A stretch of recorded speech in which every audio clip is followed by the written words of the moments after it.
former Ocean State Grand National Hall of Famer, Jackson Rudolph. Here we go, Jackson. Mike, always a pleasure, and we have got a treat as we get started here. Brett Lowe and Evan Gaudreau from Next Element, a new team brought to you by Dante and Chris Rodriguez. Another step in the Rodriguez family legacy, and we know that legacy runs deep here at the Ocean State. Always great to see it, and let's see what they bring. We are Team Next Element!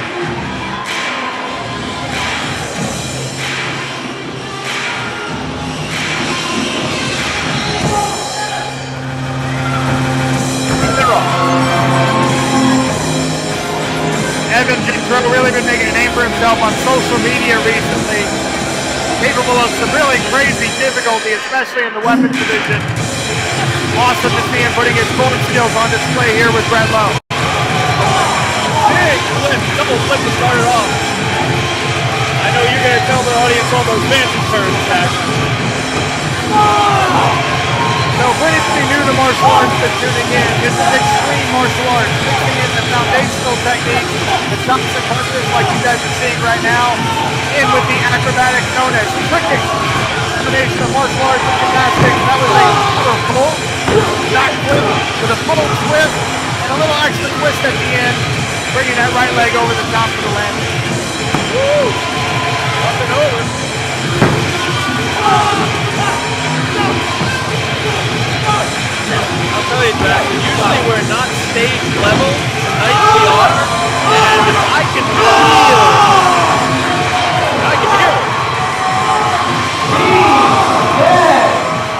it. What a start. Representing the team in that performance, The audience is none other already than Brett Lowe and Evan Gaudreau. Let's Really make is some a whole noise. new feeling being right here stage side as opposed to being in a broadcast. All right, ladies You and feel the energy gentlemen, differently. welcome to the The music 43rd certainly seems Annual louder. Ocean DJ State Joey Grand Greenhall is National bringing it Karate to Championships. My name is Reed Presley, and I will be your announcer for the evening alongside co-promoter Miss Christine Bannon Rodriguez. All right. Reed Presley, the announcer. Tonight, I know we'll you know witness the the best Presley competitors family in the very world well. compete for the Ocean State titles. During today's eliminations, we saw competitors from all over the United States, Canada, Argentina, Mexico, Venezuela, Guatemala, Puerto Rico, and Germany all battling it out for a position in tonight's Grand Championships. First, I'd like to introduce the two promoters that made this event possible. She is the chief instructor at the Don Rodriguez Karate Academy and 9-time WACO World Champion. She is a retired member of Team Paul Mitchell and is the coach for Team CBR. She is a member of the Black Belt Hall of Fame and the Inside Kung Fu Hall of Fame. She has acted and been the stunt double in many movies and TV series. Please welcome Miss Christine Bannon Rodriguez.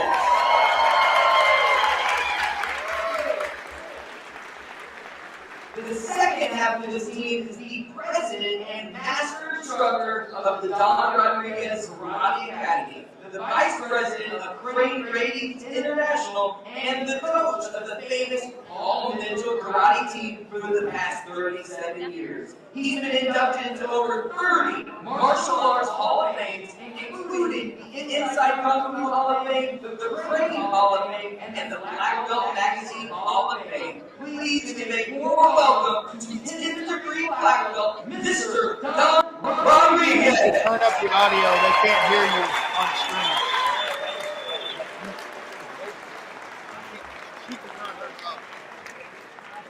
Next, I'd like to introduce the special guests and sponsors that are here at ringside tonight. Could we please have the following sponsors stand and take a bow for their generous contributions to the Ocean State? From the city of Florida, Mayor Frank Nicosi and the retired city councilwoman, Ms. Donna Travis.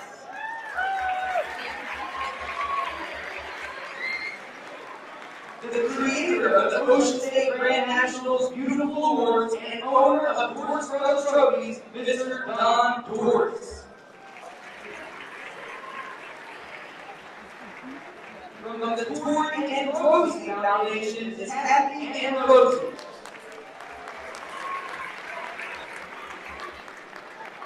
From from Century Martial Arts, Taylor Beeson and Brad Longboard.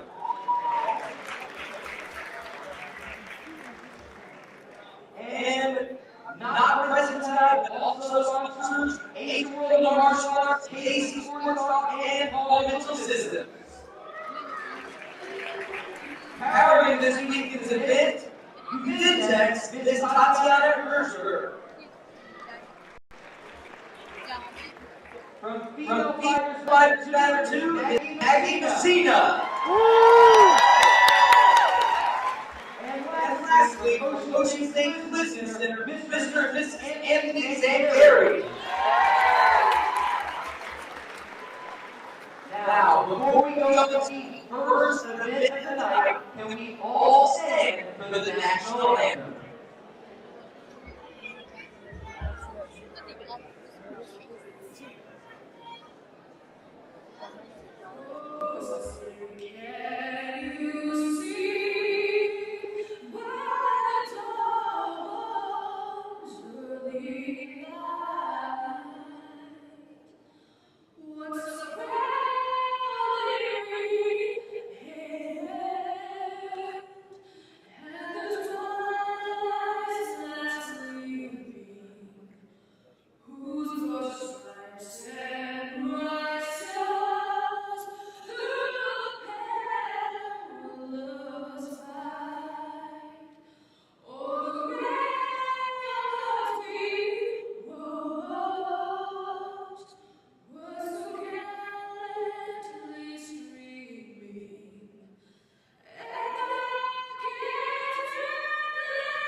Coming to the stage for one of my favorite divisions, Team Competitive Edge, the winner of the Team Competitive Competition Friday night.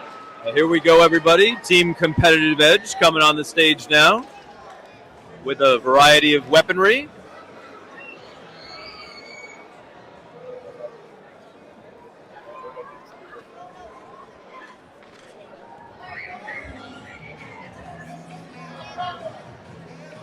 And it looks like they're setting up now, Jackson. All of the introductory festivities out of the way, and now it's time for some more martial arts action, Mike. Let's do it.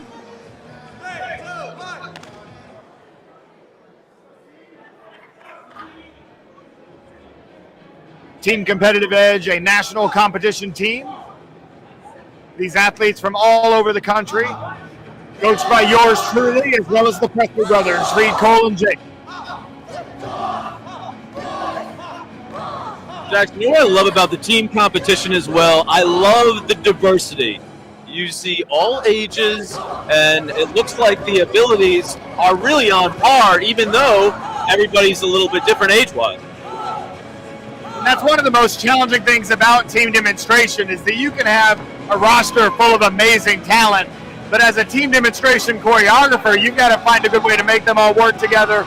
That's one thing that my mom, Kathy Rudolph, has been instrumental in being able to make happen for this team, is her contributions and her vision for understanding what it takes for all these athletes to work together. And by the way, they already won in the elimination, so any mistakes that you see don't matter. This is just a demonstration here this evening. And we love how when a mistake does happen, they keep going and keep persevering, and they're doing a heck of a job. And I do see in the back there an old friend of ours we see compete, Wasim Dridi, many years ago. He made his one of his first debuts that I've seen here. Ocean States is always a great tournament for Wasim, as well as Zeke Gomez, who we just saw with the nunchucks solo.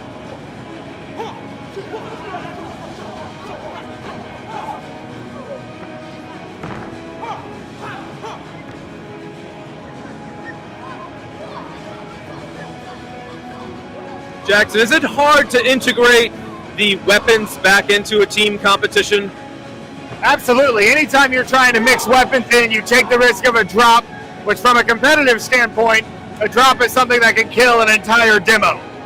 And so anytime you bring weapons into the fold, you're bringing some extra risk, but you can also bring risk with tricking, just like we saw Wasim with a few gainer switches in that combo. And he does those so well.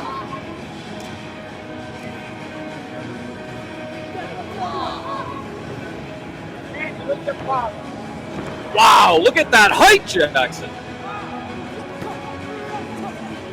Matthew Moore's got some amazing vertical ability. And now we've got my personal favorite part of the demo, the bow group. Of course, we know that. Although, what's up with this? I don't see anybody repping a green bow. Did you tell them it's off limits? Like you're not allowed to wear Jordans 21? They got to carve their own path.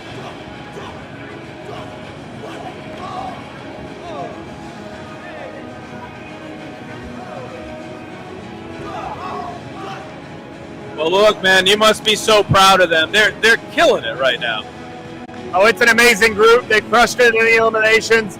And honestly, team demonstration as a division is as deep right now as it has been in the sport in a long time. We get some amazing competition, even from some teams that weren't in attendance this weekend. Team Freestyle, Team Infinity.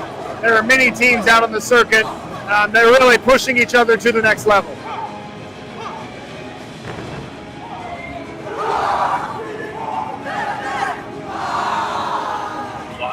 The energy is unbelievable. Team Competitive Edge. Presenting the award is the promoter of the Battle of Atlanta, Greg Root.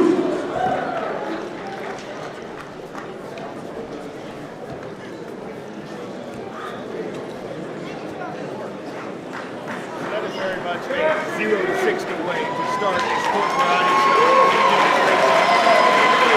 Three main circuits of martial arts. We have so many different things going on at the same time. Trust me, if you are new to martial arts and you're tuning in for this stream, we're going to be able to break things down one step at a time as we go through some of the individual divisions of this martial art.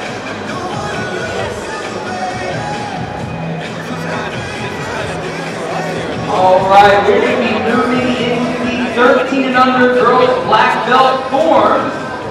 Now, Most if I'm likely to happen reading tonight, it you're gonna see correctly, some I amazing believe athletes it's doing going to be some Miss Amanda superhuman Duarte things. versus Amanda Duarte because she has already won both the traditional forms runoff and the CMX forms runoff, meaning she's going to be performing for you guys.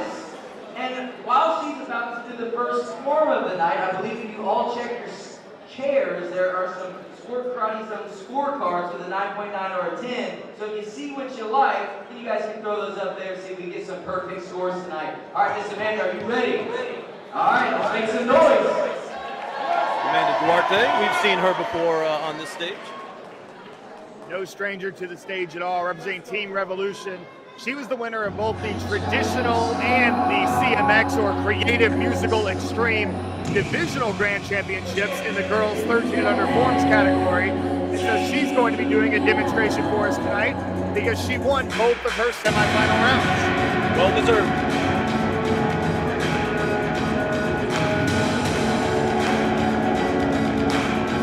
And a lot of people that are fans of the sport, they know Amanda as a traditionalist. And so it's awesome she's taking this opportunity to get on stage and really put her extreme martial arts skills on display. I was actually going to ask you, how did she make the decision to do traditional or CMX? When you have an opportunity to demo like this, sometimes it's a really good chance to show the judges something that they don't see as much of out of you, right? Everybody kind of knows Amanda as a traditional, and she's a great extreme martial artist as well. She's making sure that all the judges see that with this demonstration. Now, based on her scores that she gets from this, or from the crowd reaction, do you think she will be more motivated to do CMX in the future? I think it's it's always a strategic decision. It depends on who you've got in the Grand Championship against you. Or who knows? I think this is a great opportunity for her to show off her skill. And one of the beautiful things is, because she already won, she doesn't even have to get scored. Absolutely.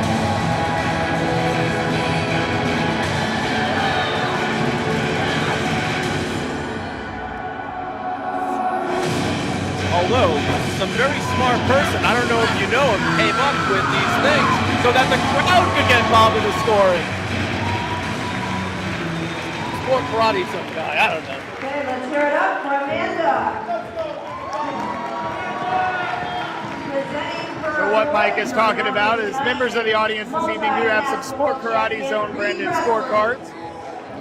When they see a form they like, they can hold up a 9.99, which is the score that you're going to see the judges give for the first place competitor, unless the judges think they see something really special, and we might see some 10s fly tonight.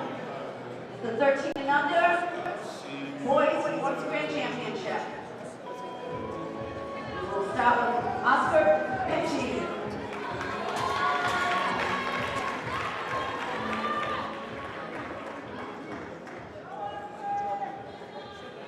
So we transition to the 13 and under boys forms overall Grand Championship, and this will be our first official competition of the evening. A battle of traditional versus extreme here in the youth divisions. First on stage, Oscar Pecci representing Team Revolution.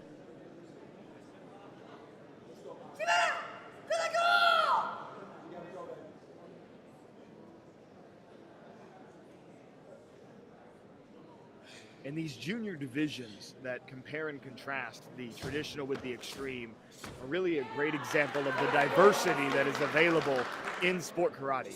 You can come as a traditional martial artist and only compete in the traditional divisions. You can come as somebody who loves going for the flips and tricks and compete only in the extreme. And we'll also tonight see some point sparring, which is one of the most unique combat sports because it's not a knockout sport. It's all about who can land the clean technique first. And so weight classes don't matter. They fight through weight classes to get to Grand Championships. But one of the main events this evening, the super fights, an open weight bracket where everybody, no matter your weight class, gets shuffled. That's what we have to look forward to tonight. Always look forward to the super fights. And how about Oscar Pesci right here? What do you notice about his traditional forms that stand out right now for you?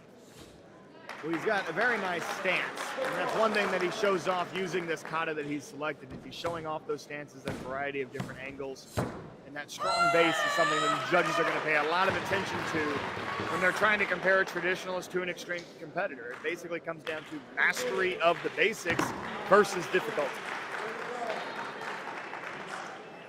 And I'm going to keep my own personal tally tonight about who the judges favor. CMX versus traditional. It's always interesting, isn't it? High-level competitors, like we talked about in those situations where you can make a choice between going for the traditional or going for the extreme, high-level competitors do pay attention to who sits down on a judging panel because you will get some panels that lean a little traditional and some panels that lean a little extreme.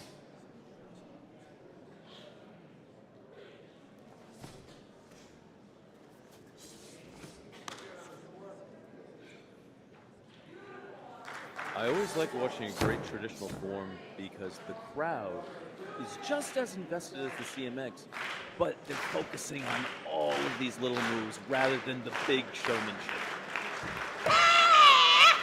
And the best traditional competitors do an amazing job of captivating the audience. You feel them grab the attention of the entire room, and that's what can make a traditional kata so powerful. Let's see what the judges think. And his competitor this evening, Michael Molina. So an abrupt transition from the traditional to the extreme. One of the most extreme competitors in this 13 and under age group, Michael Showtime Molina, representing Team Showtime.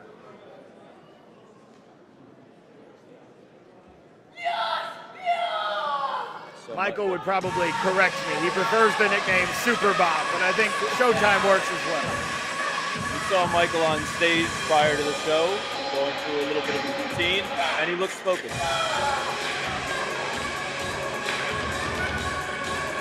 One thing I've noticed in Michael this season, everybody knows him for his weapon skills. He's a very decorated bow competitor, but he's really stepped up his abilities as a tricker, as we see with that hyperfold to get things started.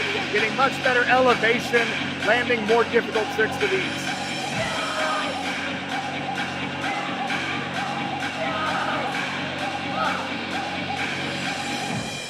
Now, Jax, I see Michael's in the 13 and under division. How many years, I mean, he's not that old, how many years does it take for someone to get to Michael Molina's level? Well, that's one of the beautiful things about martial arts is how highly variable that is. I've seen competitors start martial arts and then be ready to compete on stage in a matter of 2 or 3 years. And some people it takes decades to reach a stage like this.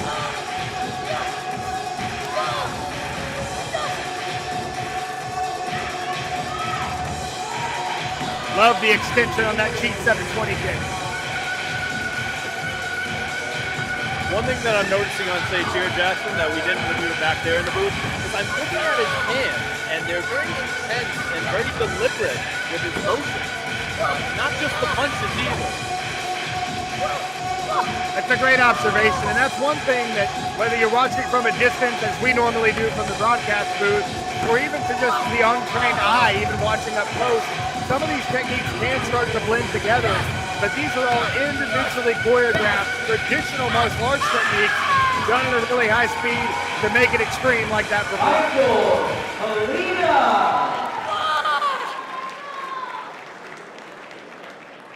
I love the swagger. I love that swagger backwards. So we'll have our first official scoring of the evening. 9.99s for the winner, 9.98s for second place. Ready, and judges, score 9.98, 9.98, 9.98, 9.98, 9.98, 9.98, and 9.98 for Oscar Hefty.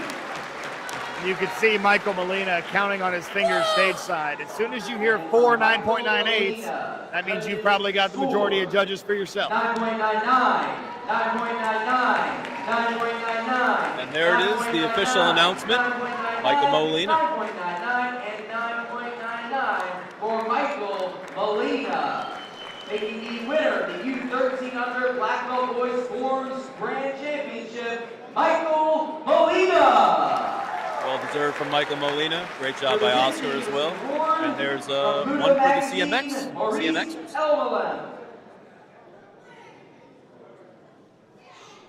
So a unanimous decision victory for the Texas native as Maurice Elmelem comes to the stage to present the award.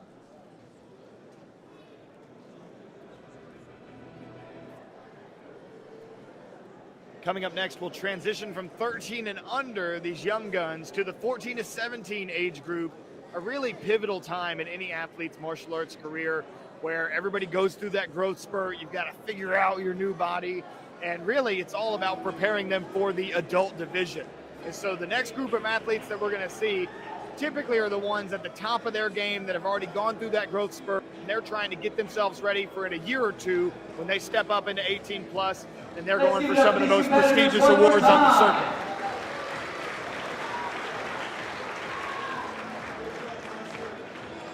All right, now we're going to be moving into the 14 to 17 NASKA Overall Grand Championship Girls Forms.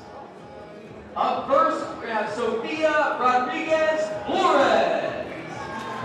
Well, Jackson, here's a competitor in Sofia Rodriguez Flores that, you know, we're all allowed to have some favorites. Every year she's one of mine. She transports you with her form to wherever she wants to take you, and it is always graceful, it is powerful. I'm a big fan. We talked earlier about how great traditional forms competitors have a way of making the room go silent and captivating the room with their performance. Sophia is somebody who personifies that. Indeed. Representing Team Infinity, choreographing her traditional kata to music this evening. That's right, because sometimes she does choose to go silent, correct? She does occasionally. Sophia's one of those competitors that does a really beautiful job of choreographing with the music. So often you'll see her opt for the music, but absolutely she can switch it up anytime.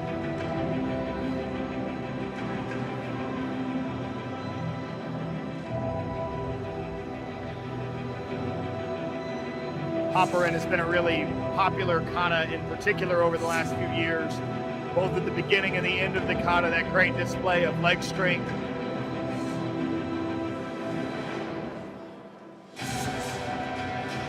Look at that explosion.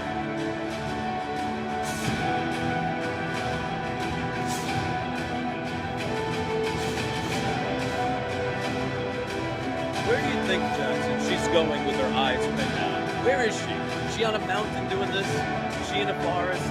She's locked in.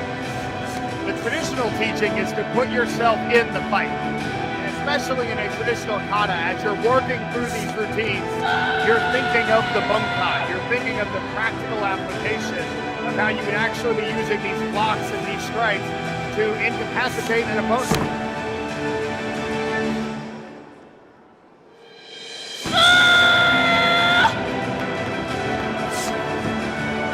Look at that great camera angle, catching her intensity right with that strike. Shout out to Uventex TV supporting us this evening.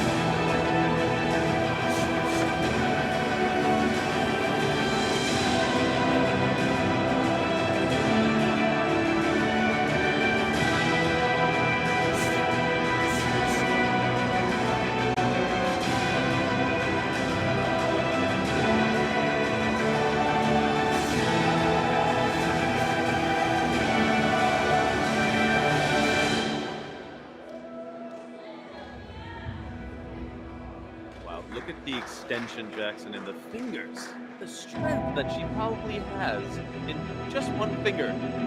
Put me to shame. It really is that attention to detail that makes traditional martial artists so impressive. Every little thing has to be near perfect if you're going to consistently beat the extreme competitors. And that's something that Sophia has proven she's able to do.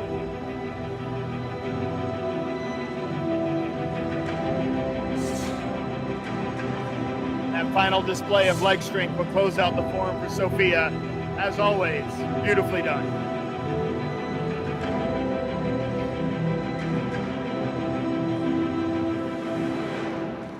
Amazing job. Certainly doesn't disappoint whenever she's on stage. I also don't know, since we've been doing this at the Ocean States, I don't know if I've seen her lose. I don't think she loses very often, Jackson. Which means that it will be a tall task for her opponent, Journey Heron, representing Kick Team. And Kick Team is no joke. They have kick in their name, and all of their athletes are phenomenal kickers. And I am certain that Journey is going to give us a glimpse of that in this sport.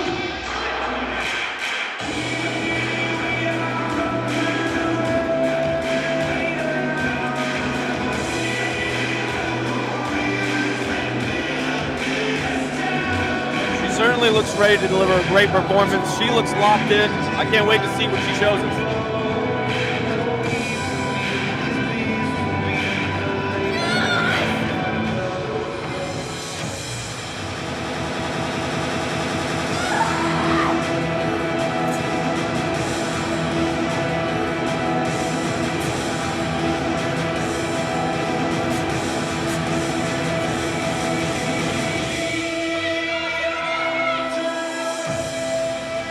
Jackson, for the CMXers, because they're doing all this tricking, do they have to be very aware of the stage space?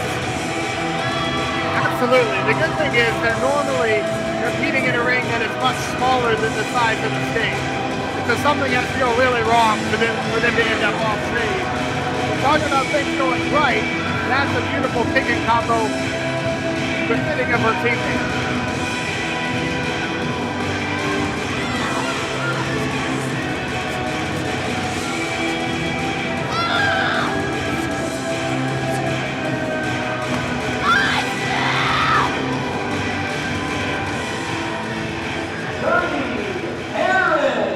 Great performance.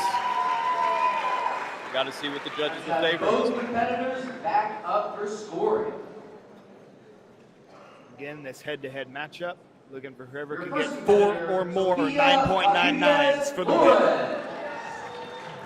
Judges score 9.99, 9.99, 9.99, 9.99, 9.99, 9.99, and 9.99 for Sofia Rodriguez-Flores. And that looks to be pretty unanimous. And for our second competitor, Journey Herod, judges score 9.98, 9.98, 9.98, 9.98, 9.98, 9.98, and 9.98 for Journey Herod. Making the winner of the 14-17 NASKA Overall Grand Championship Girls Forms, Sofia Rodriguez-Flores. Sofia Rodriguez-Flores, your champion. Harry Creamer. For those of you keeping track at home, that is one win for the extreme and one win for the traditionalists. And Mike, we haven't had a close one yet, but we're only 2 divisions in. There's gonna be some close ones tonight, I promise. Oh, I'm sure. Let's give it up for Master Harry Creamer one more time. Now, someone like Sofia, right, who's had so much success, 14-17. How do you think she's going to translate when she goes up to the adult division? Sofia is well equipped to be a strong adult contender from the moment she steps into the division. Anytime you see somebody like Sofia who's got overall grand championship wins so consistently throughout her junior career, that's always somebody that the adults are going to have their eyes on when she's getting ready to make that jump to the adult division. 14-17 NASKA Overall Grand Championship Boys Forms. Our first competitor is going to be Henry Hawkinson. Henry Hawkinson Jackson, I remember seeing him last year. Great competitor.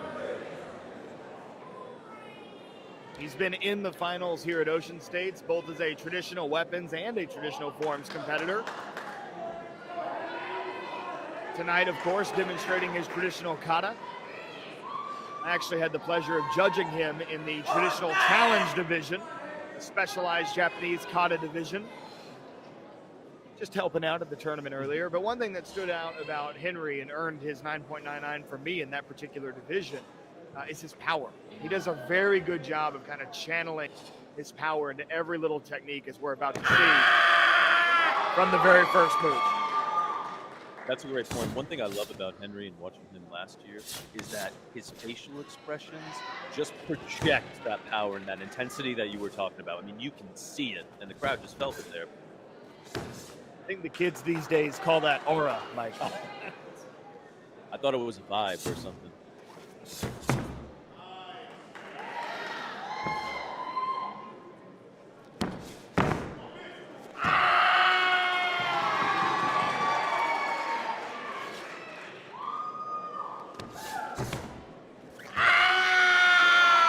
Every strike, Jackson, no matter how minimal, that power is evident.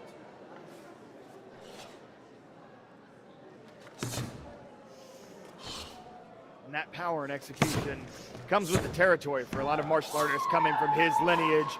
Think of Mason Stowell, Jarrett Liker, great traditional forms competitors that Henry is trying to follow in the footsteps of.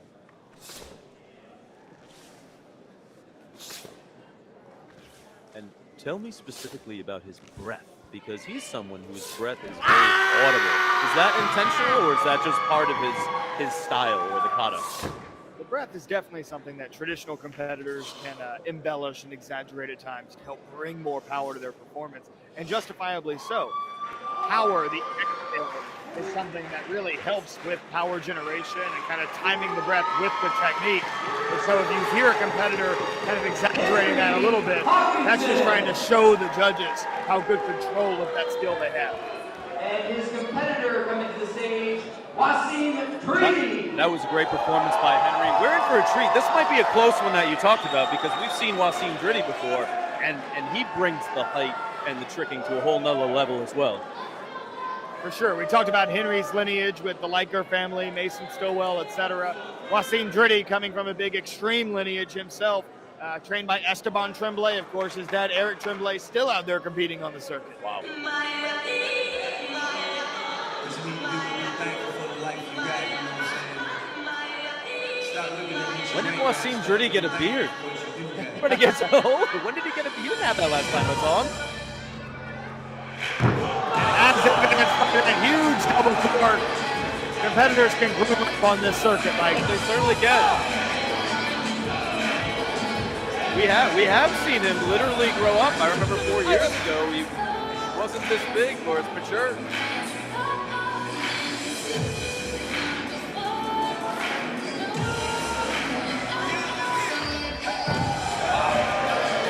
I love the Webster variation. All it is a little half twist on the Webster so you land facing the opposite direction. And for those of you new to the game, Webster's essentially just a front flip off of 1 foot. But I think it's such a nice little twist when people add that half turn to it.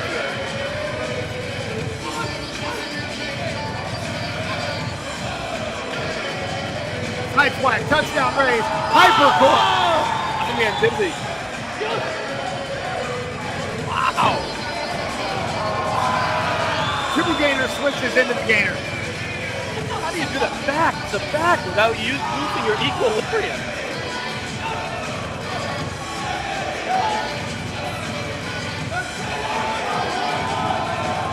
Up and away. And I love the creativity of that trick there. The Arabian going right into the roll, then an old school pop up to the front kick. Great choreography for Wasim Driddy.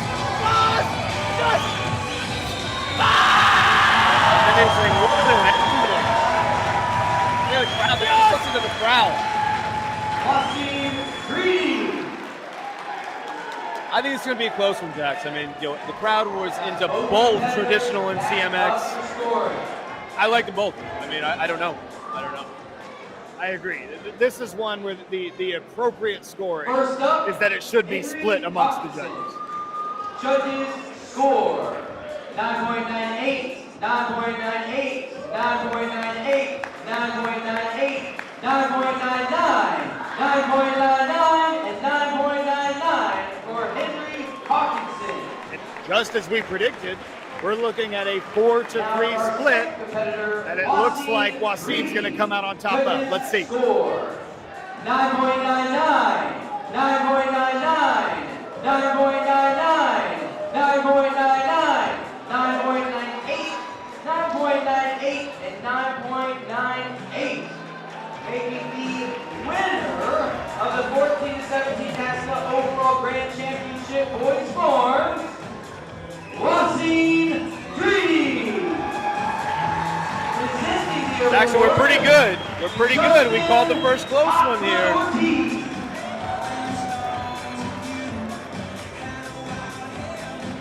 That was an entertaining celebration there from Wasim Driddy. I'm sure that was some type of inside joke we'll have to learn about later.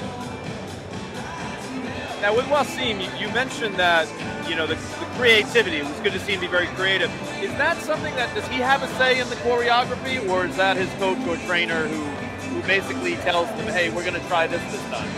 It's often a collaborative effort. I'm sure that Esteban and Wasim got together in the dojo and worked out Wasim likes, what Esteban didn't like about it. It's the combination of all that together that ultimately gives you an overall grand championship performance. Would like Mayor Frank Picosi up on stage to help award this. And if we could also Mike, we have an Ocean State Grand National staple coming on stage. Oh, you got a peek before I did. Oh, audience, if you've never seen this before, the Ocean State Grand National is very much known for giving obscenely large TVs. We always speculate how they are going to get them back if they are not from Rhode Island or in the general New England area. Second place. I don't know, you guys are going to have to fight over this. But we have a group, Studio Foodies from Canada, Sam Gagnon and David Balsonet, second place. Here we go, coming on stage, Don Rodriguez. They've got to try to get this over the Canadian border. You guys have to fight for it, decide, split it in half. That's going to be a long ride to Canada with that on the roof. Serious question. A lot of these teams that travel, are they coming in a bus? I I mean, could they? Is this something that they're going to put in the bus? I mean, or what? Like, how do you get that? The shipping bus must be unbelievable. Competitor coming from New York, from one school, Jesse Ray in Next Level.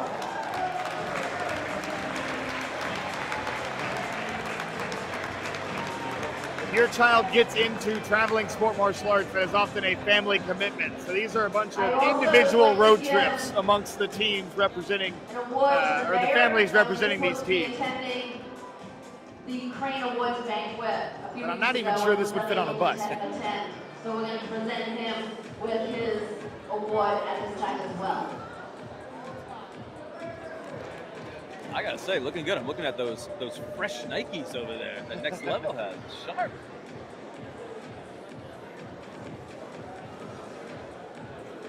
Next Level might have the most drip, as the kids would say, of any team. Oh, look at you, drip. Those efforts spearheaded by Anthony Merricks. If you're a sport karate fan, if you know, you know. Drip. Okay. I gotta add some more stuff to my repertoire.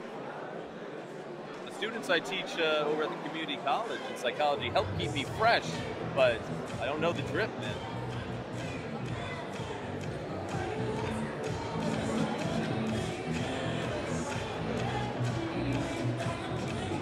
As we pause for a quick photo op, if you're just joining us, make sure you stay with us. We've got some exciting junior point fighting action, and then the Elite Eight of both the men's and whip sparring.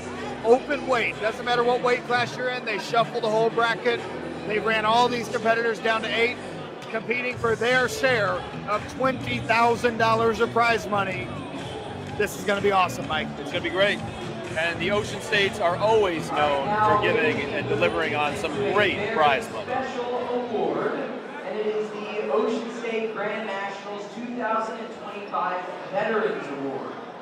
We started the Ocean State Grand Nationals Veterans Award 3 years ago and plan to make it part of the Ocean State Grand Nationals tradition each year. This is to honor veterans that were also a big part of martial artists. This year, we're honoring Miss Colonel Rhonda Gomez. Rhonda Gomez being honored. Gomez joined the military in December 1987 at the age of 17. She was deployed to war in November 1990 for Operation Desert Shield and went on to serve in 3 significant campaigns: Desert Shield, Desert Storm, and Provide Comfort. Over her distinguished 36-year military career, which included 12 years of part-time service and 24 years of active duty, during her career she was presented with multiple awards, including Rhode Island Star and 2 Meritorious Service Awards. Colonel Gomez retired in May 2022.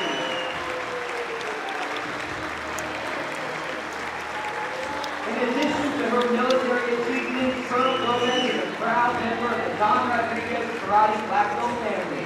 She has earned the rank of 2nd degree Black Belt and has actively contributed to the martial arts community as a class instructor and a coach for the demo and competition teams. Her husband and 4 sons are also Don Rodriguez Karate Black Belts. Let's make some noise one more time.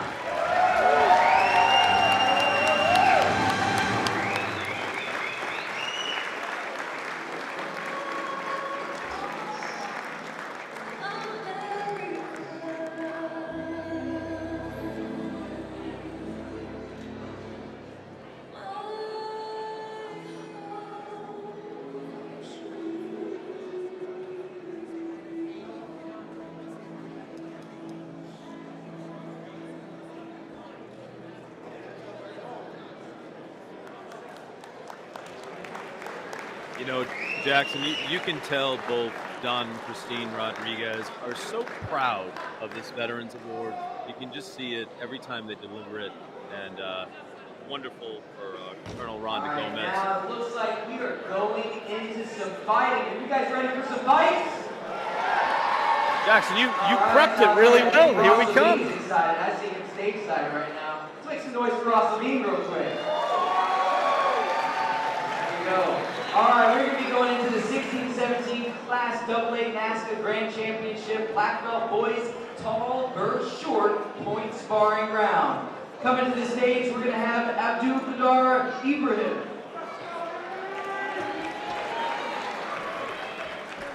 Ibrahim Abdul Qadir representing Top 10 Team USA, first on stage.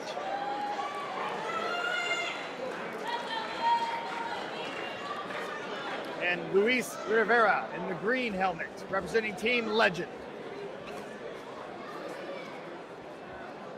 The 16, 17-year-old boys division, again, these are under the age of 18. And so instead of being separated by weight class, they're separated by height. So Luis, the winner of the shorter division, Ibrahim, the winner of the taller division. And of course, with point fighting, punches are worth 1, kicks are worth 2 points.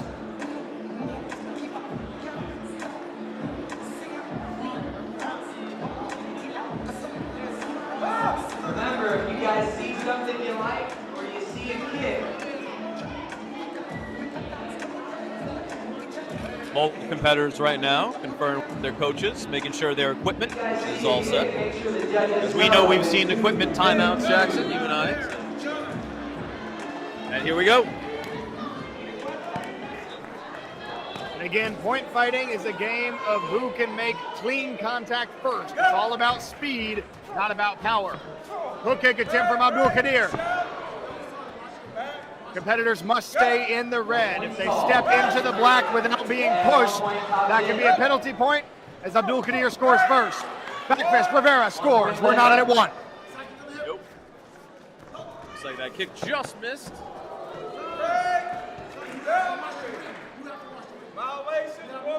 out of bounds, 1 point left. A good example of the out of bounds violation, and then a nice kick from Rivera for 2. 4-1.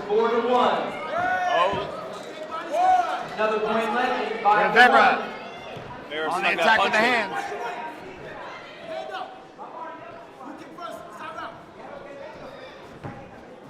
Minute 15 remaining. Ooh, that looks pretty well. 1 point. Abdul Qadir. Deere snuck that left hook in there. Another point, top 10. Great job following up with the hands after the kick and then taking off with the hands. He's using his hands great, Jackson. I think he should keep finding that left hook. There's the back fist for Abdul Qadir. We're top 5. Oh, there it is.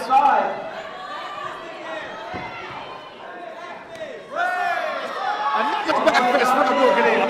He's found a home for those punches. 40 seconds remaining. Back fist for Rivera this time. 1 quarter to legend, 6-6, all tied up. Rivera takes off, score. Rivera snuck that one in there up 30 top. seconds remaining. Punches flying both directions. No call. 1 point legend, 8-6. Abdul Qadir again searching for the hook kick, and Rivera counters with the back fist. Good block from Rivera. Rivera hook round. They call the exit before the kick landed. Oh, Rivera snuck it in again. And time. Luis Rivera of Team Legend. A crazy run here at the end of the match for an 11-6 victory. NASKA Grand Championship Great job. boys, tall versus short, is Rivera Luis Hickey. That was great. It looked like both were trying to find a home for the kick, and they ended up finding the punches were the most effective. Two very fast fighters. Very For the fast. Cowboy up, Nick Smith.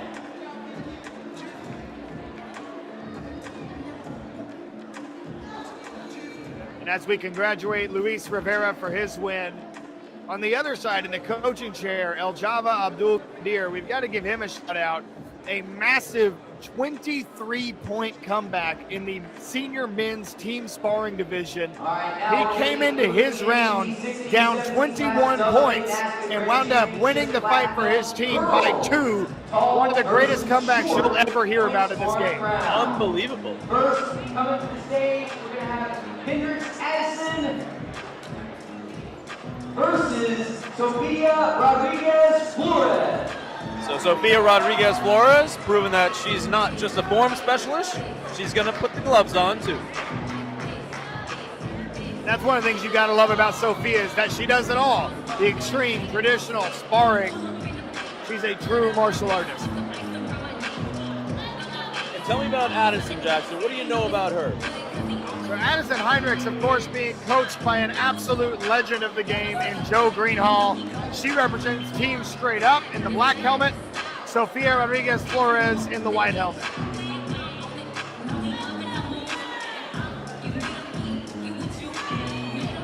Center referee for this match, Justin Hotfoot Ortiz. Won many grand championships here at the Ocean States representing Team Paul Mitchell. A lot of feints right now by Addison. Heinrichs very active. Sofia starting to show the leg. Very active. Sofia with the height. Sofia's going to try to use that reach advantage as much as possible, pumping that front leg. Heinrichs in the corner. Steps out of bounds. A point for Rodriguez Flores. That's one of the most important things is point fighting, is you can't let yourself get caught back in a corner. Heinrichs does a great job of responding with a body punch there. Beautiful body punch.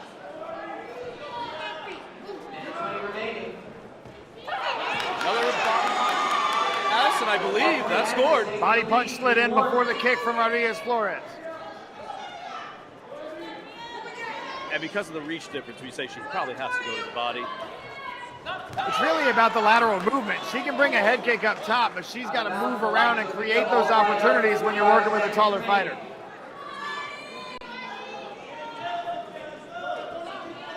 Very interesting. Much like her forms, Sofia looks very calculated and focused. All tied up, 2-2.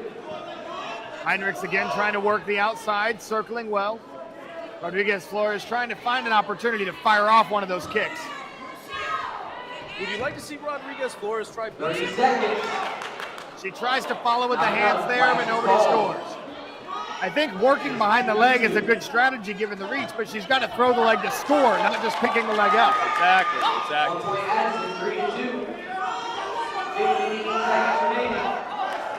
1 point Sofia, all Good tied follow up. for 10 seconds Sofia. left. 9 seconds, Jackson. Looks like one Kick point and get Sofia. the hands through. Quick lead for Rodriguez Flores.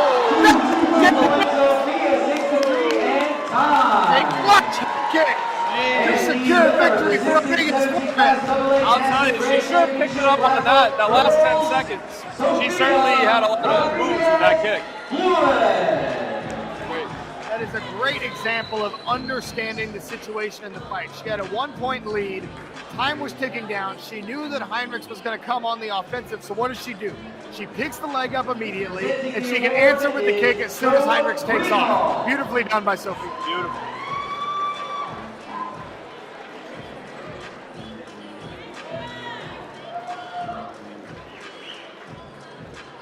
I'll tell you, Jackson, we're not even halfway through, and this is very exciting.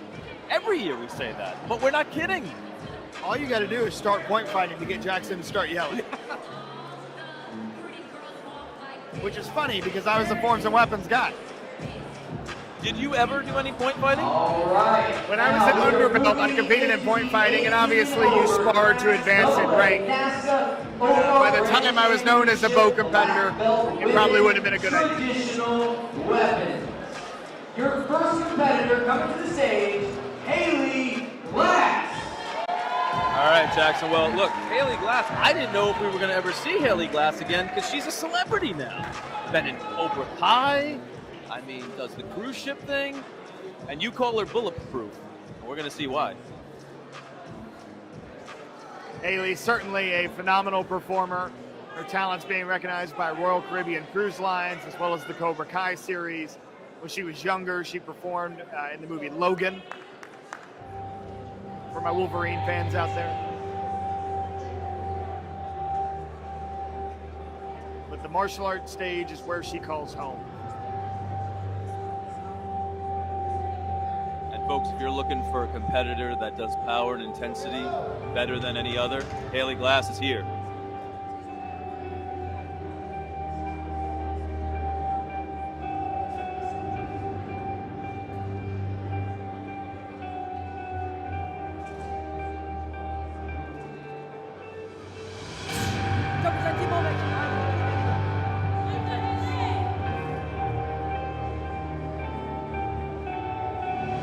traditional weapons overall grand championship.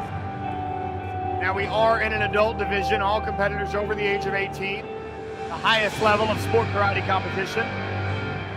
Haley opting to go for music here, which she doesn't always do.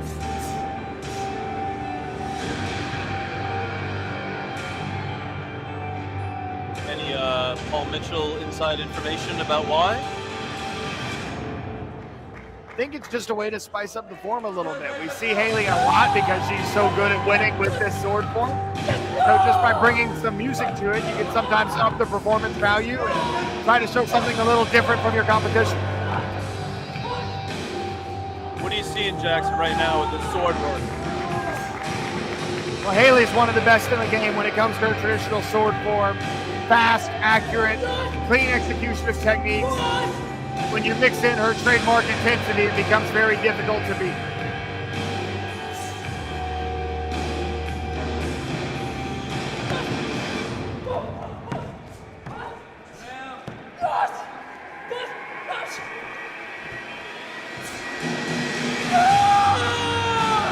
And there is that trademark intensity right there.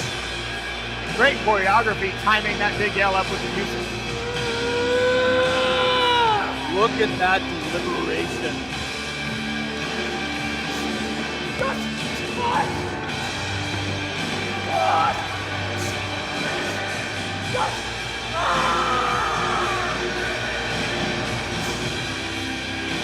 I've watched Haley a lot, and this is as intense as I've seen Haley get with this sword form. She's really gunning for it tonight.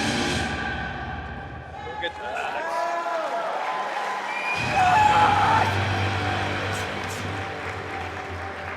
You can see why she's so good at the performances and people want her in the movies because of the intensity, the theatrics at just the right moments.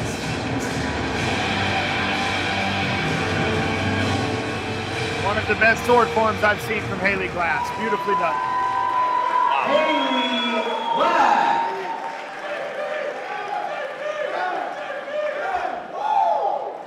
You hear the Paul Mitchell faithful stage side giving the JPM chant. I know you're doing a good job so far keeping it contained. When I am in the commentator seat, I got to keep everything neutral. Of course. Sport karate fans know my past as a Paul Mitchell competitor, my present as a Paul Mitchell forms and weapons coach. But we set that aside when we get behind the microphone, or at least we try to. Here's another competitor, Jackson, that I've watched before, and I really, really like, Sophia Campos. Sophia Campos coming off of an overall grand championship win at the Compete Internationals, previous event on the NASKA World Tour this season. NASKA is short for the North American Sport Karate Association. One of the most prestigious governing bodies in all of sport karate.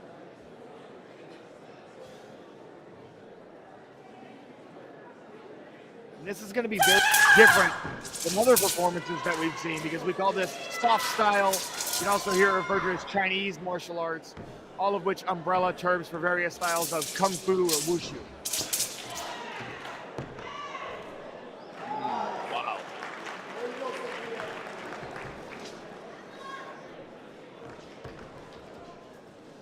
One of the biggest differences being just the fluidity of motion that you see. All the techniques kind of blending together until you get to these key stopping points, showing off balance or flexibility, different from all the individual movements that you see in a hard style like Taekwondo or karate. Now, one of the things, Jackson, that we can see better here is some potential missteps. Was that a potential misstep on the landing that she had? I saw that little reset that you saw as well.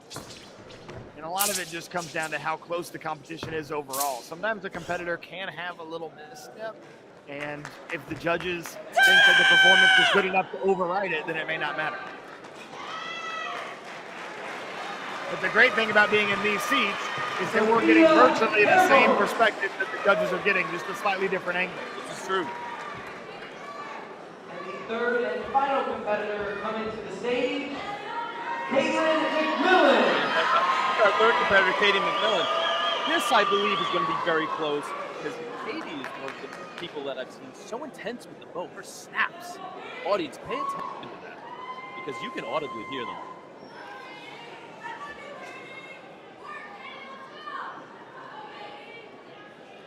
maybe that's one of the reasons strategically that we saw Haley bring some extra theatrics and performance to this, is because Katie McMillan is known for her intensity. That is one of the things that drives a lot of the wins that she's gotten in this sport. Is she is just so intense and so powerful that she uses it so well. And right on cue. There it is.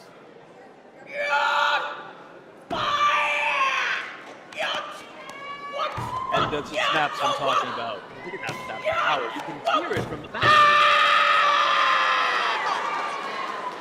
And a key reason why Katie would opt to not use music, because with the bow, when you're striking, you show power by the way that bow hits up against the uniform, creates those popping sounds.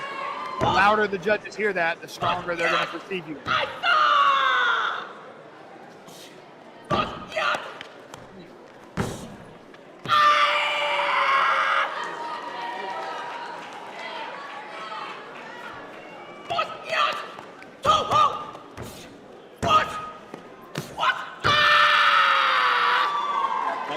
Katie and how she's maneuvering that bow, and I'm almost a little bit scared of how much power she's putting it.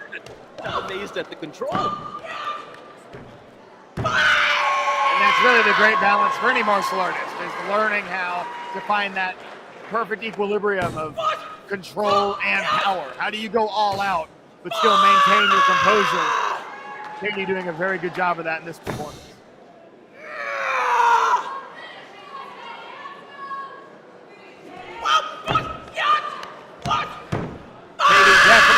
Hometown crowd. She travels the KRANE rating circuit here in New England, and the crowd likes it. I'll tell you, I'm impressed. I'm looking at those signs. I see somebody in the crowd is putting a 10 up. Now, that's not the official scoring, but it just shows you what they think of Katie's performance. Let's have all competitors back on stage for scoring. We're going to be starting with Haley Glass. And judges score 9.99, 9.98, 9.99, 9.99, 9.99, 9.99, and 9.99 for Haley Glass.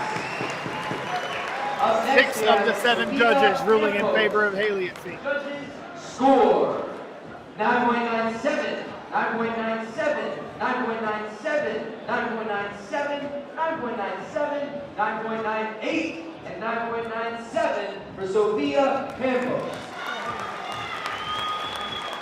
And the final competitor, Caitlin McMillan, judges score 9.98, 9.99, 9.98, 9.98, 9.98, 9.97, and 9.98 for Caitlin McMillan, making the winner of the 18 and over overall Grand Championship Black Belt Women Traditional Weapons, Haley Glass. Wonderful job by Haley Glass. All of those competitors, I mean, they're all champions. They've all won in the past.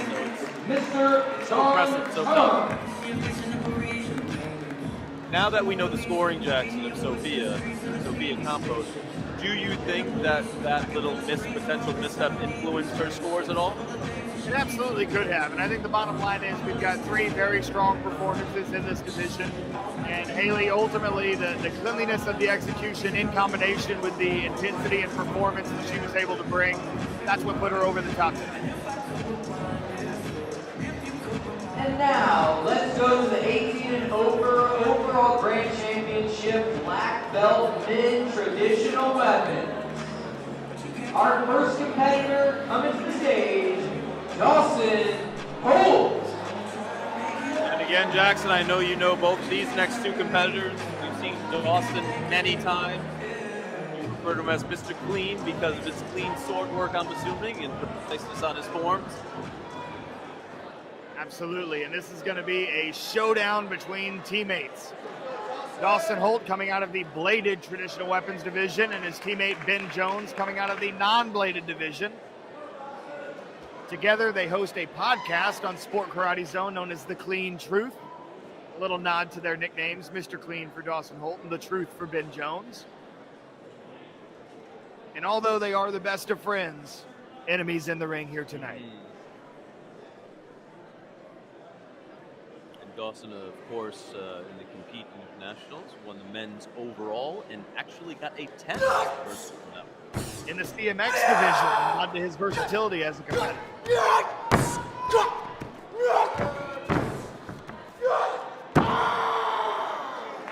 And Dawson, as well as anybody that I've ever seen, brings aggression to the sword. You sometimes hear sword described as a weapon of grace.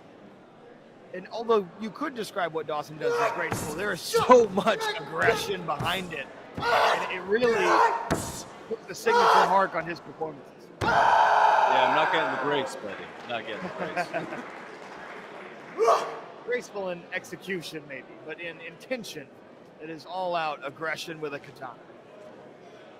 What impresses me so much when watching Dawson too is the speed. The speed with the sword impresses me very, very much. How about that side kick? Taekwondo practitioners everywhere rejoice at the sight of a kick like that. And there's that intensity before he explodes with the sword. Huge jump to start closing out this performance from Dawson Holt. We've seen him on stage for traditional weapons earlier this year at the AKA Warrior Cup. Bringing a super traditional ending, laying the sword in front of him, and a final deep bow for Mr. Clean.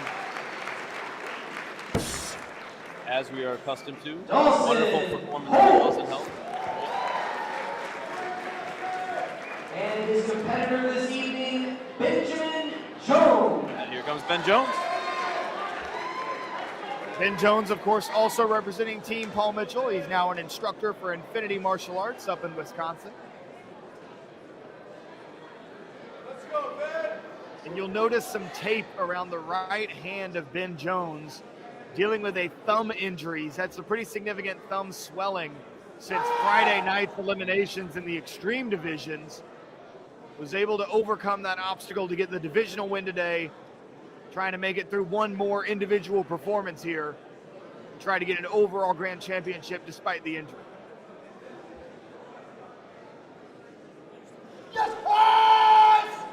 How much do you anticipate that affecting him with the bow? Well, the injury is one thing because you're going to be a little bit more hesitant to get that firm grip on the weapon, but also just the tape that he has is laying right over his palm to try to stabilize that area a little bit. But that's going to be a completely different feel on the weapon than what he's used to. Doesn't appear to be causing any problems so far. A good sign for the truth. Certainly does not. You want to talk about power. The way that he snaps these strikes in this form is just ridiculous. Does that hurt Jackson, or he just gets used to it? You get used to it after a while. But if you're standing in front of it, absolutely it's going to hurt. Jeez, Look at that power of the swings, and listen to this. Oh, he broke it! We've seen that. He snapped it! Oh, Ben Jones! no. And now he's Talk going about fully the snapped! Well, it's always a crowd pleaser when someone snaps the bow. We've seen that before. And Mike, the worst rule in the entire rule book is that now he's disqualified. I know. But as you see the support from the Sport Karate Zone pads, we need a lot of tens, a lot of support for the Competitor troops. scores, Mr. Holt. Judges score 9.99, 9.99, 9.99, 9.99, 9.99, 9.99, and 9.99. So, okay, Jackson, so, for I mean, Holt. Look, I mean, he's got to be pretty good with his hand to be doing that. I've seen a couple tens in the crowd. The hand was not a problem with regard to Ben Jones's power. And right on cue, he hits so hard that he snaps the bow in half. And again, the second year in a row at this event, breaking his bow. Oh, He was the one who did it last year. He's got to get some oak or some teak or something. He's gotta blame the manufacturer, right? We will not be blaming the manufacturer for that one. G-Force Weapons makes phenomenal bows. Joe Greenhall can't help it that Ben hits really hard. The next bow just might have to be made out of hickory. And Dawson Holt, your winner, a fantastic sword form. Nothing taken away by the ridiculousness that we just witnessed. And he gets the power ring from Alex Reyes. Some respectful handshakes with the judges before they leave the stage. Now, based on what you saw from Ben Jones and the brevity of his routine, how was it going to stack up to Dawson's? Could you tell that it was? Could you lean one way or the other? Is what I'm saying. I had a feeling this was going to be another one of those split decisions, and then Ben split his bow.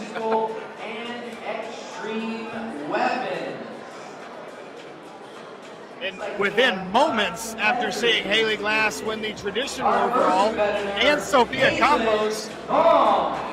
Campos will not be in this division, excuse me, because she was in the division for the traditional as the Chinese weapons competitor. Therefore, she forgoes the opportunity to compete in the Extreme Grand Championship. Either way, Haley Glass will be in this division, and we just saw her on stage winning.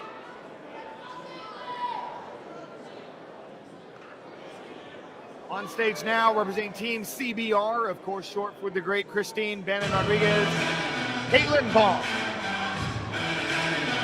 Caitlin Bond is another competitor that we've seen. I really like her. She does a great job.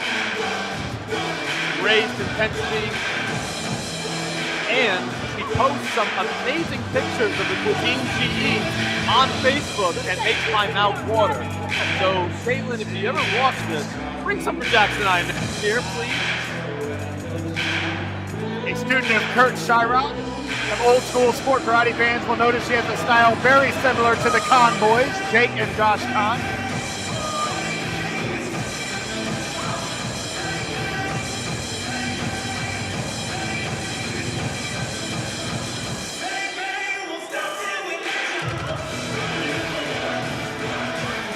High speed cutting out of the gate for Caitlin Bong. Mixing in finger rolls and releases of the kama. A double release, another one right into the hook butterfly. Yeah, she's doing great tonight. Little finger roll there, I saw that. That's my favorite release in her whole form. Coming from around the back, kama floats to the other side before the catch.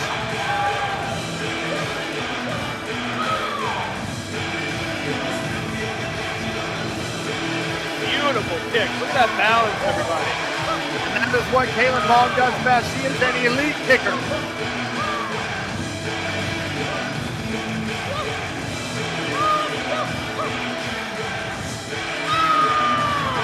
Lovely job with the kamas. Look pretty flawless to me. Caitlin Bong. Very solid performance there from Caitlin Bong. Using the kama, a weapon traditionally used to harvest grain. It's where the shape in the blade comes from. Haley Glass also going to use the kamas as well. And a very different style of kamas between these two competitors. You'll appreciate just how different two top competitors can make one weapon look.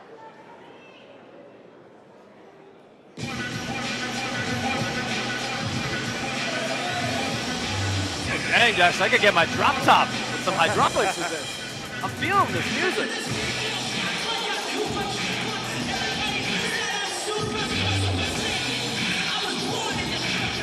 Matches Haley's strength well. I was going to say, it seems to match her attitude, swagger, and strength. I really like this going with her routine. Talking about Haley's strength, in the team meeting the other night, she was showing us a video of her doing chest presses with 50-pound dumbbells in each hand. That's where I am. Maybe I can only do it once. And Haley was doing it for reps, just like all the reps that she's put into the slicing and dicing of the kama. A release combo of her own for Haley. Right into the tricking. Touchdown raise flash kick. Unbelievable.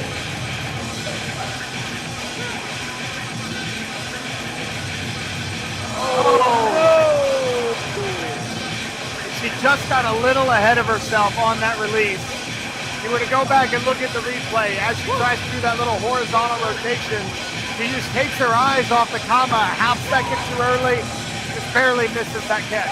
Opening the door for a new champion tonight.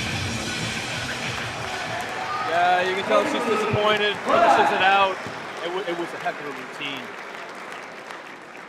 But to your point, that's how fine the margin of error is for those combos. Sarah Campbell, also the 18 overall weapons champ at the Competes. Competes has always been a really strong tournament for Sarah, looking to bounce back here at Ocean States with another win. Has a very high level of difficulty with her bow form, some crazy releases. If she sticks it, she's a threat to win this whole thing.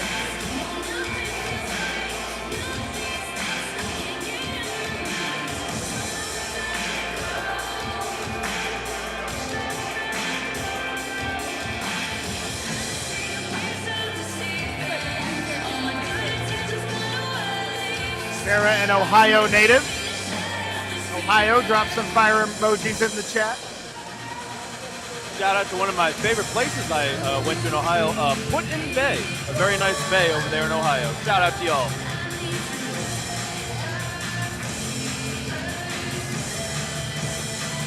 The suspense is over. Let's see if she can stick these tricks. Wow. Very clean, high-speed striking. Here come the releases, a 540. Behind the back manipulation, and behind the head catch. 2.5 spins. And sticking the side kick. I mean, everything is so fluid. A blind catch on the backside, then an inverted catch into the neck roll.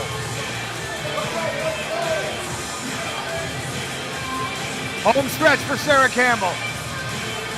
She's so locked in. Oh, what is Off the elbow! What is that? Sarah Campbell on fire behind the head catch. And the double! That is what you call in the zone. Oh! That was the opener. Another blind catch. Whoa. Crazy difficulty from Sarah Campbell. Woo. You were not kidding, Jackson. How difficult that was. And she made it look so easy. Our final competitor of the division, Maria Rutel Ferguson.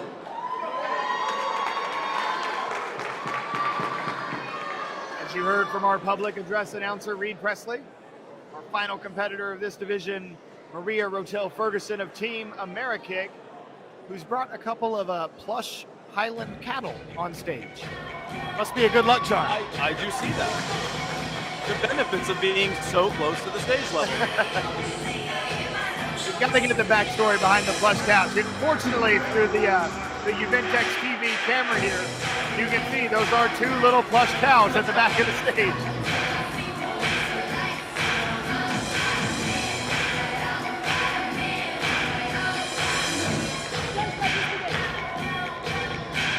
Jackson, I noticed that all the competitors seem to have this confidence, and swagger up on stage. Is that something that is trained at a young age, or part of martial arts? How do they get that? Because it does seem genuine. It's one of the greatest benefits of martial arts training.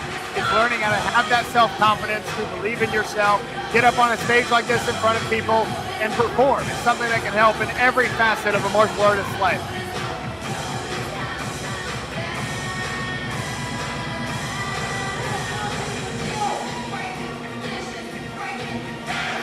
Turning the game face on and into some high-speed striking for Maria. She was in position for the behind-the-head catch and just started reaching for it a little bit too early. She would have just stayed in the pocket and waited on the bow to come to her. She could have grabbed that one. Love the skinny, spinny variation. There's the behind-the-head catch. Nails it with a 360 that time. You think the cattle are accompanying her next time on stage? Like I said, we got to get more of a story behind the plus cows. And ultimately, you know, the second drop there, it's very easy once the competitor has one drop. It kind of throws off your whole timing. And at that point, they know they're out of the race. And, you know, Maria will have more good showings in her future. Absolutely. What we did see from her routine was wonderful. This, I think, is going to be very tight between Caitlin and Sarah. This is an interesting one. Yeah, Caitlin Vong, Sarah Campbell, two very different strategic approaches.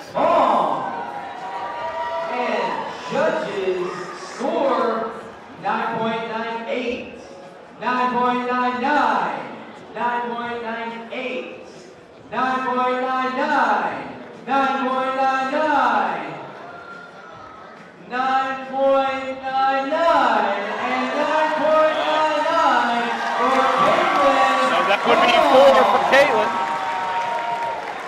Close one, as we predicted. Our second competitor up for scoring is Haley Glass. Judges score, and it is 9.95 across the board. And up next, we have Sarah Campbell. Judges score 9.99, 9.98, 9.99, 9.98, 9.98, 9.98, and 9.98 for Sarah Campbell. And the final competitor of the division, Maria Bertel Ferguson, judges score and 9.95 across the board, making the winner of the 18 and over overall grand championship black belt women's CMX weapons, Caitlin Vaughn. Great job. I mean, you know, just to make it to the night show, all of the competitors are phenomenal. Maggie Messina presenting the award to Caitlin. Caitlin making her coach and co-promoter, Christine Benner Rodriguez, proud tonight. Very tight division.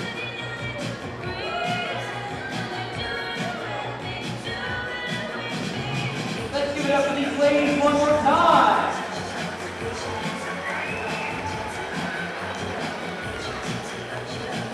The ladies exit the stage. We shift to another head-to-head showdown for the men's CMX Women's Overall Grand Championship.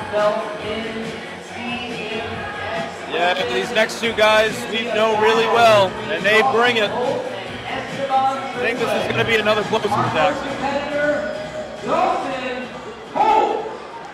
I certainly hope so, Mike. I just want to see them both hit their forms. If they do, this place might fall apart. This is typically the main event of the evening. Here we're getting it before halftime. A nice treat.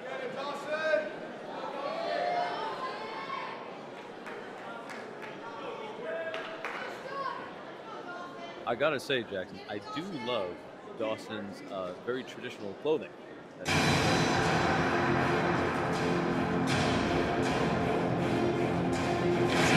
That is a hakama that he is wearing. All sword competitors you'll see wearing special type of pants befitting of a katana specialist.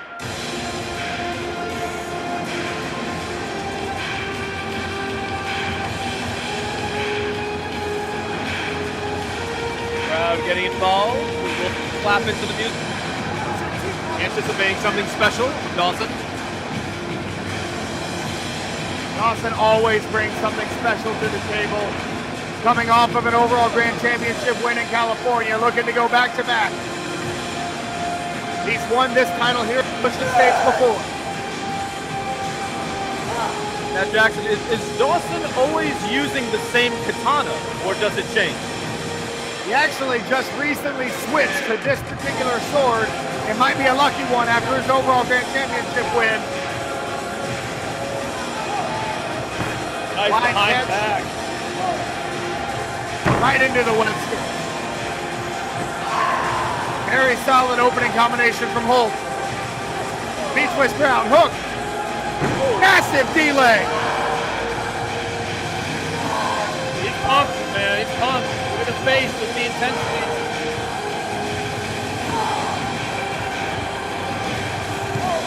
Couple of really key moments coming up here for Dawson. 360 catch. Right into the slices. And catches the sword in motion. Now there's that grace you talked about. That looked power into grace.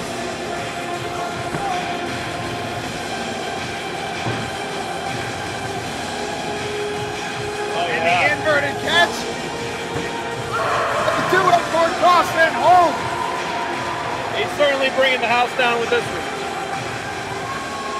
Nails his form in search of a second overall Grand Championship tonight.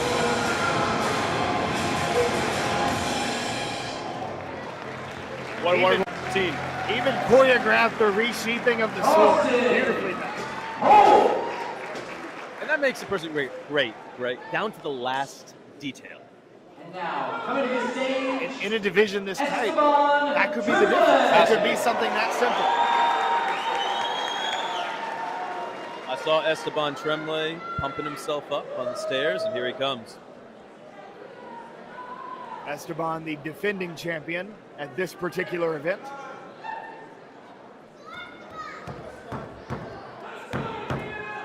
Won multiple divisions to qualify for this Grand Championship.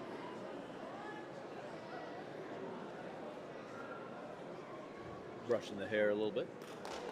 I used to have locks like that, Jackson. No more. If we're lucky, he'll do it in the middle of his form, too.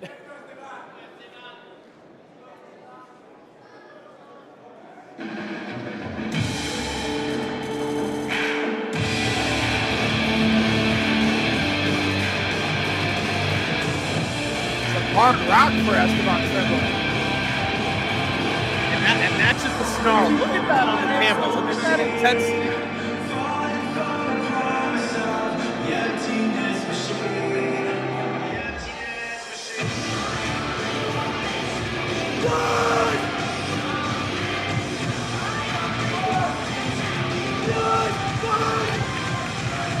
The suspense is over.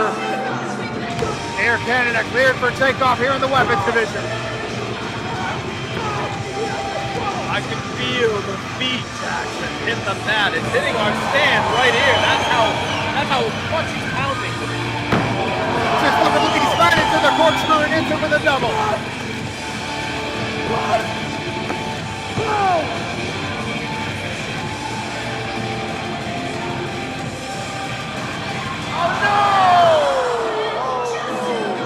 One of his signature moves, gets the boat caught under his leg. That move comes down to a matter of inches between whether or not he pulls it off or drops it. That was one of the rare occasions. Oh, but look at that! He makes up for it for the crowd with a massive Webster catch. Can we just judge him on that last one? Because that was pretty special. Dawson Holt gets the benefit of 2 disqualifications this evening. Unbelievable. We always see something at the Ocean States that we've never seen before.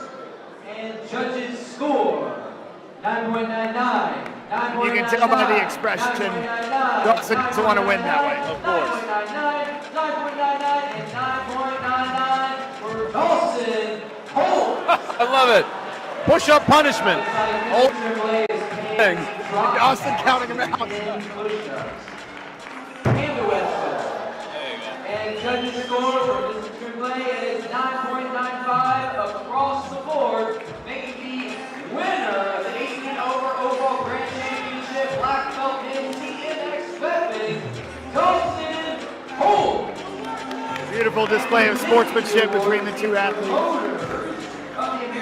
You know, that's something, Jackson, I've come to know in sport karate. Just the sportsmanship between everybody is a great characteristic. And it seems very genuine with everybody. I always talk about those core values of martial arts, respect being the greatest among them. Definitely something that these athletes have been trained on from a young age.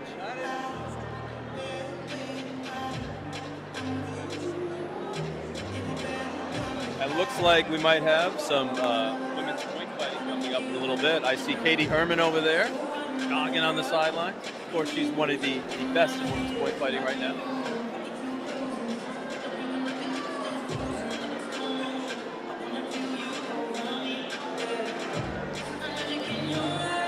Really, when you start that conversation about Katarina Herman potentially being the best female point fighter in the world, that discussion starts with her teammate, Kitana Everett. And the matchups that we've seen between the two of them, they really have the argument between them about who's going to be the best. And the events of tonight may tell the next chapter of that story. Right, now we're 100%. moving into the 2025 Ocean State Grand Nationals Hall of Fame inductees. Oh, all right, we've got some Hall of Fame awards coming up. John Andrus, Christine Rodriguez would like to give special recognition to the following people who will be inducted into the 2025 Ocean State Grand National Hall of Fame. All of these people have been great supporters of Ocean State over the years, either as a competitor, a coach, or instructor supporting with their students, officiating and or helping behind the scenes. If we could have the following people go up on stage to receive your Hall of Fame award. First up is a woman that has helped behind the scenes at the school prior to the Ocean State for many, many years, as well as helping out working at the 3-day event. Please give a warm welcome from Rhode Island, 5th degree black belt, Miss Lisa Gabriel.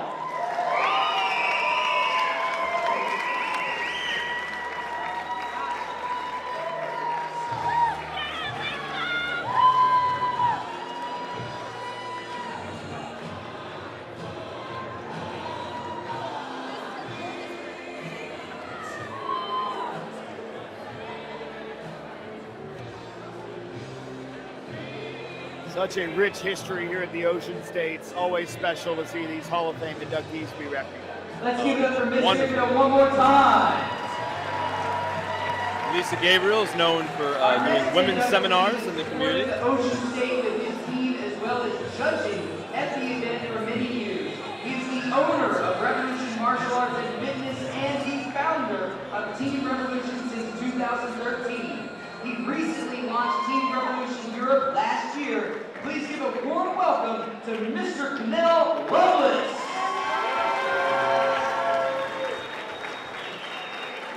Cannell Lovelace being recognized, head coach of Team Revolution. His watch game always on point. I was going to say, in addition to winning the Hall of Fame award here, he wins the Sharpest Passer award. But we also haven't seen downtown Dennis Brown yet. It's hard to compete with Dennis. It certainly is. He has supported the Ocean State as a coach and as an official for many years. He is a 10th degree black belt and has been studying for 58 years. He opened his school in 1973 and has been promoting the Pan American International for 48 years. He is the founder of the World Kempo Federation since 1995, and he is the president of FBBA. Please welcome from Miami, Florida, Mr. Manny Reyes Sr. Professor Manny Reyes Sr., longtime promoter of the Pan American Internationals, being recognized as well. Our last inductee is a competitor that we have seen on the stage here many times competing and is a retired member of Team Paul Mitchell. He holds 30 world titles in WACO, NASKA, WKA, WKU, ISKA, IOKO. He found his passion in the film industry, becoming a stunt actor, fight and stunt coordinator, and working on his goal of becoming a director. Some of his film credits include Miss Marvel, Ozark, Black Adam, Blue Beetle, Superman, and Diego on Cobra Kai. Please give a warm welcome to Mr. Justin Ortiz.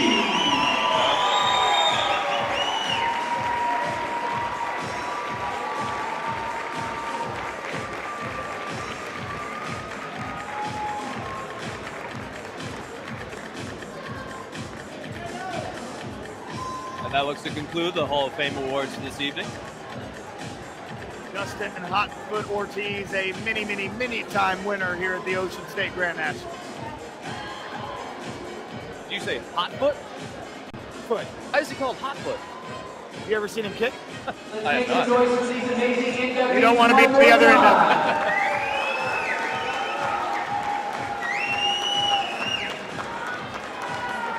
Justin competed in an era where to win the overall grand championship, The lightweight winner always had to compete against the heavyweight winner for those honors, and he won that title many times. Respect for that.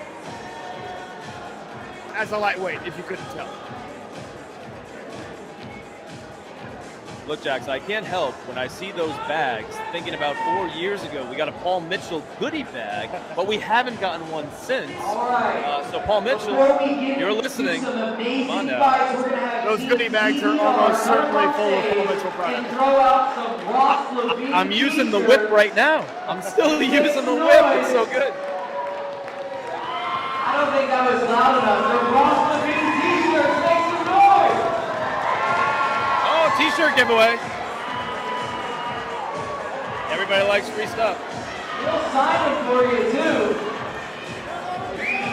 Ross Levine, a special guest, already signed these t-shirts.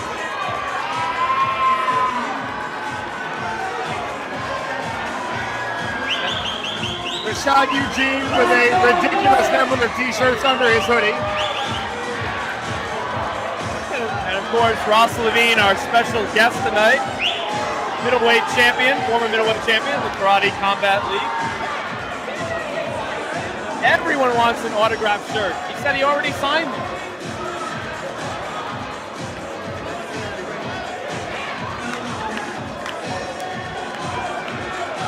Shout out to Turbo Kickboxing in North Kingstown, Rhode Island. You can train with Ross Levine. Rashad's got one more in his hoodie. No, he doesn't. He can't find it.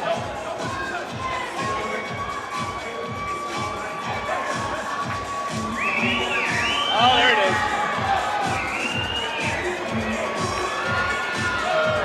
Oh, he's just playing with them now.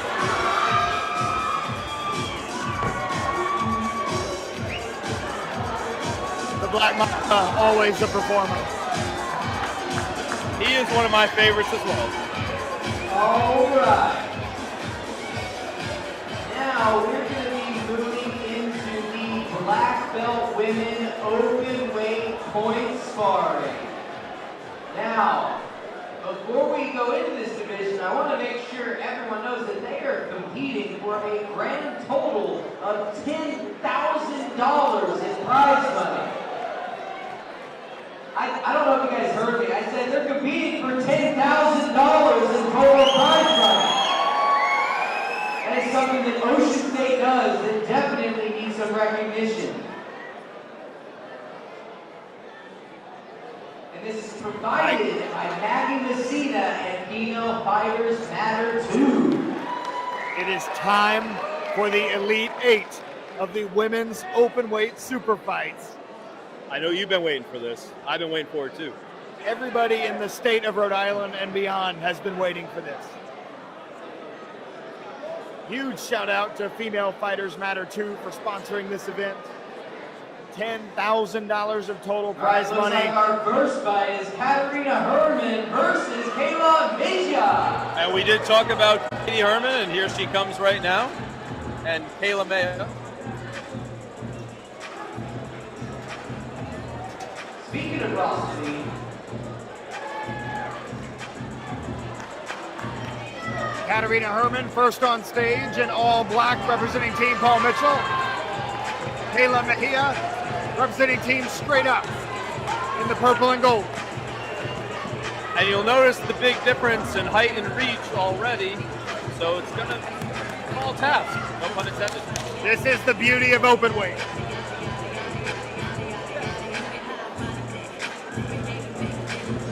Kayla Mejia, a new representative of Team Straight Up, as well as a new coach in the coaching chair, Sam Gagnon, joining the coaching staff in a huge move. That was one of the big blockbusters of this weekend, as he and Mike Conroy joined the Team Straight Up coaching staff. Of course, head coach remains Joe Greenhall, an iconic team and an iconic rivalry with Team Paul Mitchell.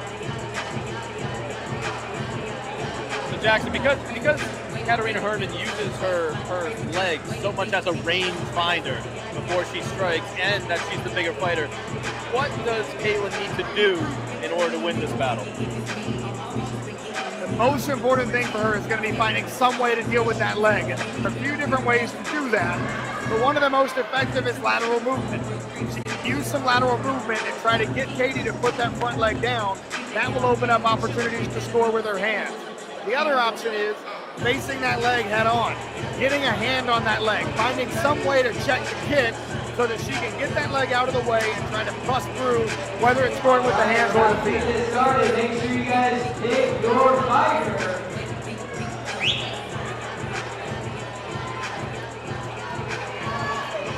Hey, Jackson, do you think strategy should be when Katie puts in that she blitzes? Kayla. Absolutely. When Katie Herman's leg is in the air, she is almost impossible to touch. You've got to find opportunities when that lead leg touches the ground.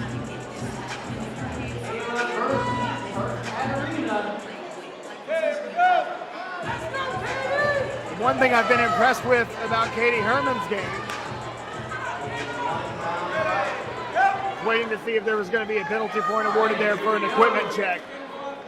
But Katie Herman has also added some hands to her game. She's got a fast takeoff on the blitz, and she follows up her kicks with the hands very well. And we see it right away. She's throwing out that front leg. She's so quick with it too. We'll often throw out one or two. There was a penalty point because Katie Herman, I believe, had to exchange her elbow pads. Not being ready to fight is a penalty point, and Herman gets it right back with her hand. I believe that 2 or 3 rangefinders that Mejia steps out of bounds. Another point for Herman. Ooh, looks like a block. Rear leg ground kick blocked. They might have called that on a little side kick that slipped in after the fact. I'd have to go back and rewatch it. Well, I heard it.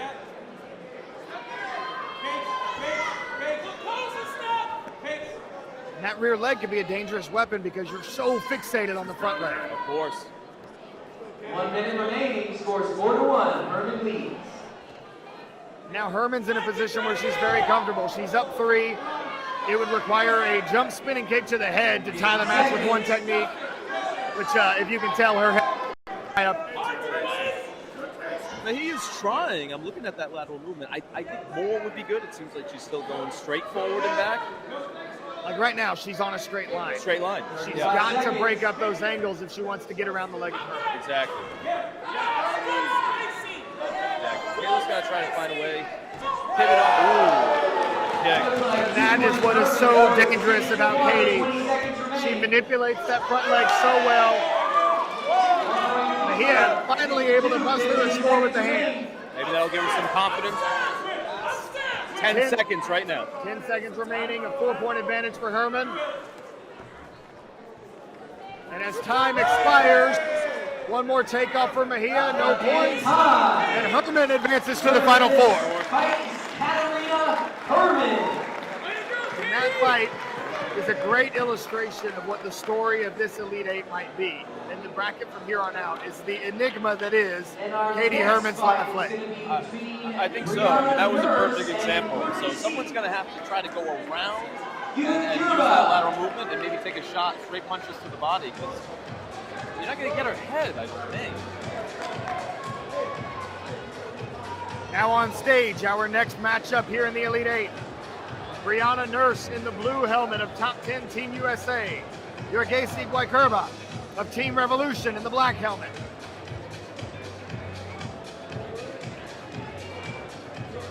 This matchup looks a little more at eye level for both fighters.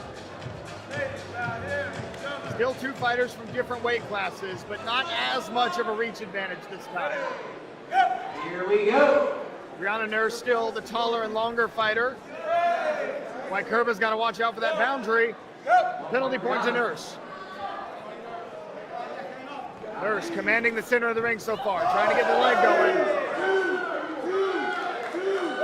1 point for Guaykurba.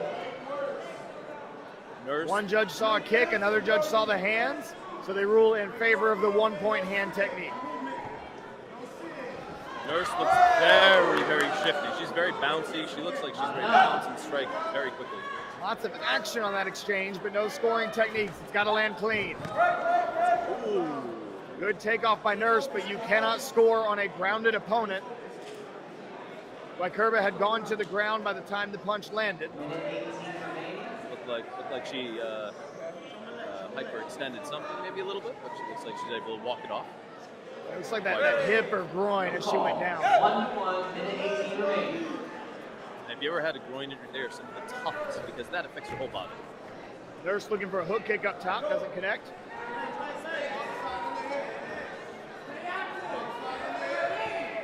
They're both so focused. You know, it seems like they both realize the other could score 1 minute remaining. quickly. And with a tie match under a minute left, they're waiting for a tell. They're waiting for a reaction to a fake, a certain step, a change in posture. Something that gives them a signal to take off and score like that. That's quite Wykerba scores. Wonderful. Wykerba. 40 seconds remaining. We're still tied 1-1. Nurse circling the outside a little bit. Both coaches telling their fighters to attack. Wykerba right now is kind of controlling the center up until right now. Beautiful body punch by Nurse. All tied up. 2-2. Nurse takes Another beautiful body punch. 3-2. just like that. Nurse has the lead. 10 seconds 10 remain. seconds remaining. Kind of a hooking body punch for Nurse. The back fist scored by Nurse. Back fist, always reliable. Time expires. Brianna Nurse of Top 10 Team USA advances. Well done. So we've seen the bigger fighter win in both of those. And that is not always the case in point sparring. Sometimes the smaller fighter can have such a speed advantage that it makes up for the discrepancy in length and size. And as you mentioned, point fighting is a speed game. And the thing that matters more than anything else is fight IQ. Doesn't matter your dimensions, doesn't matter your speed. What really matters is how well do you understand situational sparring. One of my favorites that to me had the best fight IQ I've seen, Morgan Plowden. Oh, Morgan Plowden was phenomenal. Now on stage, Kitana Everett, a teammate of Katarina Herman on Team Paul Mitchell. She is in the red helmet. In the blue helmet, Karina Balan. A Canada native, representing Kicks Universal Taekwondo. A former member of Team Straight Up. And speaking of IQ, it's always great to see Kitana Everett. She's got fight IQ. Kitana is such an outstanding defensive fighter. Once she gets a lead, she is so hard to deal with. I mean, look at those kicks. She hasn't stopped. She hasn't landed yet, but she's putting the pressure on right away. Tries to go up top with a head kick and then down low. None of it gets called. Mas Levine gave the note. Not only does it have to be clean, but it has to be at an angle where the judges can see it. If the judges can't see it with their own eyes, they cannot score it. And that's what you and I talk about a lot. Sometimes we see it or the audience does, and the judges may not. Balan steps out of bounds. Everett really trying to slide a kick in. Beautiful defense. Oh, the hook kick snuck around. I like That the defense was of Balan. that was Defense. phenomenal lead hand defense by Karina Balan. That was a master class on how to use that lead hand to defend yourself. 1 minute remaining.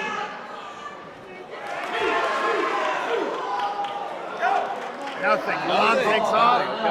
Everett wanted the defensive side kick. Nothing connects. I'm really liking Balan's defense here. That's great listening by Kitana Everett. Her teammate Cameron Ali says, "You're not faking," and immediately there she goes with the There fakes she with goes. that lead hand. I like what Balan is doing with her lead hand. She's doing what you talked about with before. She's trying to bat down that kick and check that kick a little bit. And Everett doing such a great job of working the boundary without stepping out of bounds. No! And the crowd is not happy about that. Balan takes off and scores. It's 1-1. Beautiful blitz. 10 seconds remain. 10 seconds. Folks, you could have an upset here. 5 seconds. Look at those blocks by Balan. Doing a great job.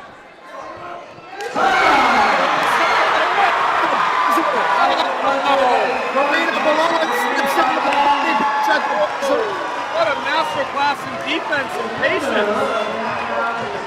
Are you surprised? These are are both very high-level fighters. I don't want to be disrespectful and say that I'm surprised. Obviously, as a Paul Mitchell guy, you want to see Kitana Everett be her best self. And Kitana fought that fight very well. She's a defensive fighter. We expected a low-scoring affair in this fight. But ultimately, Karina Milan executed a great game plan.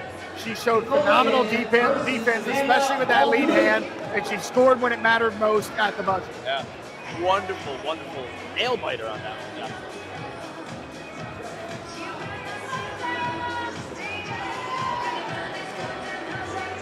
This is another match that could be very, very close. A couple of more offensively minded fighters. Savannah Walaniuk of Team Straight Up in the black helmet. Maeve McColgan of Team Impex KTOC in the red helmet.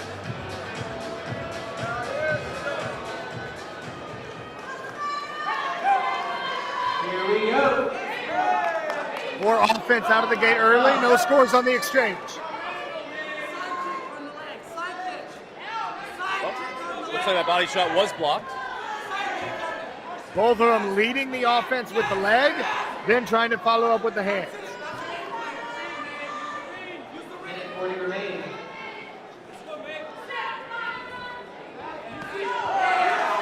That kick's going in there?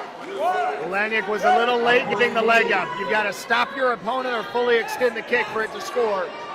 That was a good takeoff by McColgan. Not enough. These judges are being real picky about the technique being clean enough to score. Well, you said it before, it's an aim of speed and clean. You have to get clean. Side kick might have barely slipped in there for McColgan. I thought so too, Jackson. I thought that slipped in. But We as you were mentioned, at had the to be perfect precise. angle for it. Yeah. We were. 1 minute. And you do want to see contact. You don't necessarily want the technique to just barely tap the air. All tied up. 1-1. 50 seconds remaining. 1-1.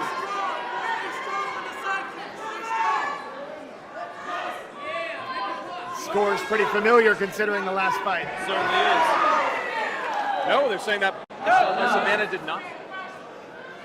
Scores 1-1. 35 seconds remaining. Body punch, McColgan scores. 2-1.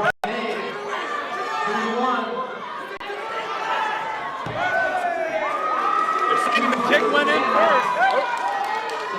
Huge momentum swing for Walaniuk, and McColgan comes right back to tie it. All tied up. 10 seconds. 10 seconds remaining. Yeah, he punched. It's a clash. They both punched at the same time. Side kick. Walaniuk. Just time expired. At the wire The again. winner of this round, Savannah. Back-to-back buzzer beaters. Amazing. Walaniuk headed to the final four. Hey, you were talking up these fights at halftime, and I think they've delivered. It's called the Elite Eight for a reason, Mike. College basketball has March Madness. We've got April Madness here. This is April Anarchy, William.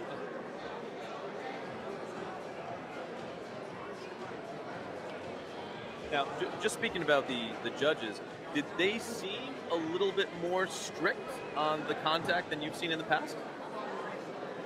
You know, it really depends on your panel. And honestly, you want judges to be strict. You don't want there to be these kind of little light calls that it's like, well, maybe it connected, and then you see them call it.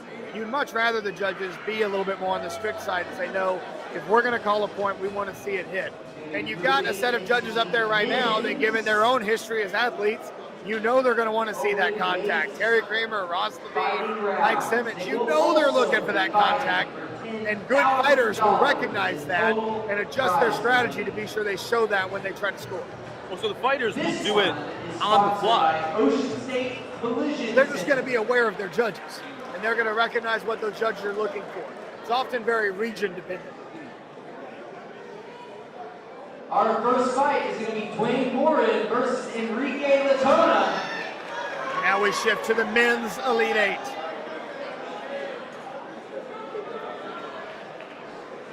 And here comes Enrique Latona, no stranger to winning these types of point competitions. So to review your women's final four: Katarina Herman, Brianna Nurse, Karina Milan, And then our winner that we just saw, Savannah Walenia.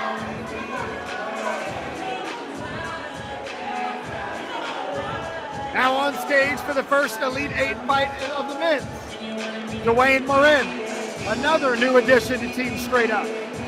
Mike Conroy in the coaching chair. He's in the black helmet. Opposite him, the white helmet of Team Paul Mitchell, with Damon Gilbert in the coaching chair. Enrique El Rey Latona.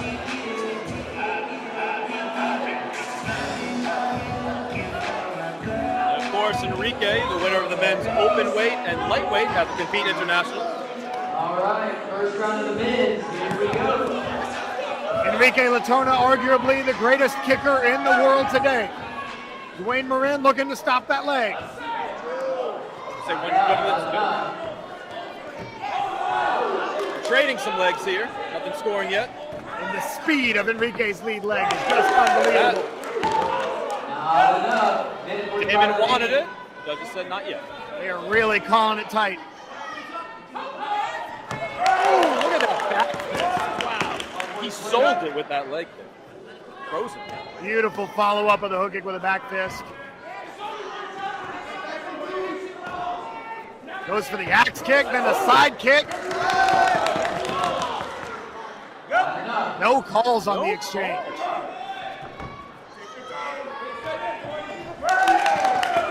Patience there by Latona. Letting Morin try to counter and then countering with hands of his own. Takeoff, Latona does not score. Jerry Kramer. Like that they want more contact. Of course. Cameron Ali wanting Latona to step back, and Latona takes off and scores. 3-0 Latona at the moment. Stop time. Morin a little shaken up, maybe a little bit of contact on the leg there. And they do a Waco reset, keeping the same spot they stopped in. It was basically center of the ring, so it's all right. Gilbert wants Latona to go to the body, and he... No! Morin's able to score on the counter. Oh, beautiful! Spinning kick blocked. Wow. How do you be ready to block that? But Enrique was.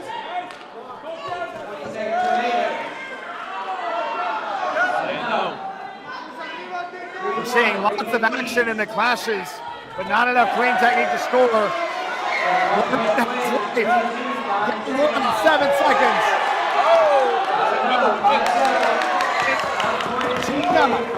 Using some offense, expires, and Latona staves off a late comeback from Dwayne Morin.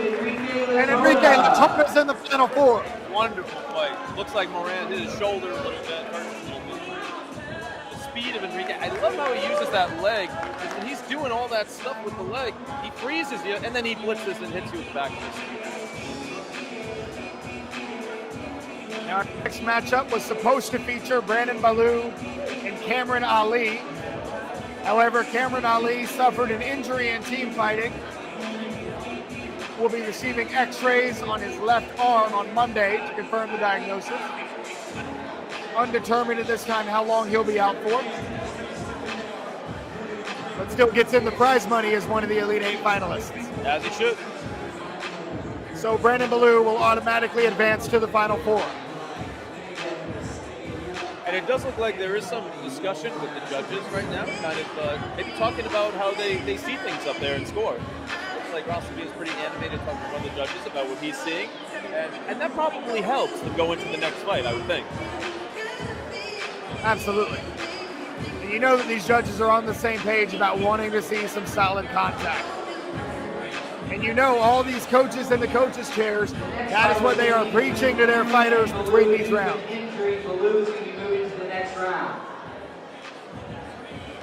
Our next fight is going to be between Devin Hopper and Jason Latona. And I know Devin Hopper we've seen before, wonderful fighter. And then Jason Latona. So our third quarterfinal matchup. Devin Hopper of Team Paul Mitchell in the black helmet. Well, they both have black helmets. Hopper of Team Paul Mitchell in the black uniform. Jason Latona hailing from Guatemala and the brother of Enrique Latona in the white uniform. And right away, folks, you can see the big size difference in this matchup. Let's see if Jason can use that lateral movement and get inside.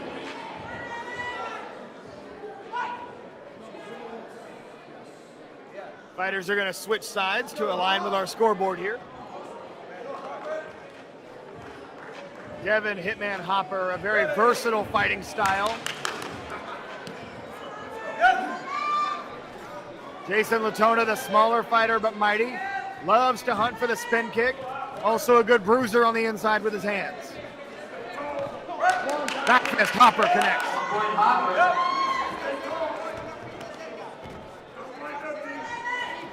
Jason really doing a lot of good work there to try to feint. And that, I think he got inside because of that. Balls go different directions, no point on the exchange. Latona trying to duck under but doesn't complete the back fist. Hopper sneaks in there with the left. That back fist of Devin Hopper is so quick. What does Devin Hopper do really well? You say he does a lot well. What do you say he's elite at?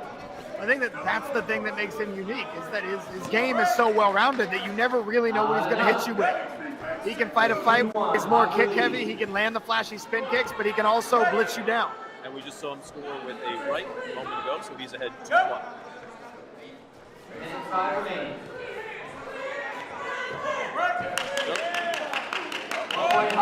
That was a little light. That back fist barely got there, but it connected. That one certainly connected. You can hear it from here. Looks like that back fist is finding a home again. Another back fist. That's 3 in a row, Jackson. Latona's yet to find an answer for that back fist. Almost connected again. Now he's moving a little bit more, Latona. You just look at the arms, the reach advantage for Hopper. You can tell that he knew that back fist was going to be a good weapon going into this match. He did. And every time it looks like Latona dips like he just did, he's exposed for that back fist. 20 seconds remaining. And part of what Latona's doing with those level changes is he's trying to make himself a more difficult target for the back fist. Hopper tries to take off on one of those moments that Latona is ducking. Latona might have an opportunity to slip in a body punch. But it's going to be too little too late as Hopper lands one more back fist for a 5-point margin of victory. With a score of 6-1. That was really nice. I think much like Katie Herman, I think as the taller fighter, he played that great. You know, you keep him at distance and then use your reach to hit him with the over the top right or back. And the next round is if it ain't broke, don't fix it, Mike. Exactly.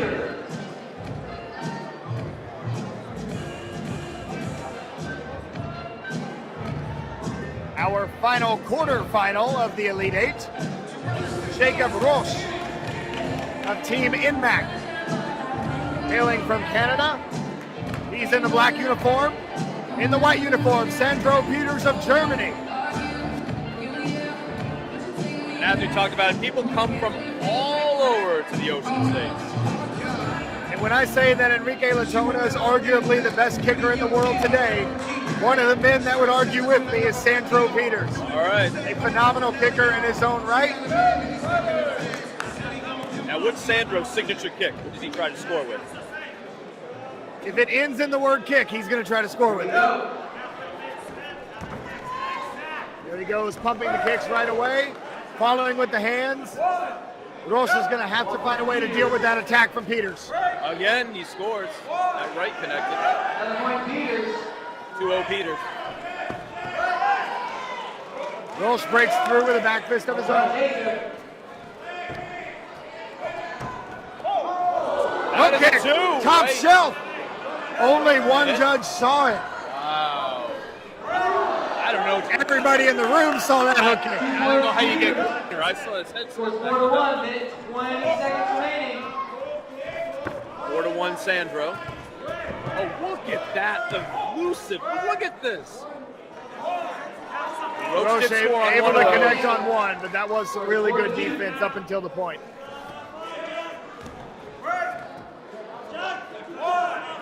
One of those they didn't call the back fist right away, so he followed up with a little insurance. I think that kick went. Yes. The judges say yes. Another head kick for Peters. 50 seconds remaining. Not enough. Oh, a nice little uppercut there. 40 seconds remaining. 7-3, not an insurmountable lead. But Peters with another kick. 9-3. You're not kidding. That's his bread and butter. 6-point lead with 30 seconds left. Roche has to push. Peters stepped out of bounds, but he was pushed by Roche, so it doesn't count. 9-3. But you gotta let that right go, I think, when he's backing him up. Ooh, a little extracurricular. It was a little hard for Quick, but Not enough. Nothing wrong with a little contact. Roach coming in with a punch, scored 1 one. point Jacob. 3 seconds though, Beck. Time expires. Time. Nice victory for Sandro Peters going to the Final Four. Very nice. Sandro Peters will be moving to the Look, next round. I think this year we're seeing some of the best fights that we've ever seen in our 4 years of being here. A lot of talent making it to the Final Four. Enrique Latona, Gavin Hopper, Brandon Ballou, Sandro Peters. Anybody's game. And now we've got to wait to get the Final Four, Mike. Oh, come on, man. Come on. They always make us wait. That's all right. 1300 girls weapons. I do love seeing some girls' weapons. We'll have 4 junior forms and weapons divisions. And then right back for the Final Four after that. It's going to be Timmy Rodriguez.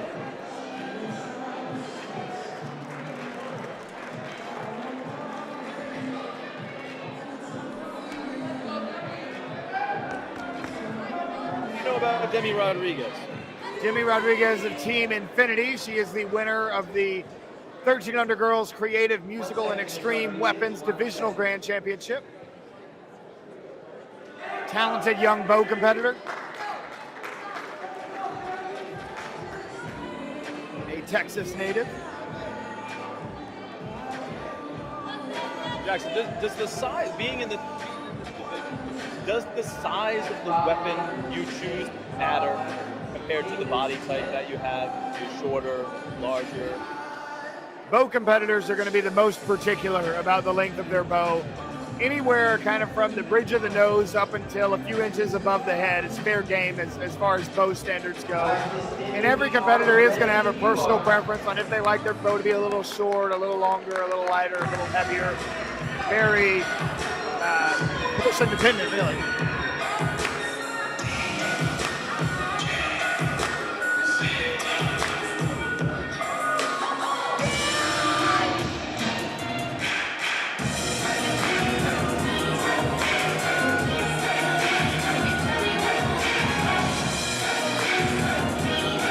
Demi looks ready to go.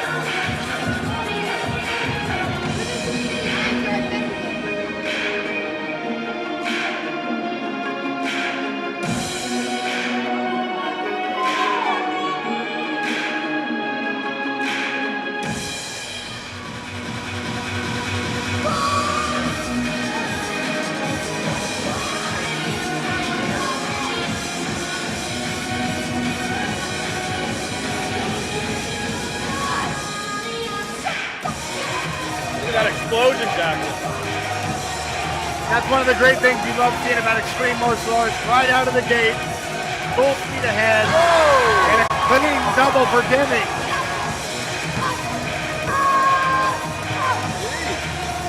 I see someone that before her routine, she looked kind of subdued and chill, and look at her now. She's taking off. I love that under the leg, behind the back release. That was nice. Wow, perfect timing, Jackson.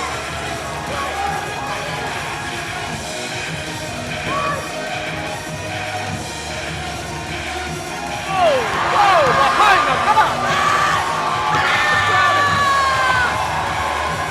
2 double spins in the form, and then a massive double spin behind the back. That shit blows it. What? Are you kidding me?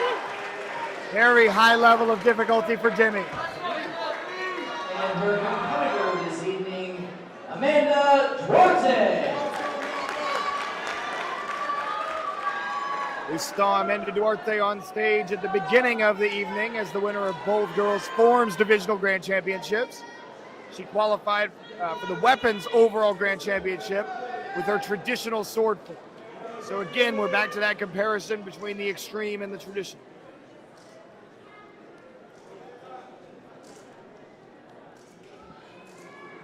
Representative Revolution, I'm Amanda Duarte, Thank you.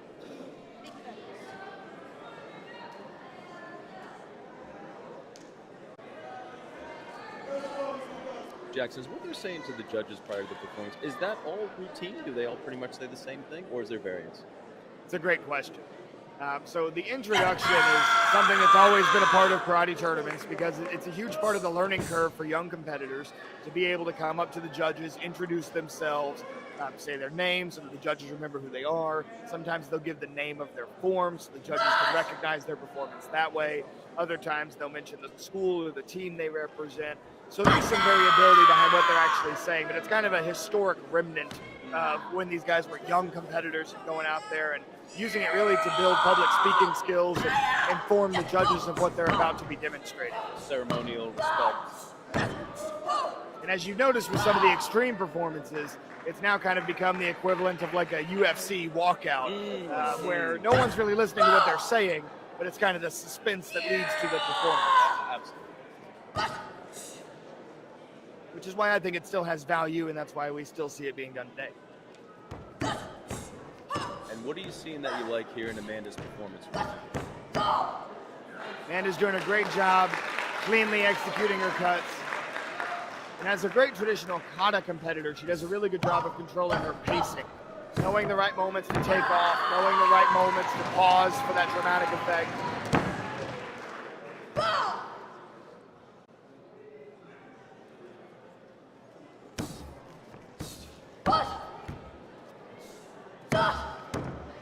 Mixing in a nice side kick with the sword cut.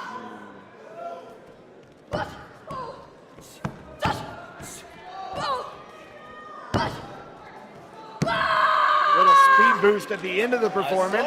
Judges like to see that cardio. Very nice performance from Amanda Duarte. I think this is going to be another close one. It looked pretty good on both sides. Two very solid forms. Seems that the crowd favors the extreme a bit. Demi had a lot of crowd behind him. Have both competitors up for scoring. I don't know if there was anything that the judges might have seen. It looks like there was a little hiccup when she was sheathing the sword or was going to the side. I don't know if you saw that too. It is something the judges will look for closely. Is that something that adds difficulty to a sword competitor's routine? 9.98. 9.98. And it sounds like the judges are erring on the side of traditional so far. 9.99 and 9.99 for Diddy. It is a close one, as predicted. Looks like a 4-3 split at the time in favor of Duarte. Judges score 9.99, 9.99, 9.99, 9.98, 9.99, 9.98, and 9.98 for Amanda. You are correct. You know, Jackson, not to give us too much props, but every time we said it was going to be a close one, it's been a 4-3 close one. Amanda Duarte. We've been around this block a few times, Mike. And so has Amanda Duarte in her young career, a wealth of experience, putting it on display with her traditional sword form winning an overall grand championship.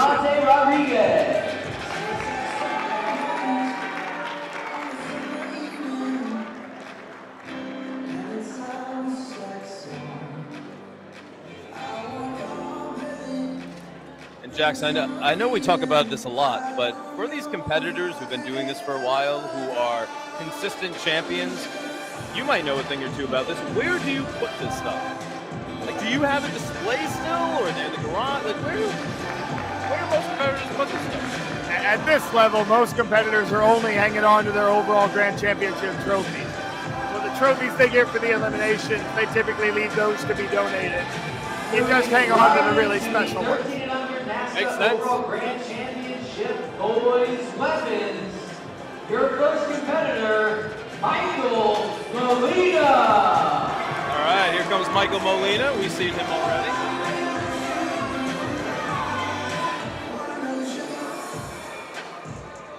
Michael Molina of Team Showtime, the winner of the Forms Overall Grand Championship for the 13 and under boys age group, trying to win another title with weapons. The bow is his specialty.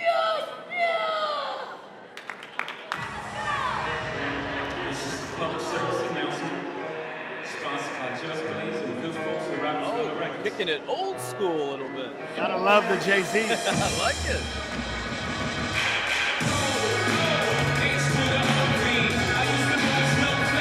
H to the Izzo.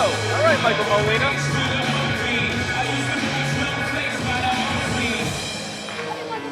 This is a public service announcement. That was a very specific intro. I'm Michael Molina, may I begin? He wants to get straight to the point. My kind of guy. Between the legs on the full twist.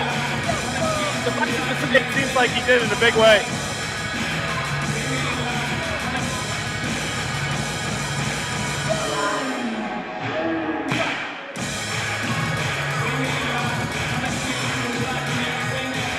Great speed from Michael Molina. Yeah, look at his speed and flow. And the triple to the split! What? Into a split? Oh my God!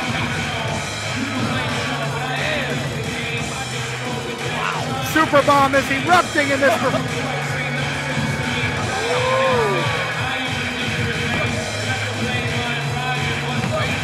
This is all going to come down to the last trick.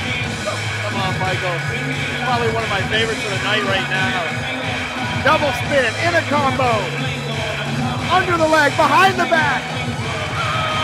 Behind the head with the hook punch. Oh, there you go, Michael. Look at that. Michael Molina bringing the house down. Michael Molina. Michael Molina is going to have me go home, get out my lugs and my South Pole shirt and baggy jeans, and Malachi Randall. That's a tough act to follow. See what Malachi can do.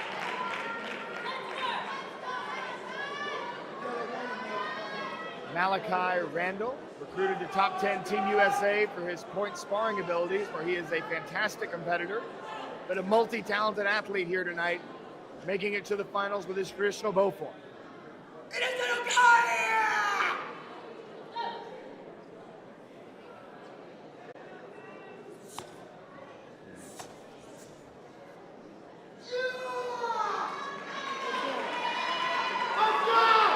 Again, Jackson, choosing to not go with music so we really hear those snaps to the gi and the intensity. He's bringing that same power and explosiveness that he brings to point sparring.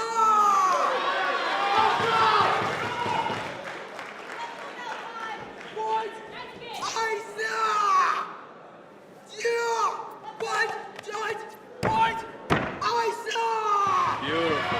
The intensity.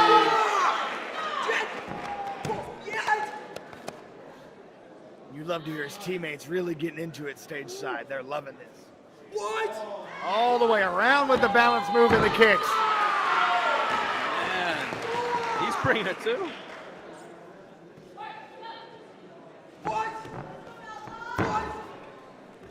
Oh, look at that nifty handwork. Behind the back manipulation in a traditional bow form.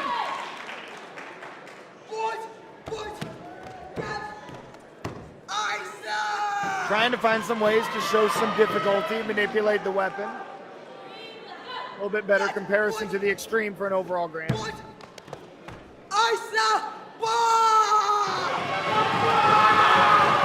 getting team support. Malachi Randall. Strong, impressive performance from Malachi Randall. Got both competitors up for scoring. First competitor is going to be Michael Molina. Judges score 9.99, 9.99, 9.99, 9.99, 9.99, 9.99, and 9.99. for Michael Molina. Beautiful job by Michael Molina. Well done. And our A second unanimous competitor, decision victory for Michael Hawkeye Molina. Randall. Judges score 9.98, 98, 98, 98, 98, 98, and 9.98. Jackson, those two competitors, I'm looking at the difference it looks like in their choice of modes as well. So between the extreme and the traditional, you will see a big difference. Because for the traditional bow division, you're going to see a wood stain bow, no extra reflective tape, nothing flashing. Now the bow that Michael's using is still a wooden bow. They just add reflective tape on top to make it a little bit more showy for all the tricks.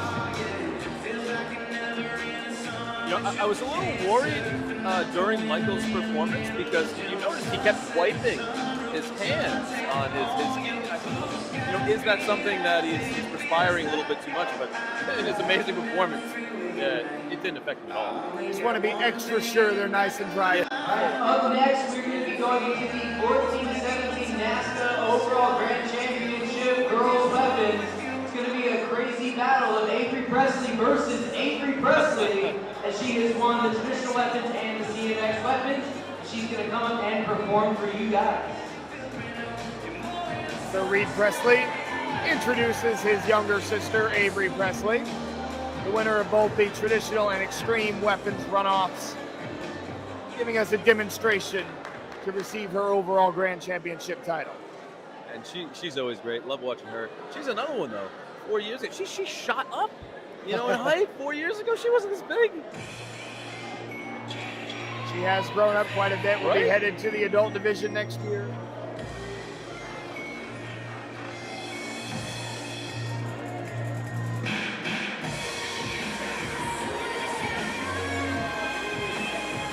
And again, with these demonstrations, always just another opportunity to prove to the judges why they made the right decision in the elimination tournament. Are you expecting her to do some things out of her normal routine because she's already won? We can certainly hope so. Sometimes competitors do like to give us a little extra treat when they know there's really nothing at stake. She could completely drop and mess up and she's still the overall grand champion. It doesn't matter. Other times, though, competitors keep tricks up their sleeve.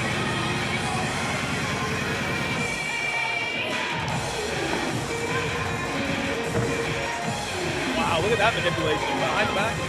That's one thing that really sets Avery apart is her speed. She's able to work that bow so quick. Wow. What does she do to train to manipulate the bow so quick between her digits?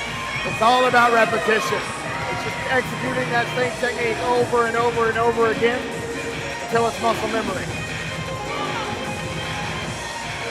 Her signature blind catch. And she does give us a little bit of an upgrade. Goes for the double spin. Flawless. And sticks it. Flawless. Avery Presley.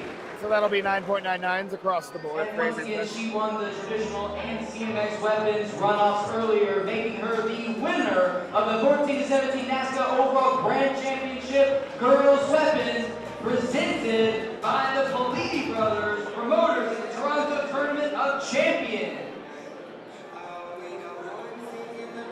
Mike and John Politi on stage to present the award.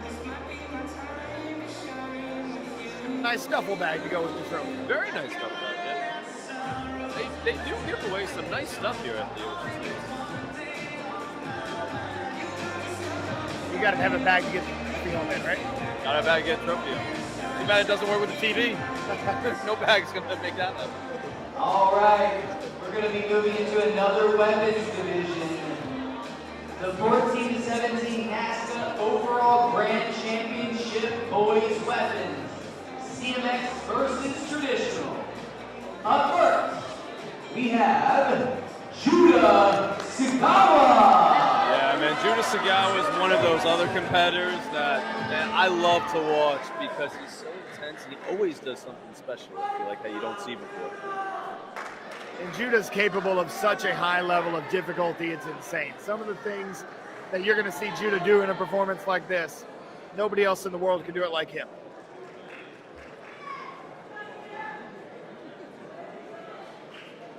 He's another. Watching for quite some time here at the Ocean States. Representing Team Freestyle from San Diego, California. I love his choice of sheath for the sword. Very nice finished wood. Natural.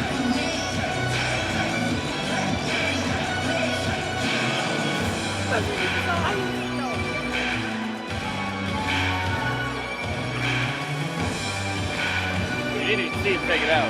That's good attention to detail. Huge double full with a slice on the landing.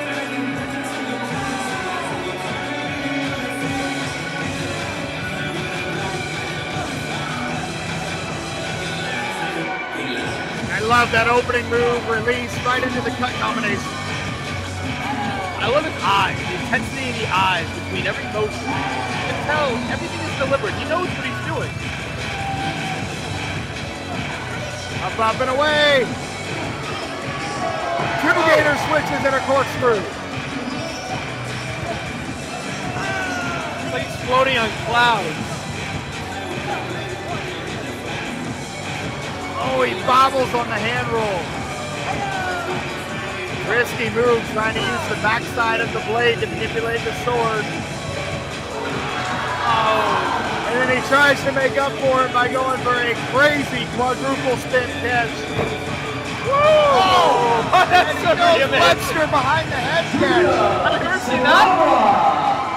I've never seen Webster behind the head catch with a sword. That is insane. And see, that's one of the things that you gotta love about Judah, is that even when it doesn't go his way, he still finds a way to put on a He show. gave us something that we haven't seen before. Always happens. We always get treated here very well. Now Gavin Dollarhide of Team Competitive Edge in a funny spot. He knows he's won the overall grand championship. He's just got to do a traditional bow form.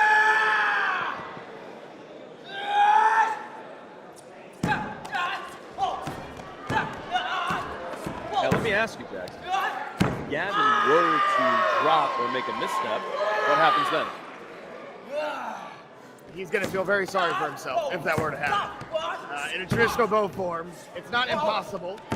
There's a spinning hook kick. You don't see that in a traditional bow form very often. But yes, we're going to ward off those evil spirits and hope that he just finishes a clean form. You know, I just got asked the tough questions. The audience wants to know.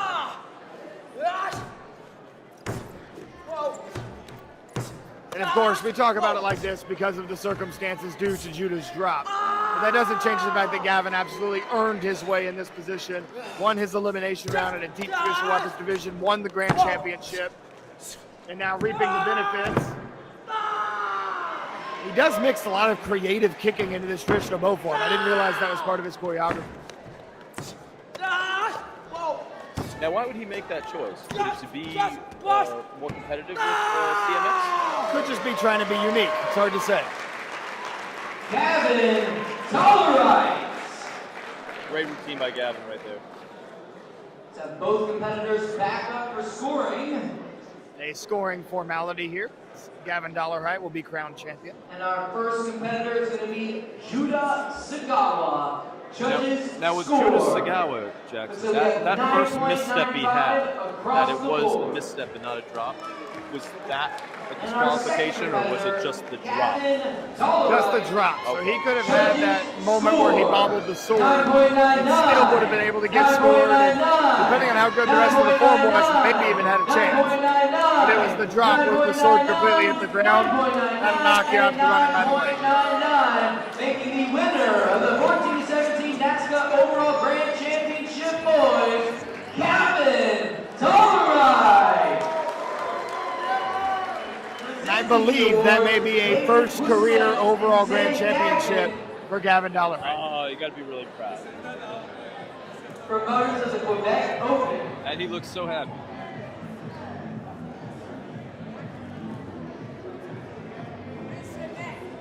So one more congratulations and a photo op for Gavin Dollarhide.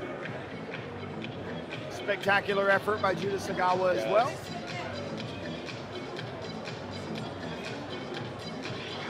I'm not sure if it's tonight or not, but it does seem like we've seen more drops tonight than in previous years. Is that due to the difficulty of the teams? I do think that every year the difficulty takes another step up. So it makes sense that we'll see these kind of changes in the number of drops that you see. And it's also the fact that Ocean State's is a big tournament. There's a lot of pressure on these competitors to hit forms, and that can be hard to do under the bright lights. None other than the 2025 Ocean State Grand National Special Guest World Champion, Ross Levine. There we go, Ross Levine coming up. All-time sport karate champion, including a 9-time Warrior Cup winner, 3-time Diamond Ring winner, and 7-time Ocean State winner, which includes 5 times fighting, and what's really cool, 2 times weapons. And also a 2-time ISKA US Open winner. Ross is an undefeated pro kickboxer and a 3-time karate combat middleweight world champion. And in 2019, he won the Glory Knockout of the Year. He is the owner of Turbo Sports International and Turbo Kickboxing Academy. Let's make some noise one more time for Ross Levine.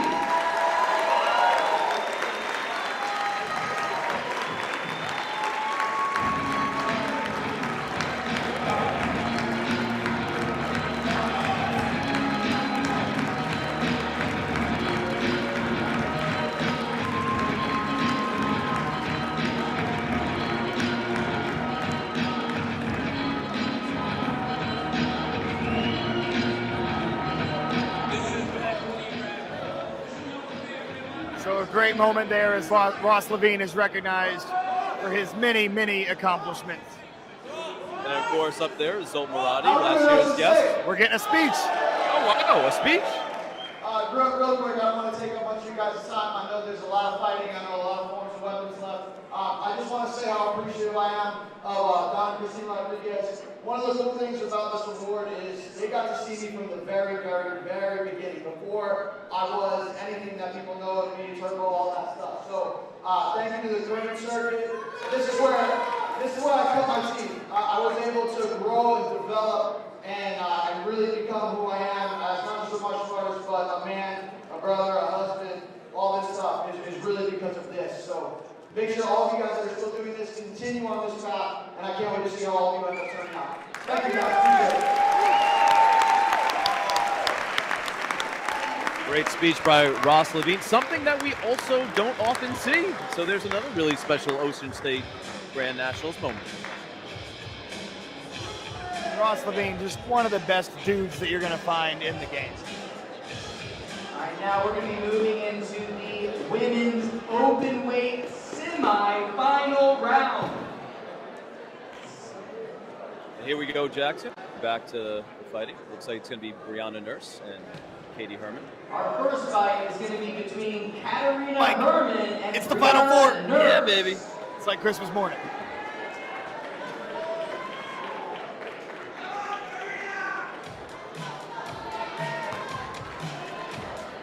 Katarina Herman taking the stage in the black helmet. Brianna Nurse in the blue helmet. It's going to be really interesting to me, Jackson, because Brianna is not as tall, but she's on par with Katarina body composition-wise. Anybody who lines up across from Katie is going to have to find a way to deal from the leg. It doesn't matter what the dimensions are, and that's going to be the story of this fight. This is true. It is always the story going up against Katie Herman. Brianna Nurse. The front leg. Brianna Nurse looking for redemption. Katie Herman defeated her earlier in this tournament by a 10-point spread. Wow. Nurse looking to make it a closer contest here in the Final Four. I love how they're eyeing each other right now. You can tell this is the Final Four. They're looking at each other pretty intensely.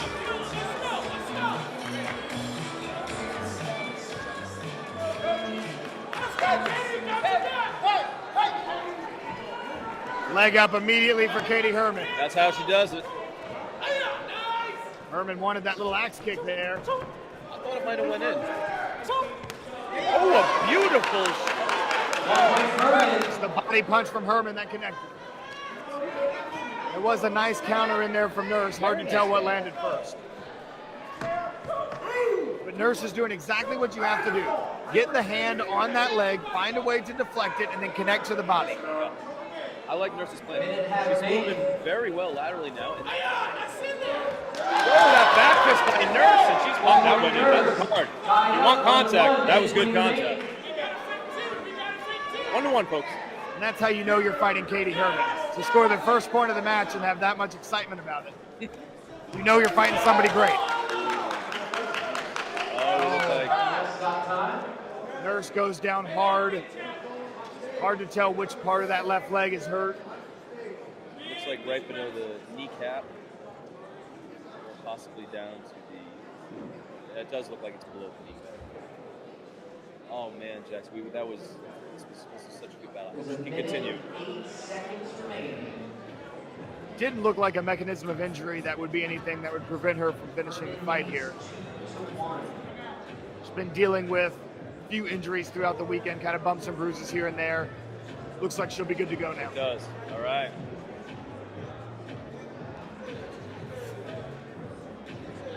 Yeah, she doesn't strike me as someone who's going to bow out easily. We're good to go. And you got to love the energy that she's brought to this fight. She is here to win. I was going to say, she's moving laterally great. She's circling. She doesn't seem intimidated. Herman leads 2-1. Nurse circles the outside. I like it. She's evading Herman's kicks right now. Not that one. Side kick on the body from Herman. 2 points Herman, 4-1. This is where Katie is so dangerous. A 3-point advantage. Not enough. Oh, here we go. It is not like that. Kick snuck 40 in. seconds remaining. Herman leads, 4-1. Plenty of time. A little side kick comes in from Herman. Not called. 30 seconds. Canelo Loveless thought he saw some hands from Brianna. Yep. 20 seconds remain. Herman using the for defense. That did get in. Kick to the body. Herman, 2-pointer. You love the respect there from Nurse, nodding and acknowledging it. You do. Nurse able to get one back. 5 seconds. 4-point advantage for Herman as time expires. And a great contest there from Brianna Nurse as Katie Herman moves on to the final. Great job. I think that is the game plan that you have to do against Katie, but she's so good and she's so calm, Katie. Reminder, Brianna But I really did like the movement that Brianna did, and she had that hand up and she was able to kind of back down the front leg. Well, and I'm impressed by the adjustments, right? Going from in the span of a weekend, being 10-point spread by somebody and then being able, I mean, she was in that fight all the way until Katie pulled away with that last kick towards the very end. To be in that fight, to be in a position to maybe win that fight, that's great adjustments and really a testament to the spirit of Brianna Nurse. I couldn't agree more. Because a lot of times when you get a score of 10-0 against somebody else, that has to affect you sometimes mentally. Brianna took that and said, no, I downloaded some data to be even better. Absolutely.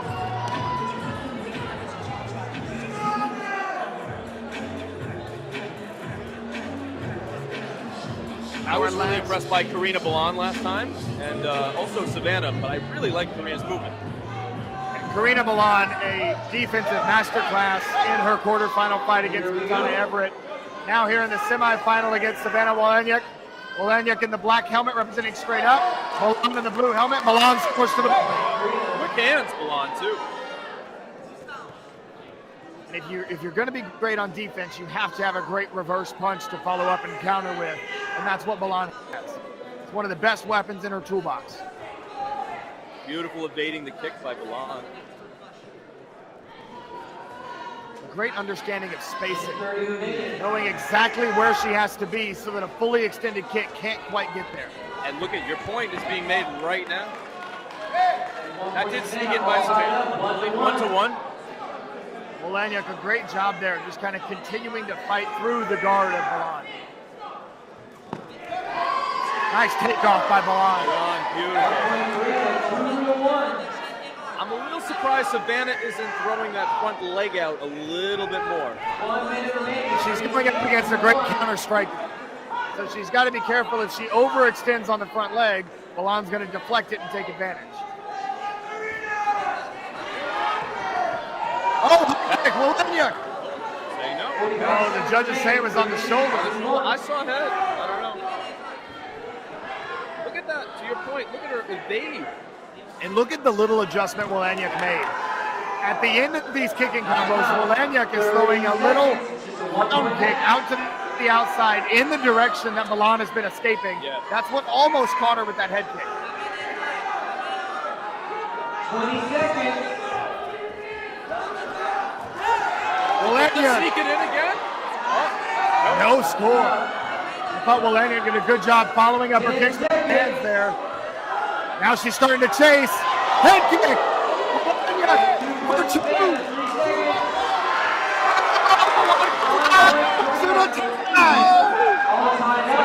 Next point wins. Next point wins. Pick your fighter. Oh, right through us. The head kick by Savannah. He missed. The head kick went over the head. That's a good call from the clash.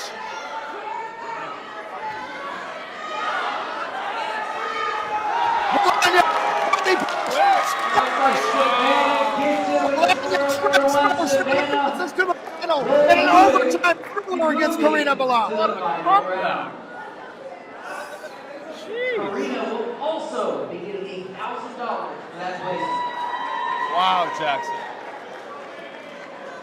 Overtime. That was right in front of us, that other one before. It didn't look like that. That kick just missed, but then she was able to get it back.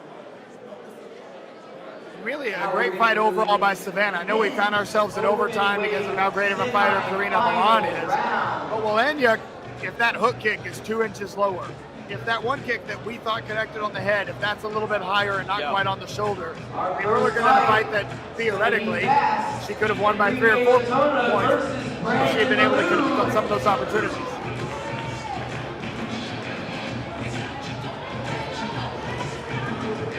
An interesting stylistic matchup coming to the stage for the final 4 of the men's bracket. Enrique Latona in all black of Team Paul Mitchell. Brandon Ballou, who got the bye due to the injury to Cameron Ali, in the purple and gold of Team Straight Up. What do you think, Jackson? Ballou got the bye. Latona fought. Is Ballou going to be a little bit rusty, or do you think he's going to be just fine? These guys have been fighting all weekend. Ballou's going to be ready to go. But the big stylistic difference is you've got Brandon Ballou, who's a New England guy. He's a little bit more of a bruiser. He wants to get in the pocket and bang a little bit. Whereas Enrique is the guy that wants to lead off with that leg and kick you in the head. And so 2 very different styles. And I don't know that I've ever seen these 2 fight before. It's going to be special. Right. Styles make fights. We're about to see it right here. Here we go. Ballou the first to lift the leg. That's a side bet nobody was expecting. Didn't have that in your props.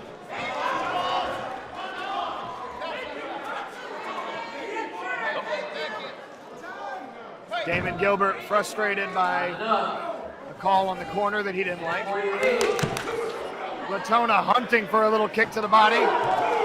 Latona goes round kick. I know. Gilbert is very animated. He fought 2 kicks connected, but that was not called. It's hard to go round kick to the body because if the other fighter compresses that kick a little bit, because it's not that stiff side kick, the other fighter can kind of make it difficult for the judges to call. That too snuck in by Latona. That side kick to the body. That's the stiff side kick I was talking about.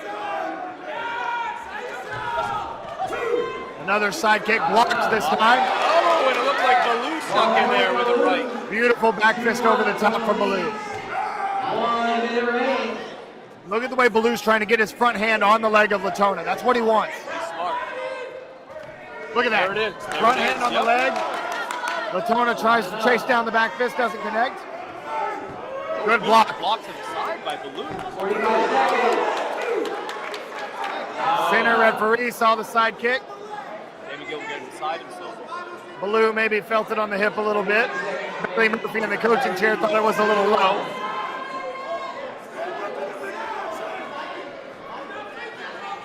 So far, this is a beautiful style matchup. Ballou tried to go top shelf, barely missed. 2-1 Latona, 30 seconds remain.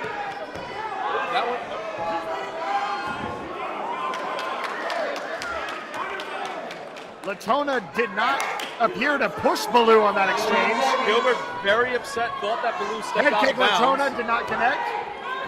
15 And that looked like that was blocked. Oh, the Latona! Latona. Beautiful follow with the hands. 2-point advantage with 10 seconds remaining. 5 seconds. 5 seconds. Great evasion by Latona coming off the head kick attempt. Great fight by both fighters. I mean, we say that with every fight, but every fight's been amazing tonight. When you face a great kicker like Enrique Latona, and you come out of that fight with the final score being a combined score of 4 points, you've done something right. Brandon Baloo had a great game plan in that fight. Enrique Latona just got the better of the big moments. Devin Hopper versus Sandro It Peters. seems like Latona throws so many kicks per fight. I don't know what it was, but I've seen so many in different variations. That's one of the things that makes him so tough. It's not just the quality of the kicks, it's the volume of kicks. He's throwing so many that at some point, if they're coming your direction, statistically, some of them are bound to hit. Devin Hopper will look to make this an all Paul Mitchell Super Fights final. He's in the black helmet. His opponent, a very familiar foe, Sandro Peters in the white helmet. And you said Peters, great kicker in his own right. These two met in the finals of the team sparring division where they both fought the anchor. Hopper was working with about a 10-point lead on Peters. And here we go. Here we go. This a very different fight starting 0-0. Hopper wants that little slide-up hook kick. Peters right now controlling the center. Good front hand defense by Hopper. Smithers over the top to score. And Hopper taking the lead. Peters better watch out. Peters tried to land a back fist as Hopper leaned out of the way. Hopper leads 1-0. That kick is hanging up there. Hopper's doing a great job blocking him, and he just... The Hopper hook kick doesn't get home, and Peters continues to score with the hand. 1-1. Oh. Hopper tried to sneak in a jump spinning side kick there at the end. Not enough. Judges call a push, no exit. 14 remaining. Scores 1-1. Very nice. No call in the exchange as Hopper tries to counter. That 2-point slides around for Peters. Finally got one of those. He's been trying. Under a minute remaining. Hopper, great movement. Hopper 3-2, 50 I seconds. feel like some of those Peters' leg is hang up in there a little too long, and Hopper could go to the body of him. Hopper resets. Peters over the top. Scores with his hand. Peters 4-2, 40 seconds remaining. A lot of time left. 2-point lead for Peters. Match legs. And there's a lucky shot. Great takeoff for Hopper. 30 seconds remaining. Peters doing a great job of following the kicks with his hands. 5-3 Peters, folks. Hopper hand fighting with the leg. Scores. Gets in there with a nice leg. Duck under back fist for Hopper, doesn't connect. Oh, that's it, connect. Head kick for Peters. 2 points. Looks like there's a little slip by Hopper. Score. And tie. Sandro Peters with a clutch head kick. Hopper got a little antsy trying to jump in there and get the points back. Peters takes advantage. Head kick to the finals. Beautiful head kick. That was a great fight. That was everything's been great. Yeah, well, I can't wait to the finals. I mean, that's going to be explosive. And it was really the persistence of Peters that did it for him. Hopper was doing a great job of using that lead hand defense to stave off the attack of Peters for 10, 12, 15 seconds at a time, it seemed. But then Peters just continued to pump the leg and then the following with his hands. Peters scored 2 or 3 points that made a huge difference in that fight by following up his kicks. Now, Jackson, given that the legs score 2 points in this point fighting, are they paying special attention during practice to more legs, or does it really depend on the fighter? It really depends on the weapon of the fighter. If you're a great blitzer, you're going to ride behind that blitz, and you're going to trust that you can land your blitz twice as often as a kicker can kick you.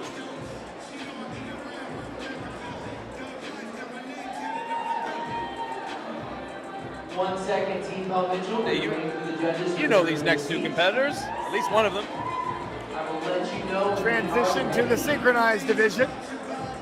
First on stage, winners of the traditional form synchronized category. My wife, Gabrielle Rudolph, and Samuel Diaz III, Team Paul Mitchell's 30-plus competitor. 38 years old, still going strong. Wow. We should be good to go. That's the great thing about the sport karate. I've seen people in their 80s compete, and it's awesome to see. This synchronized grand championship, a showdown between the traditional winners of this adult team of Gabrielle and Sam against a junior team of Cody and Michael Molina.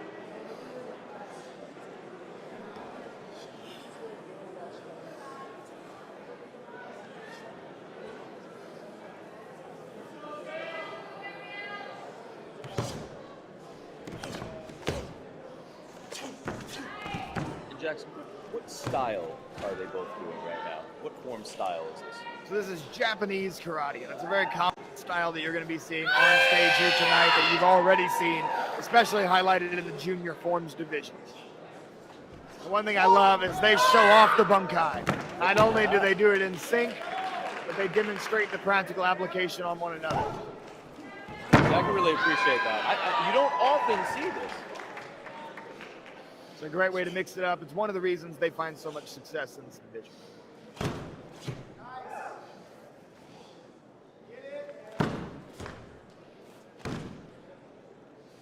You can really hear the power of every technique in sync.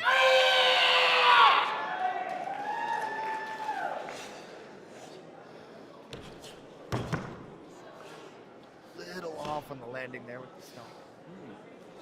In a tight division like this, just that little bit of being off sync can make a difference. You think it could make a difference?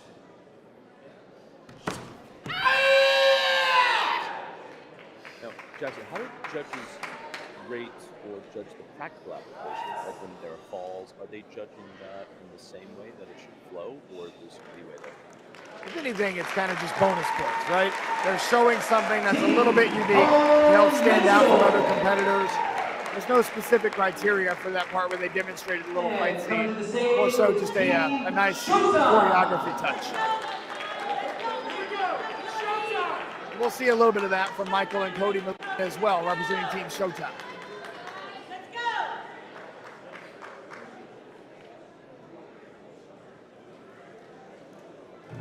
I love seeing more Michael Molina. He's really brought it. Great brother-sister duo. Yeah, I'm Cody. I'm Michael. To the point with the intro again. I love it.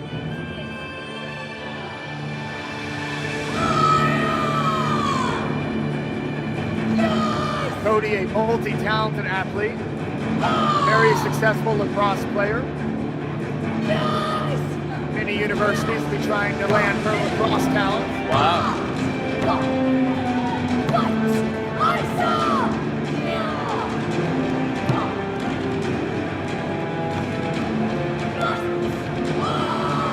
These two training together every day at home, doing a beautiful job of staying in sync. Well, you must have read my mind, my friend. I was going to ask, is this in a mirror that we're doing this? Is this just as they are now? What way are they practicing? And a little bit of fight choreography for the two of them as well. Love it. Love that part with Cody jumping over the swinging bow of Michael.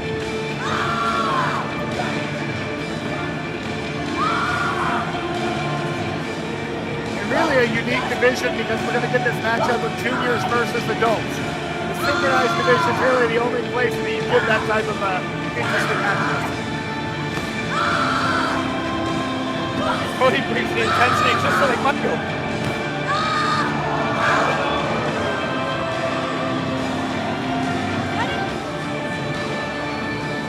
Just hate to see that. You saw Michael just so disappointed. Last move of the form, just trying to wrap the bow up into his arm and hits his leg. And it's something that's happened to all of us. Yeah. You know what I like though? Cody's right there, just right away, no hesitation. Was like, hey, it's okay, no problem. And you gotta love to see that. A great big sister.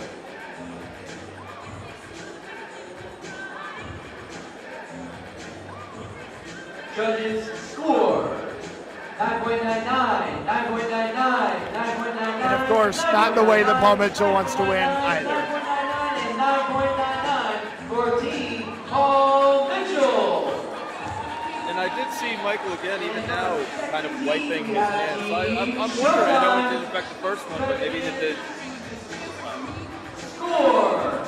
To be honest, it probably hurt a little bit too. Whenever you're trying to wrap the bow up like that, you hit your leg and everything kind of stops abruptly. It can be pretty rough on the hand and wrist. Taking the winner of the Sikh traditional brand, Team Paul Mitchell, presented by Steve Babcock and Kim Warrington. Good to see great role models there in Sam and Gabrielle embracing Michael. Absolutely. Sponsor of this event. You know they probably had their share over the years of disappointments. Steve Babcock, one of the co-founders of Team Paul Mitchell, presenting the award.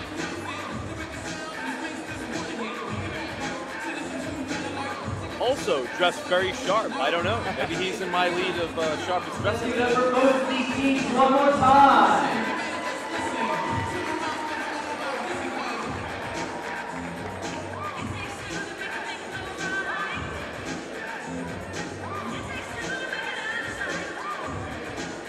As we move from traditional to the CMX, Team Paul Mitchell were the winners of both the Forms and Weapons divisions. CMX brand. Forms CMX weapons with versus Ben Jones and Dawson Holt. Forms. Weapons with Ben Jones again and Esteban Tremblay. I see Benjamin Jones twice, so it's going to be all three of them on stage. All right. It's going to be the winners of the forms and the winners of the weapons. I think we're in for something special on this one. Maybe these guys are up on stage, that'll be something good. I am their coach, and I have no idea what they're doing. I've never seen them lined up to start a demo like this. I mean, they always give us a treat when it's, you know, they've won both of the Sing divisions. Oh my goodness. They're going old school with the music. I'm fanboying right now. You're not usually at a loss for words with this or surprised.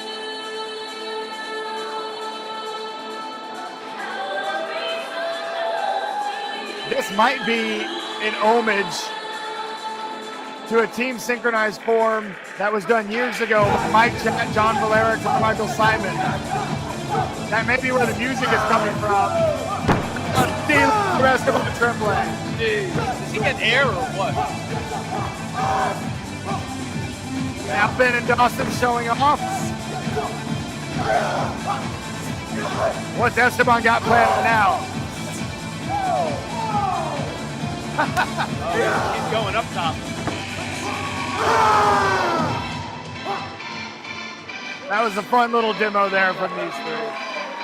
Team Paul Mitchell. I'm seeing 10 points from the crowd. Oh, That was on that awesome. one. And presenting the award is Mr. Chris Rebel. These boys have been teammates for a long time, going back to their competitive edge days. Really grew up on the circuit together. And Team Paul Mitchell Executive Director Chris Rappold, very pleased to present that award.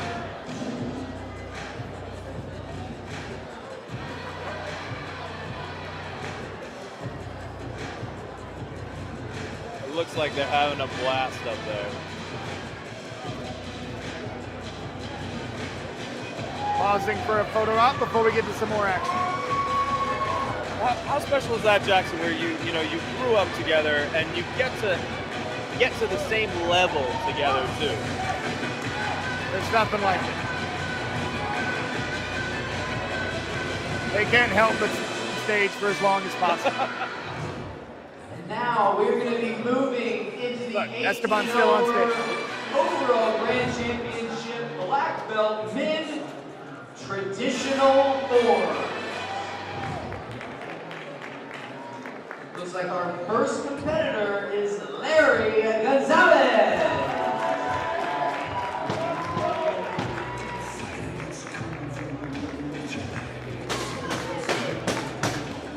Larry very authoritative up the stairs.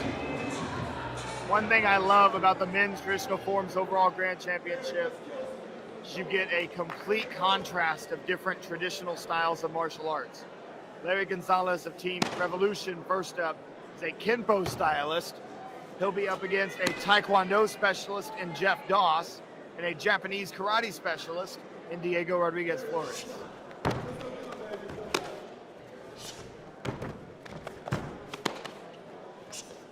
You may notice that Kenpo looks very different from anything else that you've seen tonight, because the whole idea of Kenpo is that it is a long sequence of simulated practical self-defense movements, lots of little arm grabs and wrist locks and manipulations that would honestly make a lot more sense if you were seeing it demonstrated on somebody. But one of the reasons they have this division is that this is an art form in and of itself. So there's no editing to make it more performance friendly. This is just straight martial arts techniques done one after another. And you do hear that power, lots of slaps to the gi. Little groin grabs in there and foot stomps and all kinds of practical self-defense techniques. Very,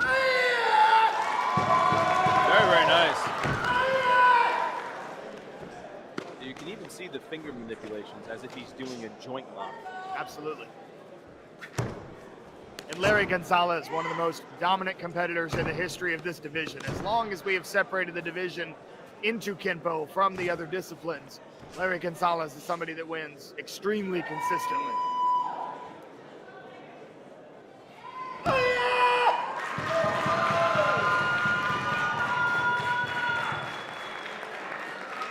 And another great performance by Larry Gonzalez. Larry Gonzalez. Next competitor coming to the stage, Jeff Toss. So I gotta ask you, Jackson, have you found out why his nickname is Sushi from last year? You've had a year. Sushi goes way back to the NBL days. The friend group that he rolled around with just started calling him Sushi. I do like the slaps. That's a very consistent way before he starts. He's got some of the nicest leg kicks I've seen.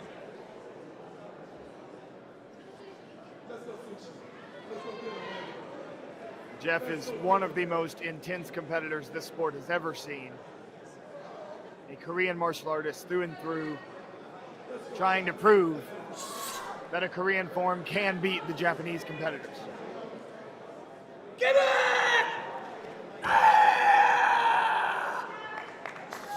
Already you see that intensity we were talking about, perspiration coming right out of his mouth. Beautiful twist kick to start the form.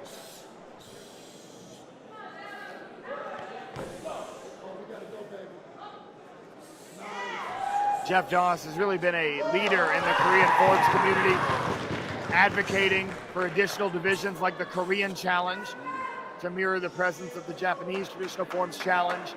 You see the AAU patch on his left arm. He's also been a leader seeking out some traditional Taekwondo programs, more of the Olympic style, and teaching them performance skills that he uses at open sport karate tournaments.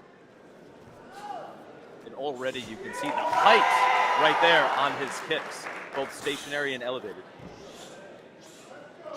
Nice jumping kick, showing off the athleticism as well. Beautiful axe kick. Excellent.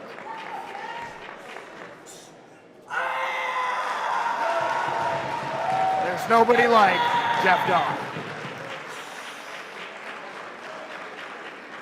Jeff Toss.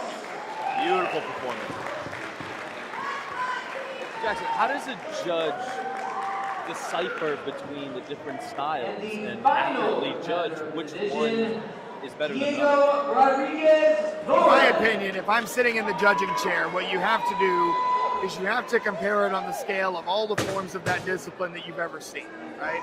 So with Jeff and Diego, for example, for Taekwondo and for karate, with Jeff's form, out of all of the Korean forms that I've ever seen, where would I rank it? With Diego's form, out of all the Japanese forms that I've ever seen, where would I rank it? And whoever is higher on that scale, that's really the best way to try to compare two different styles, in my opinion.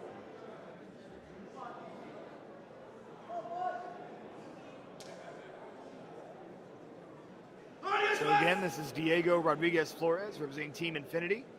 We saw his sister Sophia competing in traditional forms earlier tonight, as well as point fighting. A winner in both of those disciplines. With Diego, should we expect to see the same style that Sophia has? Yes.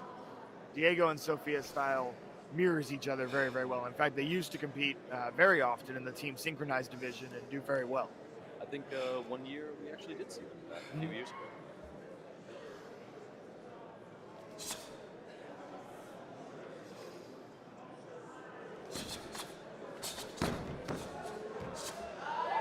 Diego, no stranger to the stage. Multiple overall grand championships with this kata under his belt.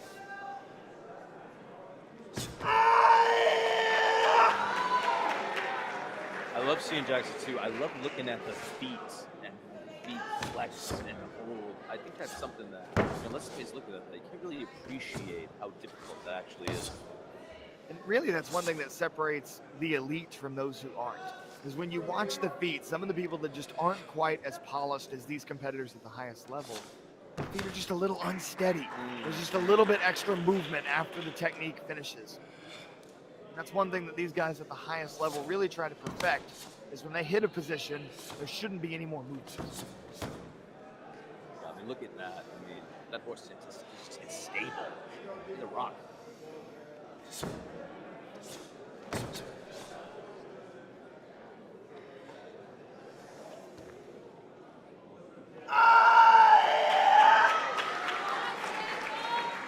The other thing with traditional kata that you gotta love is those little bursts of intensity that you get.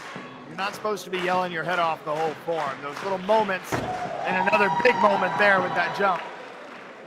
Those little moments of the explosive intensity really can complement a form well.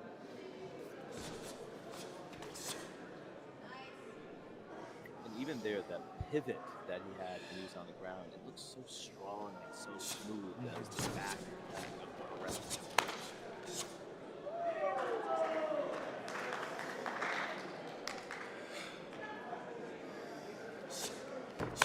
The other thing about traditional kata is that it's a test of endurance. Holding these positions, exploding, stopping over and over again for anywhere from 2 to sometimes almost 4 minutes. Wow, beautiful jump kick. It's a really strong performance from Diego tonight.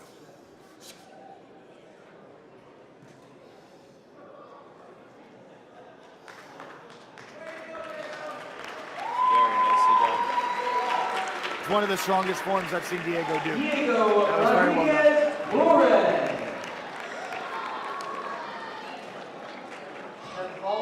Now to the judges. Kenpo, Taekwondo, Karate. This might be set up for potentially another close one. Statistically speaking, the Japanese karate is the favored style in tournaments like this. So if Kenpo or Taekwondo gets a win, expect a big reaction from the crowd. Doesn't sound like it'll be Kenpo tonight. Larry Gonzalez. For our second competitor, Jeff Dawes. Judges score 9.98, 98, 98, 98, 98, 98, and 9.98 for Jeff Dawes. Well, you're right, Jackson. Looks like Diego's performance was pretty stellar. Competitor of the division, Diego Rodriguez Flores.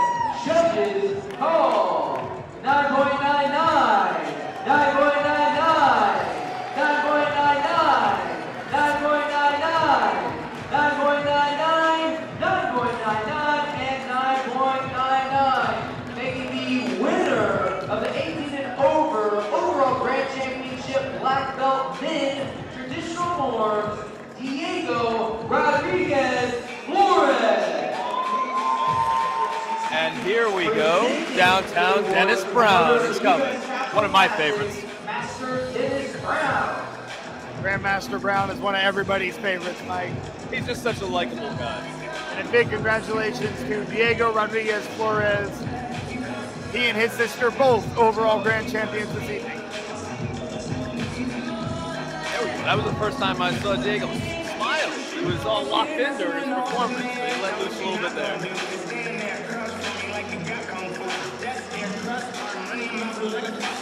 Now we're going to be moving into the 18 and over overall grand championship black belt women's traditional forms. Our first competitor is going to be Caitlin McMillan.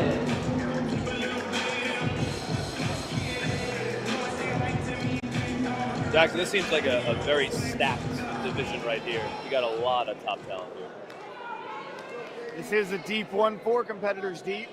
Another contrast of styles. Katie McMillan, who we saw earlier with her bow form, will be performing Kempo, like Larry Gonzalez, who you just saw in the previous division. She's on stage now representing Female Fighters Matter 2.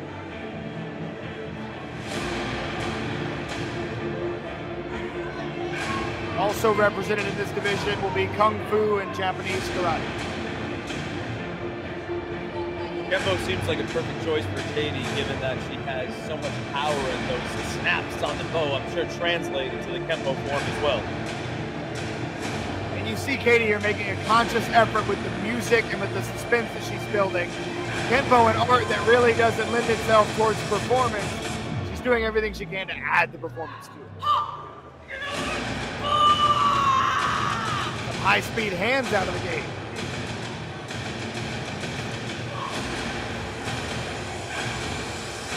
One thing that's impressive about Kempo is just the volume of techniques in a given form.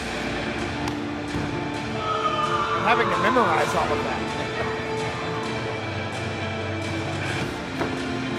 I remember when I was studying Kempo as a teen, and the forms were quite elaborate. But as you mentioned, it is that physical application.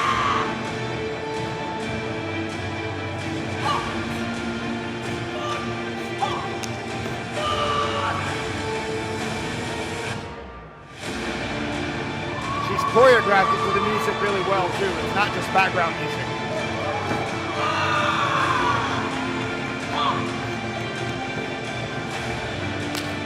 Beautiful. Nice pressing kick there.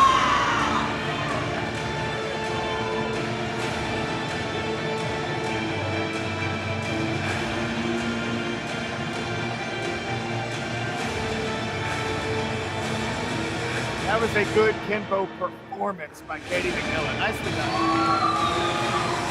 It did look like she did things to, make it more performative. Caitlin McMillan. For an art that generally doesn't lend itself, as you mentioned. The next competitor is going to be Sophia Campos.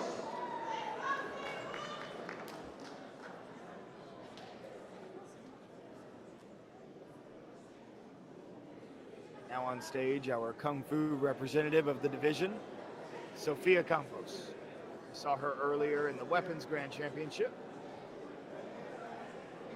Hailing from Northern California. One of the things I love about this form is the traditional wushu dress. I really enjoy it. It's very elaborate. Certainly the most comfortable too. Looks it.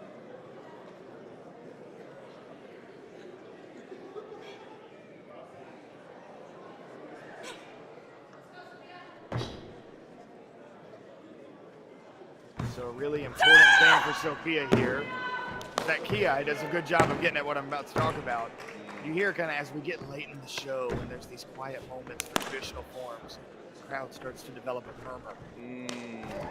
One thing that is super important is being able to silence it with techniques like that. Nice split. That was a showstopper technique right there. I don't hear anybody saying anything right now. Wow. Look at the balance too, not just the flexibility. Say, to hold that goes back, I think, to the endurance that you were talking about. And then to gracefully land like that.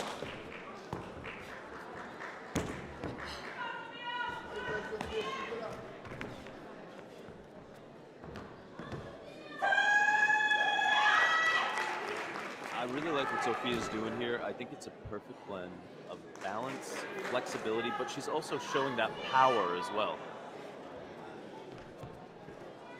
And that's something that can be difficult to do in a Kung Fu form. There's so much about fluidity and grace. And so if you have an athlete that can really show that power, it can be a huge difference maker. Nice pose there to finish things up. Good, strong stance. Solid performance from Sophia. Sophia Gambo. Really seems like she maximized everything that she could get out of this form that she chose. And the next competitor is going to be Maddie Kenaway. Maddie Kenaway, a winner at the women's overall at the Compete International. She's a winner earlier in the year. For traditional form.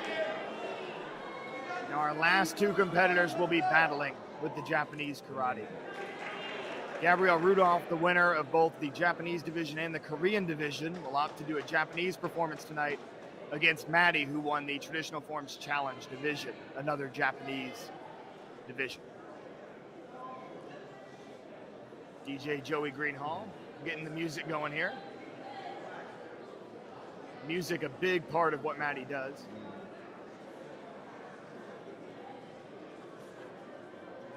Looks like we're good to go.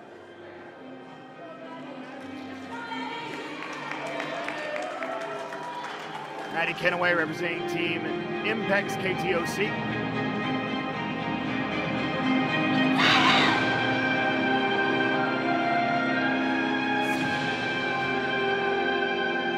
You notice right away the intensity that she has. And the holds, look at that, each one, they're just pulling a string. This is her signature form. The music that she does with it, the emotion she brings to it.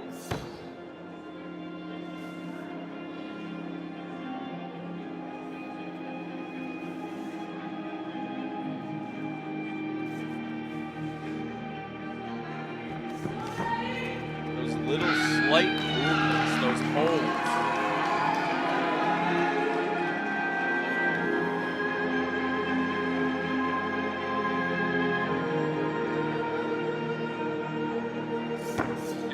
Tell the passion that she seems like she's into every move. Another great example of how important timing is for a traditional kata.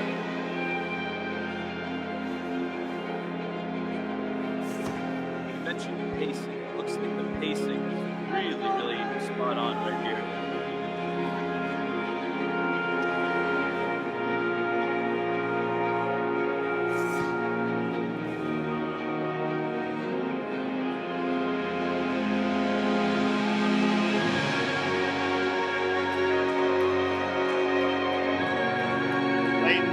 Showing off some balance.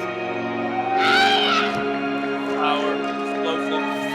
As you mentioned, with the traditional form, explosive power.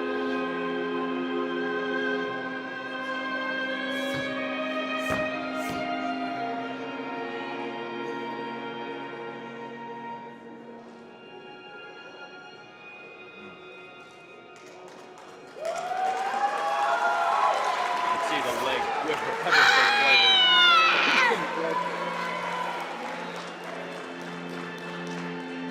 Great show of difficulty with the balance and leg strength there at the end. And again, those feet, looking at the feet arch, so difficult.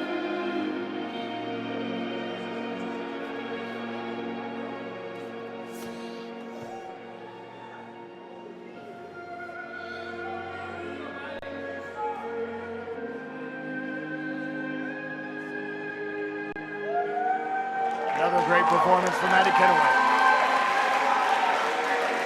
You know, I got kind of like the church type silence. I was so moved, I didn't really want to say it. That was Final great. competitor of the division, Gabrielle Rudolph.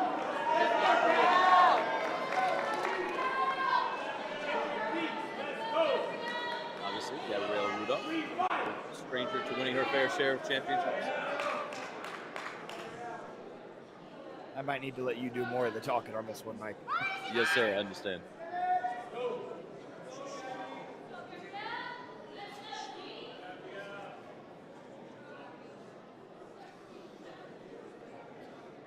Gabrielle getting ready to start off the routine. Gabrielle selecting a signature kata of her own.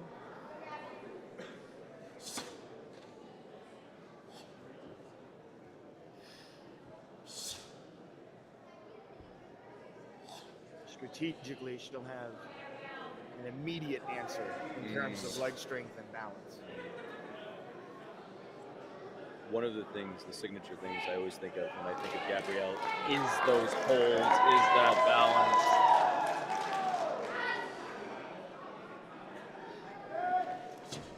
Beautiful front kick, wonderful power.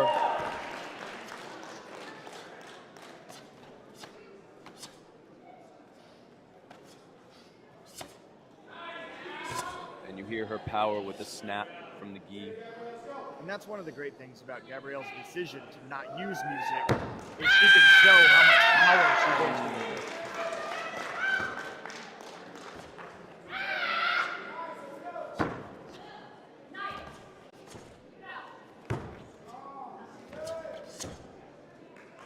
Beautiful footwork, pivots, balance.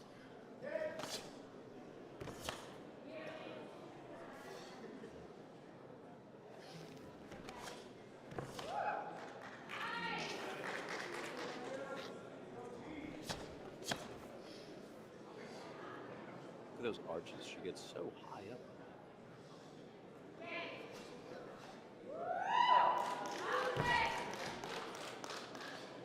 Yeah, just that unique combination of balance and power.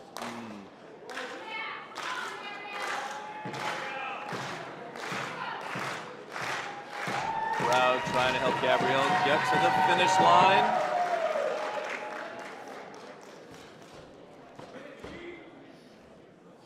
So much snap in every technique.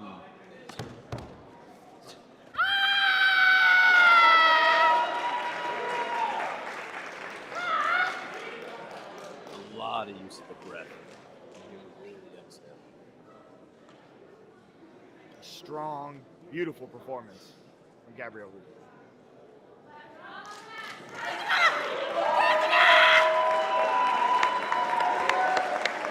Gabrielle Rudolph. Beautiful performance, Jackson.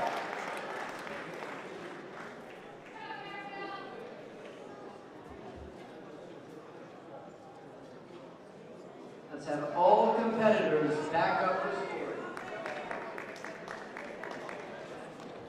And here we go for the judges' results.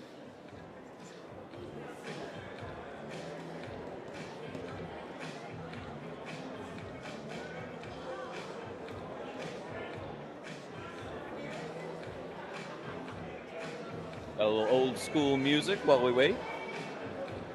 Not quite sure what the hesitation is. This is the longest pause of the night. Potential bathroom break or Trying to eavesdrop as to what might be going on over here.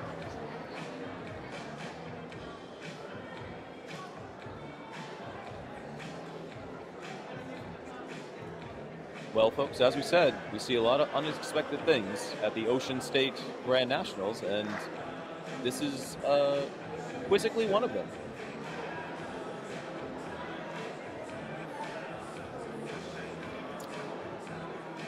Exchanges between many people in the audience. Jackson's trying to get a little inside look.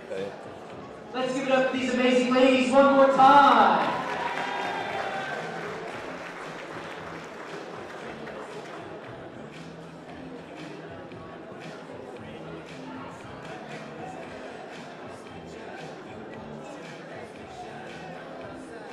And yeah, we continue to wait. So I'm sure the competitors are waiting in anticipation.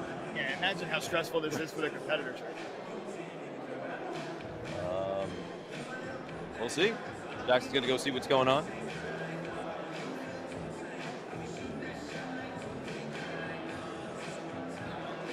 We see Christine Bannon Rodriguez going over there to check in. Looks like Jackson's trying to get some inside information while the competitors wait. We are not frozen on the computer. And it looks like, here we go. Our first competitor for stories is Caitlin McMillan. it's been made clear to me what the rule infraction was that was being discussed. Maddie Kennaway was the winner of the Traditional Forms Challenge Division, which has a very specific list of rules as to which forms you are eligible to run. It was brought to the attention of the judges, not by me, to be very clear, that she did not do a form that was on that approved list. We will hear the results of that arbitration, for lack of a better term. No, I don't know the source.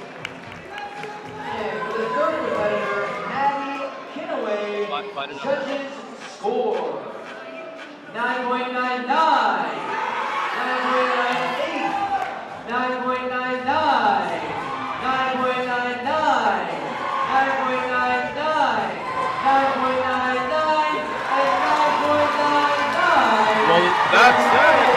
The crowd is going wild. It looks like Maddie Kennaway, if this stands, has enough to win.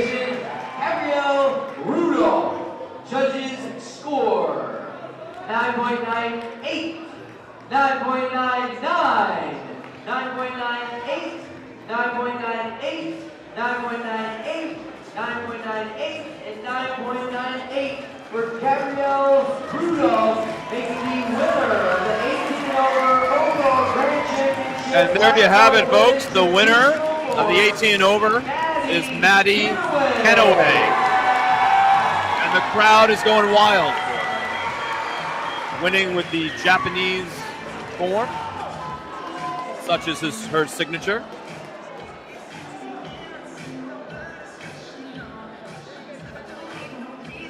Job very well done for Maddie Kennaway. Is the promoter of the U.S. Open, Mr. Mike Sawyer.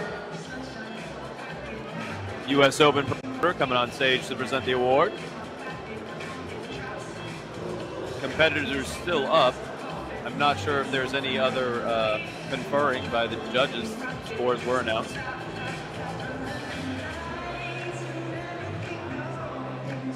And here we are. Present the award to Maddie Kennaway. What did you find out, Jackson? All right. I'd like to apologize to the audience because obviously this is a division that has personal interest to me. I was told by a reliable source near the edge of the judging panel that is the arbitration that was taking place. Upon the scoring, which clearly showed that Maddie was still eligible to be competing, I was then told that there is not a written rule that specifies that the traditional challenge form from the approved list has to be carried forward into the grands. So it was miscommunicated to me that Maddie would be disqualified, and I would like to publicly apologize for receiving that incorrect information and putting it on the air before it could be validated. I thought it was coming from a valid source. So as it turns out, there is no written rule for that, and Maddie Kennaway is the rightful champion. Well done for Maddie Kennaway and the rest of the competitors. And we have another familiar face, Dawson Holt.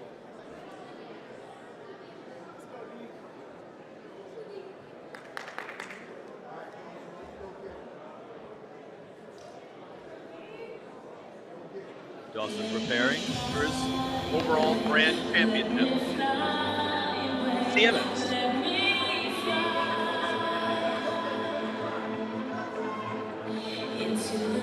We've got a great battle here in this division. Dawson Holt, Esteban Tremblay.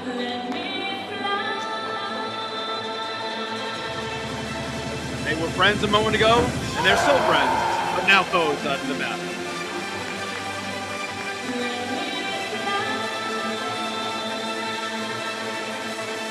And Philip Gourmet. I saw Esteban Tremblay's name up next. This is a three-way division.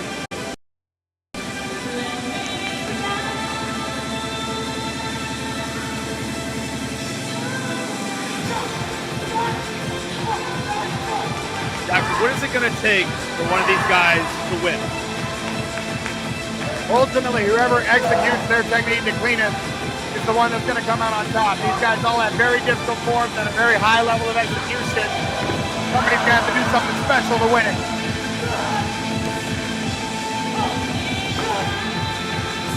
Wow, look at that height, Jackson. I mean, who are we kidding? All these guys can fly.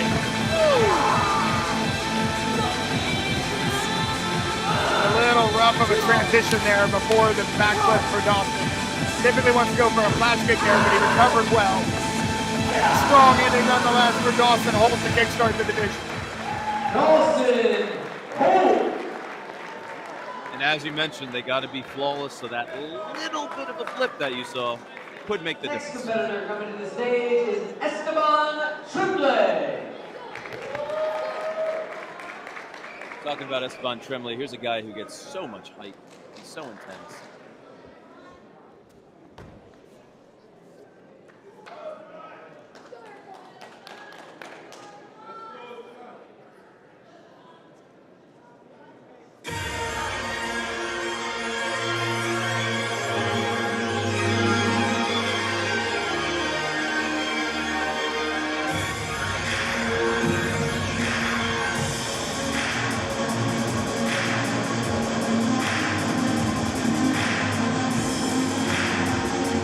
Nice slow build, but once he gets going, I'm sure it's going to be explosive. You can feel the suspense building. Tension in the room. Absolutely. He builds that so well. He's got great showmanship.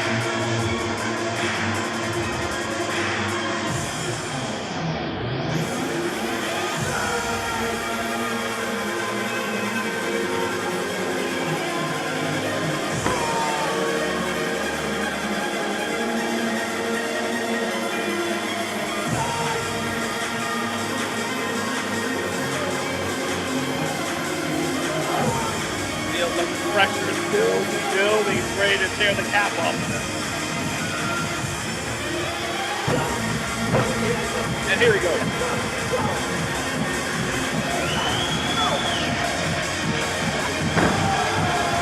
Massive hang time on these kicks. Esteban is the winner of the Creative Forms division. Has to make sure that he is not rotating over 360 degrees and does not go inverted.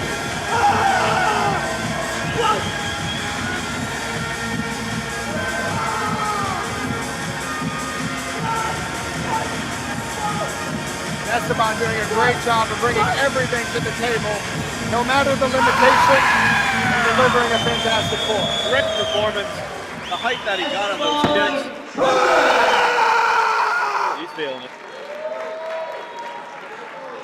Winning the CMX Overall Grand Championship in a creative form is an elusive feat. That's why you see Esteban wanting to get it so bad.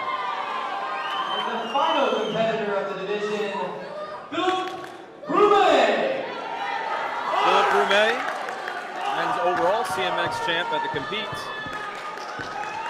And you love that kind of playful interaction between Esteban and Philip. Esteban kind of sending Philip a little salute. As Philip, the new guy on the team, comes to the stage. Oh, here we go. All right. Now Philip getting the crowd into it. I like it. Oh, I love it. Playing right into the music. We don't even need the music, Jackson. We got it. The crowd's supplying it. Oh, start, huh? Massive dub.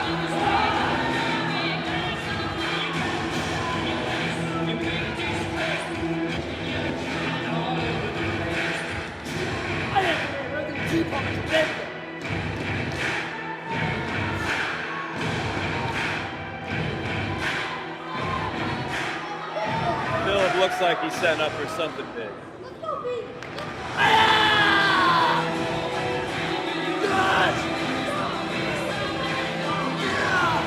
His intensity, that is everything. And that's what you love about this division. It just elevates with each competitor.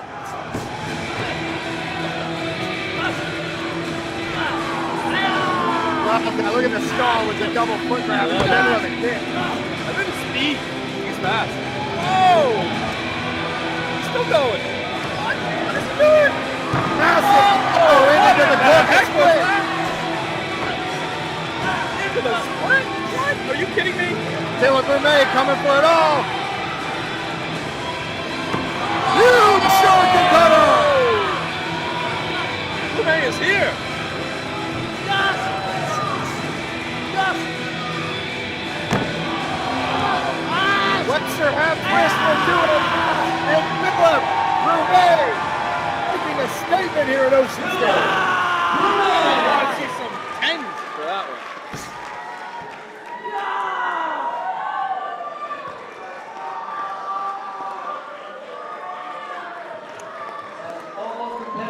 Phenomenal division from these three. Wow.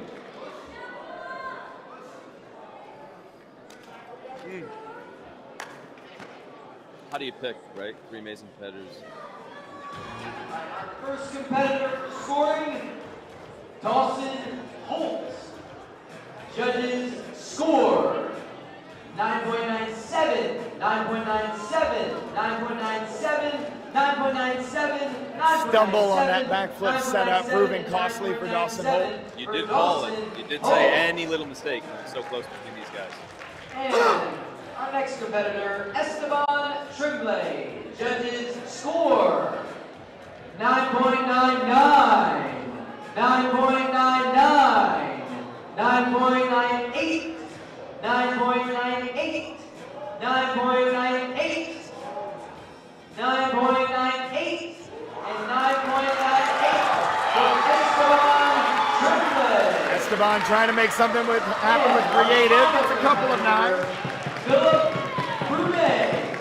What a job by our winner, Philip Brumet. Score 9.98, 9.98, 9.99, 9.99, 9.99, 9.99, and 9.99 for Philip What a job. Brumet, making the winner. Listen, the crowd wanted a 10. I see some 10s out there. Judges went for them, but Judges are being stingy with it. very stingy. They're tough.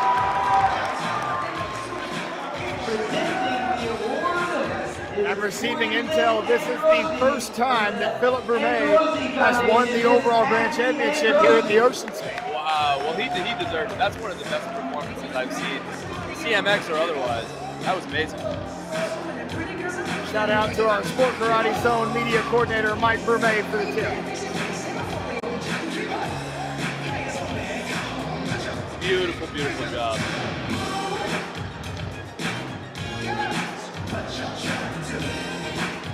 Now, one of the things actually while they're going through the ceremony here is that you touched upon this before. I think we were talking about Haley, that she uses like 50-pound weight in some of her training. Is that typical where these athletes will also do a fair amount of weight training? Is that how they get their power as well? Especially these guys. They do a ton of cross training. They're always in the gym. Quite simply, the stronger your body is, the stronger you're going to be able to execute. Now we can be moving into the 18 and over overall grand championship black belt women. I believe Amy Glass is already our winner. She's going to be doing a performance for us.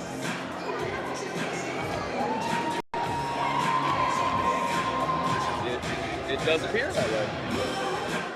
Haley Glass, the winner of all three creative, musical, and extreme divisions, meaning she gets to perform for us and take home her overall grand championship. I can't wait to see what she has for us.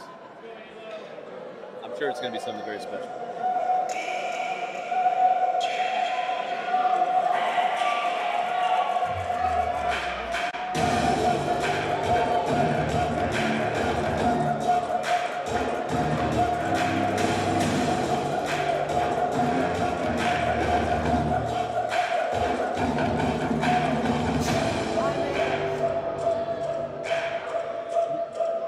Little smile from Haley, knowing this is all just for fun.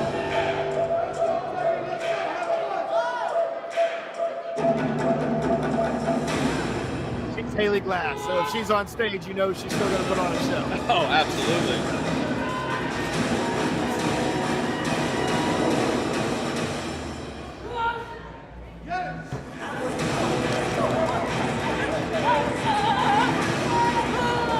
You notice right away the amazing speed that she has.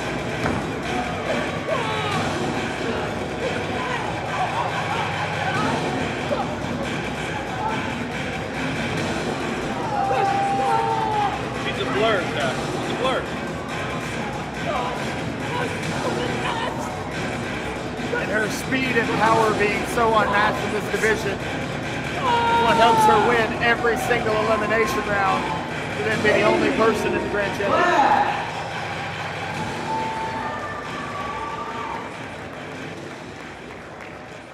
Presenting the award, Mr. Canel Lovelace. One of our Hall of Famers, Canel Lovelace, present the award.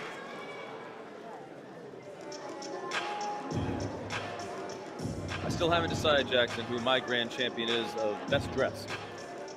I know everyone's on the edge of their seat waiting for that. Canel Lovelace is up there. He certainly is. He and Mike Babcock, very nice. I'm always partial to Dennis Brown. Me too, to be honest. I'm trying to be impartial, but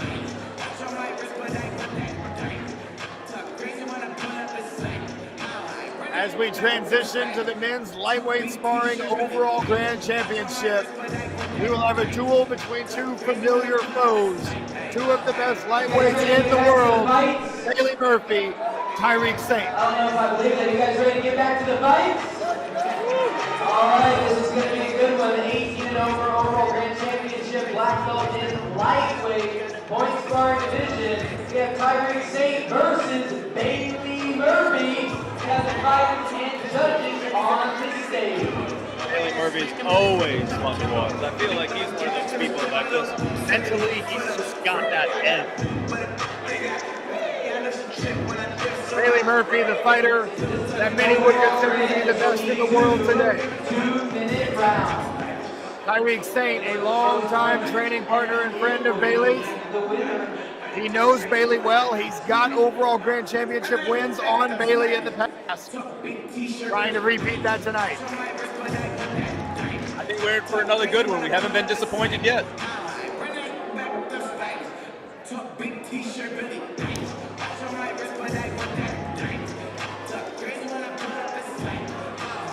Nice show of respect from Bailey and Tyreek. Start off, and here we go. Here we go. Bailey trying to go top shelf early. Tyreek loves the blitz. He's going to be trying to find a way to set it up. Tyreek trying to get that kick looped around, just missed. Bailey tries to get that back fist off. Tyreek just barely gets out of the way. You can tell they both know each other well. A little cautious start for both. That's an overall grand championship. This is a 2-round matchup. So often in the first round, you will see them working more fakes, trying to see if there's any tells. Tyreek and Bailey will both tell you that they always adjust strategies in between rounds and in between fights with one another.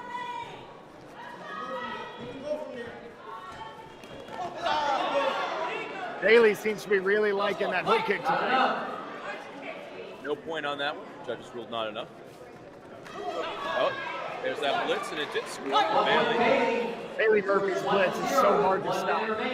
The speed of that leading back fist, followed by this kind of looping reverse punch that he throws to connect over the top. Saint gets the point back there. He did it with the blitz himself. Not enough. Not on the kick. 40 seconds. One judge saw the attack from Murphy, the other saw the side kick from Saint. Saint takes it off. Terry Creamer called the counter. Justin Ortiz called the blitz. All tied up, 1-1. Second 1 point Bailey. They said Bailey was first on 20 that. seconds in the first round. Both of these fighters are just so fast. Body punch, Murphy. Textbook. Point Bailey, 3-1, 10 seconds. Beautiful back. Murphy starting to get his groove. Time. Bailey exactly where he wants to be. A healthy 3-point lead with a lot of data collected going into the second round. What does Saint need to do differently in our second round to be successful? In the opening round, it seemed like Bailey was the one controlling a lot of the fakes. He was the one putting out a lot of the information and trying to collect data based off of how Saint is responding. If Saint wants to flip the script in the second round, he's probably not going to want to play the blitz game as much. He's going to want to mix it up a little bit, and he wants to be the one controlling the pace of the fight. If you allow Bailey to control the pace, you allow him to build the momentum like we saw him building in the last 30 seconds, that's when Bailey truly looks like the best fighter in the world. 20 seconds. They look like they're ready to go right now. Oh, the cardio on these guys is unbelievable. Looks like they're still training a little bit now. They're shadowing each other. 5 seconds. A little bit of showmanship to that as well. Second and final round of this overall match. Here we go. It leads 4-1. 2 minutes back on the clock. Saint on the attack. A little more assertiveness on that one. 2-point match. Look at the little changes of pace by Saint here. This is him trying to change the pacing, him being the one putting out the fakes. That kick. Didn't get extended. Bailey attacked. Beautiful back fist by Saint. 5-3. Saint's still in this. That's what it's all about at this stage of the game. Keep it close and then explode in the last 20 seconds. Punch by Bailey Davis. Meanwhile, Murphy's just trying to build that lead. Get it to be out of reach. Counter strike from Saint scores. Beautiful counter on that one. Oh, Beautiful. Beautiful kick to the body. 1 minute remains. The speed with which Bailey can kind of cancel out the blitz and immediately get a side kick up. It's unreal. Same time. Enough. 2 points Saint is 9-6. That's big for Saint, and then immediately Murphy answers. 10-6. There's that side kick again for Murphy, doesn't score. 1 point Bailey, 11-6. This is where you see a little frustration set in for Saint. Murphy comfortable. 30 seconds. Saint's got to push. Came in. His coach is calling for blitz. You want it again? Ooh, if that hook kick would have landed, that would have been huge for 20 Saint. seconds. Back fist from Saint, but they call the punches for Murphy. 15 seconds. No call, 10 seconds. 2 different kicks called on the exchange. 5 seconds, another point Bailey, He's picking his spots, 13-7. isn't he? And Bailey Murphy in this lightweight overall grand championship did a remarkable job of keeping himself just out of reach. It was a good back and forth match. Tyreek Saint absolutely had moments. Bailey was always 2 flashes ahead. That's one thing that makes Bailey so special.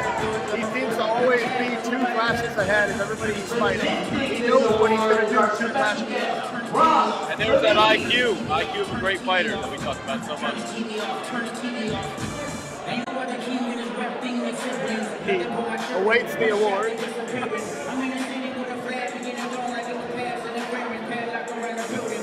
A good celebratory photo op. Last man standing, right? Presenting the award, Joe Greenhall. Long-time coach of Bailey Murphy presenting the award. Looks like there's a lot of love.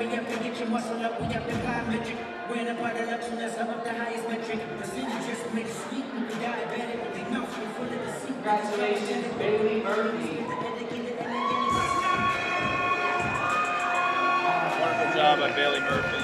Always great to see him fight. I also like how Bailey really controlled the pace of the fight. It really seemed like he was in control most of the time. Alex Mentias versus That's kind of what you get with Bailey Murphy. Give him a name I haven't heard from in a while. Alex Mancias. This is an exciting matchup. Alex Mancias of Team Paul Mitchell in all black. Dwayne Morin, who we saw in the Elite 8 of the Super Fights, in the black, purple and gold of Straight Up. Yeah, you know Alex Mancias loves to show out no matter what he's doing. He's actually, when you talk about power, he looks, I mean, they all look good. Last time I've seen him, but I've seen him deadlift about 5 plates on each side. I mean, and you can tell, I mean, he's solid. Leg, core. Alex has gone from being a kind of borderline light middleweight to now being a light heavyweight in his division. I was going to say, you can definitely tell the difference.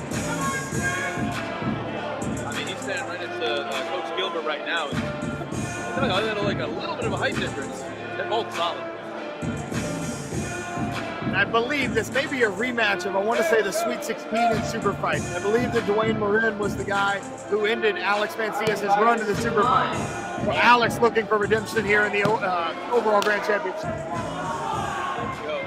Dwayne Marin, Alex Mancias. Again, Alex in the black, Dwayne in the purple and gold. Look how quick that leg is. Everything Mancias does is quick, but Marin very calculated, able to respond well. Mancias covering that kick. Big response there from Marin on the Mancias fake, and he takes advantage.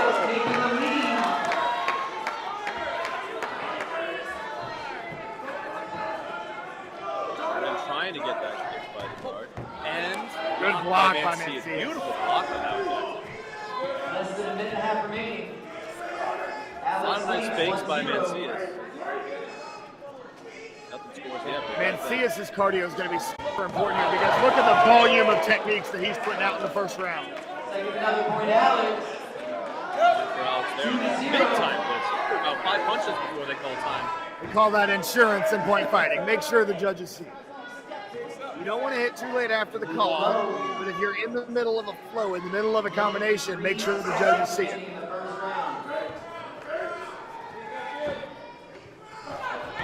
Beautiful side set by Mancias. One judge thought that side kick slipped in, the others didn't. Marin back fist over the top. Beautiful back fist on that one. 50 seconds. Mancias, a lot of output. A lot of output. But to your point, you got to have good cardio. It seems like he does to make all those moves. All tied up. Dwayne Marin methodically ties the fight 2-2. Beautiful back fist by Dwayne Marin. Only 1 point for Marin on the back. The crowd seemed to want the hook kick. There's the kick. Mancias stays with him. 15 seconds remaining in the first round. Great timing by Marin to get that punch in. 10 seconds. That's it for the first round. Oh wait, no. There's a delay in the clock. There's a delay, my bad. And I think Marin scored. He did. Back fist in the head. Time in the first round. Wayne leads 5-3. So Mancias jumps out to an early 2-0 lead. Marin climbs back and ties it and then builds a lot of momentum going into the end of that first round. And this is where Coach Damon Gilbert and Alex Mancias' corner has to figure out the adjustments. How do we get back to beating Marin off the line the way that they were on those first 2 points of the fight? Meanwhile, Mike Conroy in Dwayne Marin's corner is focused on how do we continue some offensive output. They know that Alex is going to continue to keep coming no matter what the score is, and so they've got to have some offense to try to keep Mancias on his heels. Well said. It does look like Marin neutralized Mancias' offense during that round. Good in-fight adjustment. You're right, Mancias got that 2-0 lead. It seems that a lot of what Damon Gilbert is saying to Alex is kind of centering him and calming him down. We're seeing a little change in the expression of Mancias. It did look like, it's easy from here, but it did look like Mancias was a little bit too jumpy. 5-3. 2 minutes to go. Marin's able to work the boats. And they're off. Oh, that kick looks like he got hit. 1 point to Marin for Mancias stepping out of bounds. Another good block for Mancias. Alex is trying to set something up, but Marin is using offense to prevent Alex from attacking. There, Alex is on the attack. And no points.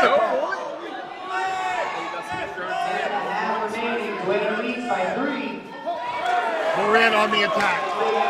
That is what Marin has to do to win this fight. Stay on the gas. I'm very impressed with Marin. He's controlling the center. He's good the action right now. Mancias on the backcourt. I scored. Oh, I was very surprised. Mancias needed that point. And he loses it right now. A minute left, still a lot of time. Marin with a 4-point lead. Beautiful. They clash, they hit at the same time. That time it goes to Marin. 9-4. And a 2-point. Marin gets the kick He in. did get that kick. That was a beauty. Huge run for Marin, he's up 7. And really in a groove right now. He is. Not enough. 30 seconds remaining. like it. 12 Still more. 30 seconds remaining. And CS takes off. Gets one point, back. Alex, 12-5. Down to 6. 12-6. Needs 3 kicks in 15 seconds. Morin appears to have a shoulder issue.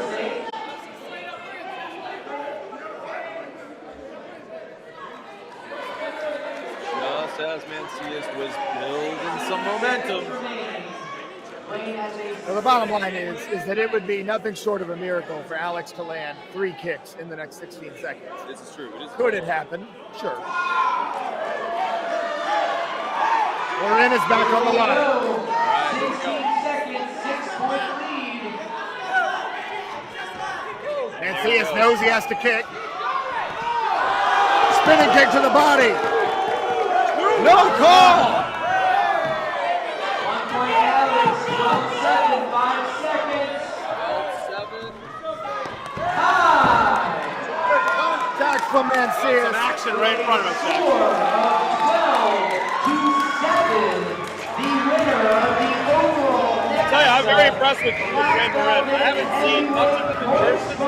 Very impressive fighter. Dwayne Morin. So a really, really well done fight by Dwayne Morin.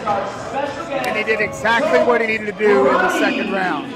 He knew that Alex was going to be coming. He knew that Alex is a high energy fighter. What you can't do is sit back and try to play defense and protect the lead. He knew that he had to stay on the offensive, and that is what kept Alex from being able to set up his blitz, to set up some side kicks, which is what Alex was going to need to win the fight. Really beautifully done by Dwayne Morin, and I'm certain that there was probably some contribution from Coach Mike Conroy in the corner too.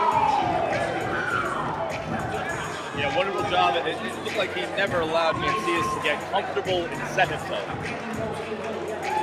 All right, we have 2 more matches this evening. Wow, Jackson. 2 more, man. As always, I don't want it to stop. We're going into the women's open weight final match to decide who will be winning this division. You got to hand it just straight up. 1-2-minute round. After some upsets happening in the super fight eliminations on Friday, Straight Up did a great job of bouncing back and getting some big wins on Paul Mitchell's territory here at the Ocean States. Bailey winning the lightweight overall after getting bounced from the open weight in the Sweet 16. Dwayne Morin was in the Elite 8, made it to the Super Fights finals, but then of course being able to go all the way and win the overall grand championship for the heavyweight. Really good response by Team Straight Up. Yeah, not easy. As you mentioned, this is like home turf for Team Paul Mitchell. And how about an immediate another chapter in this rivalry as we have the women's super fight final. Katarina Herman of Paul Mitchell and Savannah Woleniuk of Straight Up. This is going to be pretty amazing. Both of these ladies we've seen do an amazing job. They both have some length on their kicks. The winner of this match will be for Bailey Murphy talking to Savannah right now. Team Straight Up. Damon Gilbert. Coaches Paul Mitchell and Katarina Herman's here. I think both coaches right now are saying, did you see what just happened? Legacy is on the line here. the fighters are ready.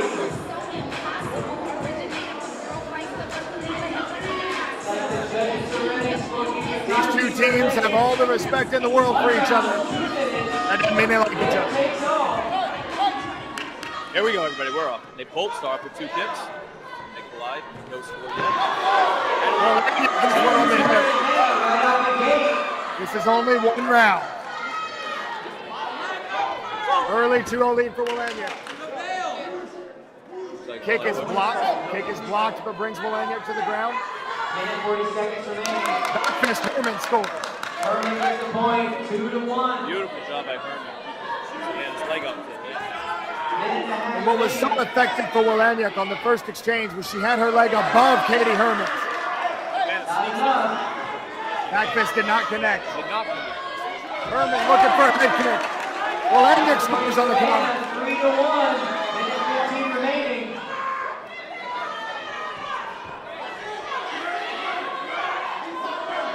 Herman looking for an opportunity.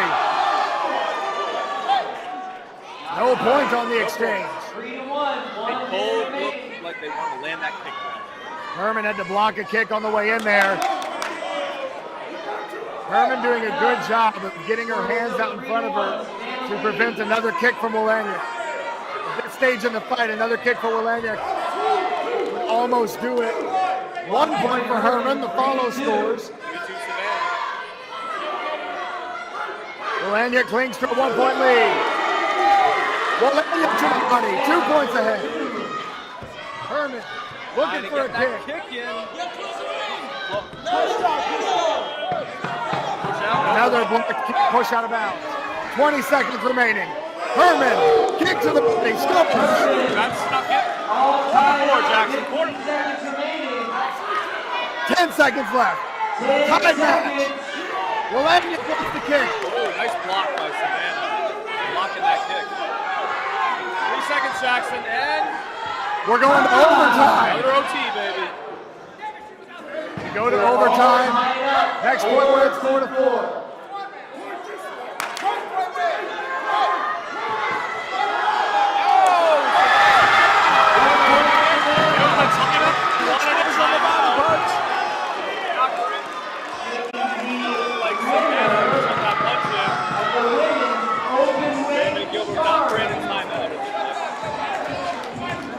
Judges are going to conference.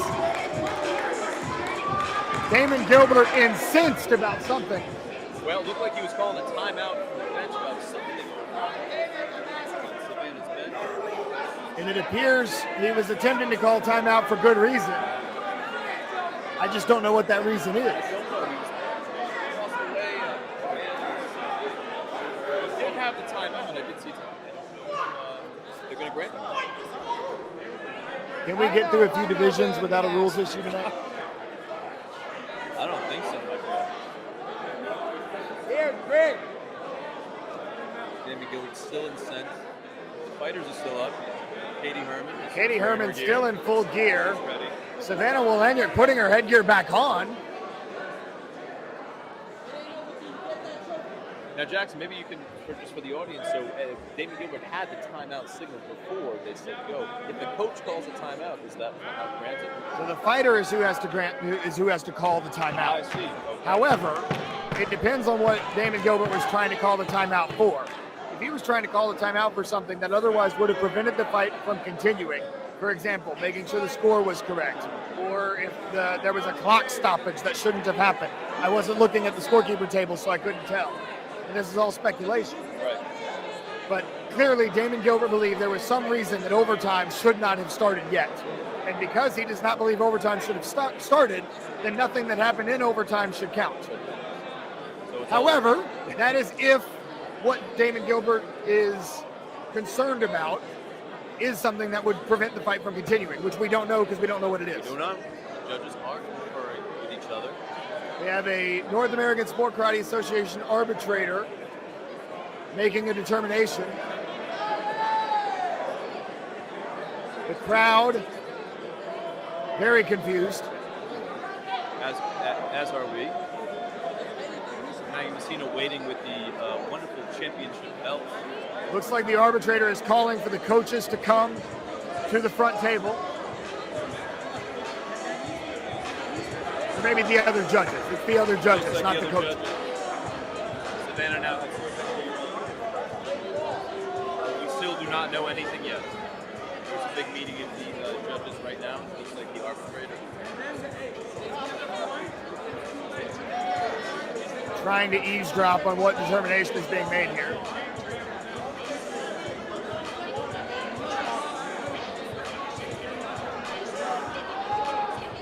Jackson's trying to get us some intel here. Fighters are still on stage. I'm hearing that someone is concerned about Bailey Murphy in the coaching chair standing up, which would be an automatic penalty point to Katarina Herman if he got up before the conclusion of the fight. Wow. What a ruling. If I am correct about what I'm hearing, that's what this arbitration is about. Which, to be fair, that is in the rule book. So if Damon Gilbert is right that Bailey Murphy stood up before the fight concluded, Damon is absolutely within his rights as a coach to pursue this arbitration. Now, why do they put that in the rule book? You know? Because it was a huge professionalism issue where too many coaches in the sport were getting up to argue with referees. So they made the rule very clear, if you get out of your chair, it's a point the other way. Well, obviously, everybody, this ruling will dictate the fight, it seems, so we're all on edge as you are. Absolutely, and what's interesting is the timing of the ruling. Because if they say the fight's going to overtime and then Bailey stands up, then technically that is the point that makes the difference, right. And Katie wins by default. Right. All right, let's see. Looks like we're going to have some clarity. Fighters are coming back in. Oh, time was up. It's determined that time had expired. And Savannah Wolaniuk is declared the winner. Wow. Well, look, I mean, that little delay right there didn't take away from what was a wonderful strategic fight by both fighters. And none of it takes away from the fact that Savannah Wolaniuk, that is a huge win for her. She did a great job of getting her leg up there above Katie, especially in that first exchange that got her in front early on. A great win for Wolaniuk. Beautiful. Yeah, I really like what she did, matching legs with Katie.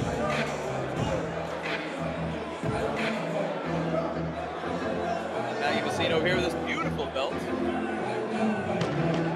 And in all this chaos, we forget, that is the final. That is the final. Savannah Wolaniuk not only took down Katie Herman, but she is the Super Fights champion here at the Ocean States. Wonderful job.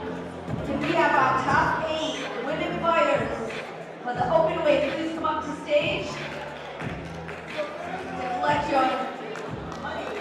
This is from Female Fighters Matter 2, our sponsor of this division.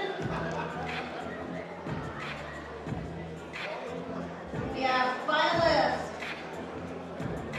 Gonna name all of the top 8 finalists. More. All of them receiving prize money. So everybody's winning. Some people are just a little bigger than others.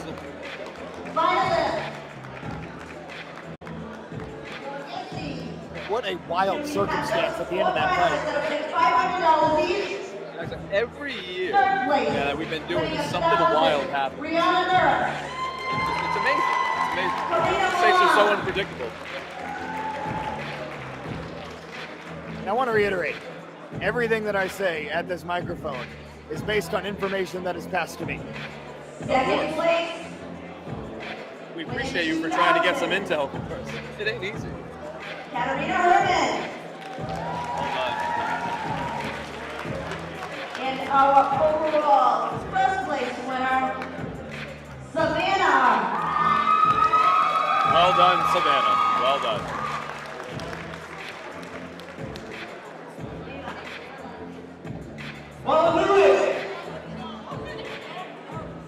Congratulations to all these ladies getting a payday from Female Fighters Matter 2.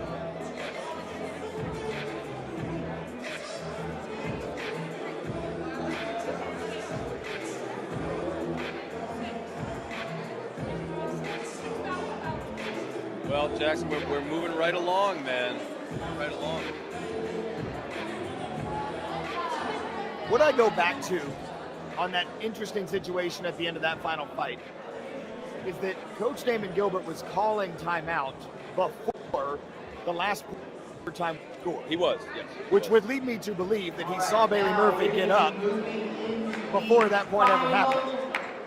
So it's interesting, how can you say time has expired if he's calling timeout before time has actually expired? There was still an overtime to fight.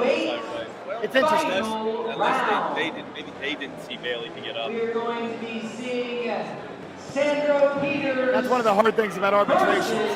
Because there's no video replay, it does sometimes become a game of he said, she said. Yeah. 2-minute round. Winner take all. $4,000. Well, 2 of the best kickers in the game. You said this is both their bread and butter.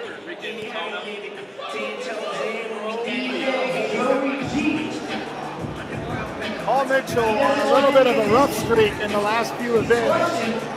Enrique Latona in the main event of the evening looking to right the ship for the black and white. Two of the best kickers in the world today for all the marbles. This is going to be great.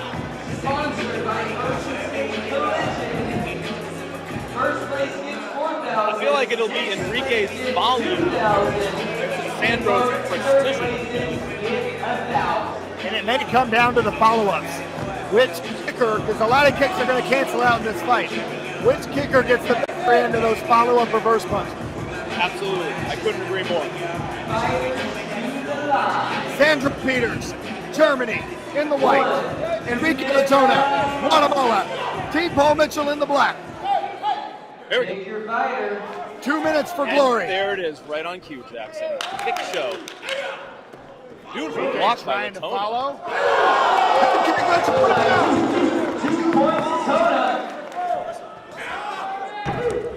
And the hands for Latona. He's up 3-0. 1 point, Latona, 3-0. Latona's speed looking the winner right now.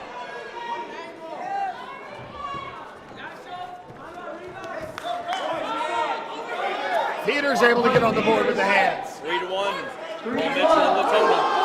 Latona 2 points to the back of the head. Latona, 5-1. He's locked in. Oh, kick to the 1 point, Latona. 1 point, Latona. Hands for Latona. Hands snuck in. A 5-point lead for El Rey. Not enough. Minute 5 remaining. Reset with about a minute left. Oh, nice job, Sandro. On that one. 4 points. Peters has work to do, down 4. Spin kick. Oh! And the hands of Latona. Big shot. 7-2. David Gilbert loves it this time. The lightweight bringing the boom. That Another was point, left, wasn't it? Latona, 8-2. There's still 40 seconds remaining. 6-point advantage for Latona. Big hook kick. Doesn't quite land. The punch went. 1 point, Latona. And look, it is the hands of Latona allowing him to pull away. You said it, buddy. You said it. How does Sandro right the ship? How does he get these kicks in?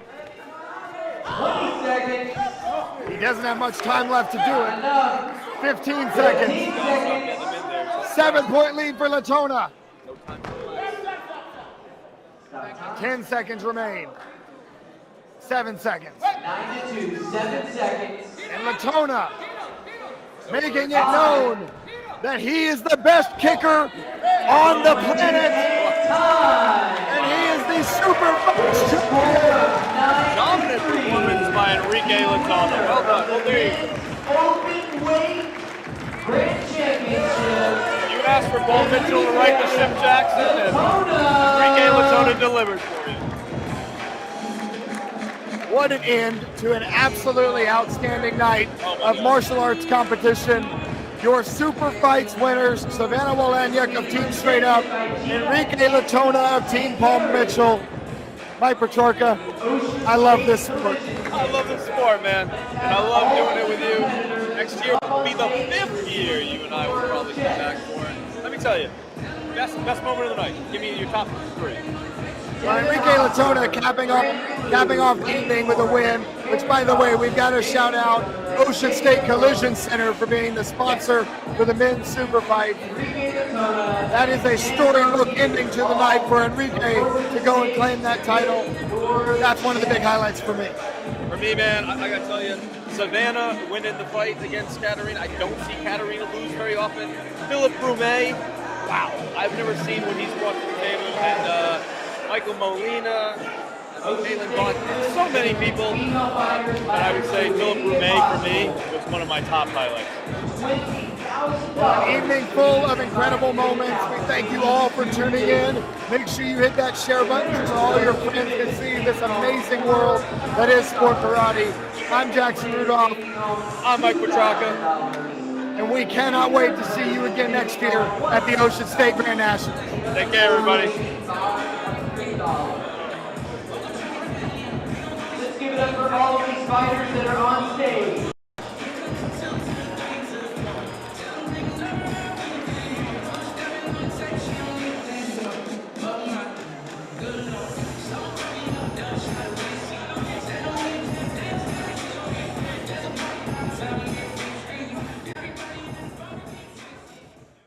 Accidents happen. When they do, you'll want to contact Ocean State Collision Center. With over 40 years of exceptional service backed by a team of mechanical experts that specialize in all areas of auto repairs. When repairs are complete, we personally inspect every vehicle to assure you that your car meets 100% of all factory specifications.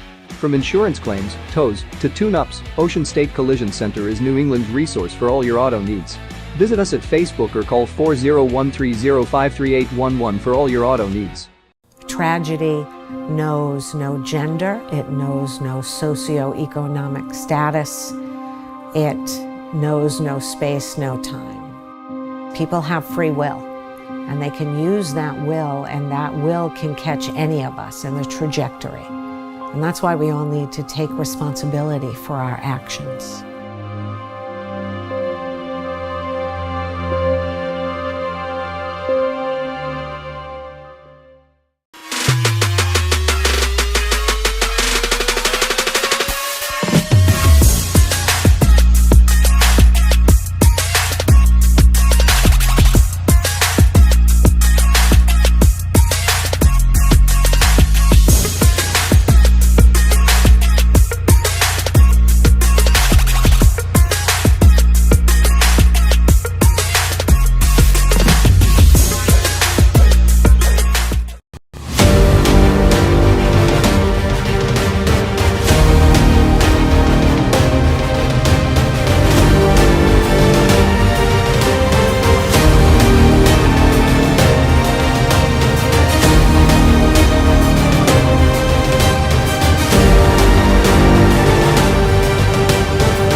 Let's see how you do under pressure. Oh, yeah, I've been wanting this forever. I've been in the field with whatever they throw at me. Brush it off, pick myself up, moving on to the better.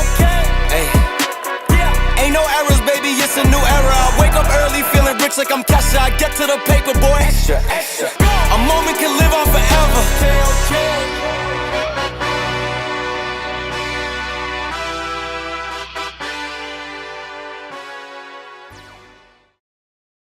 I wonder what Tori would be, or where she'd go, what she'd do. I know she'd make an incredible impact, and it hurts to think of all the world is missing out on.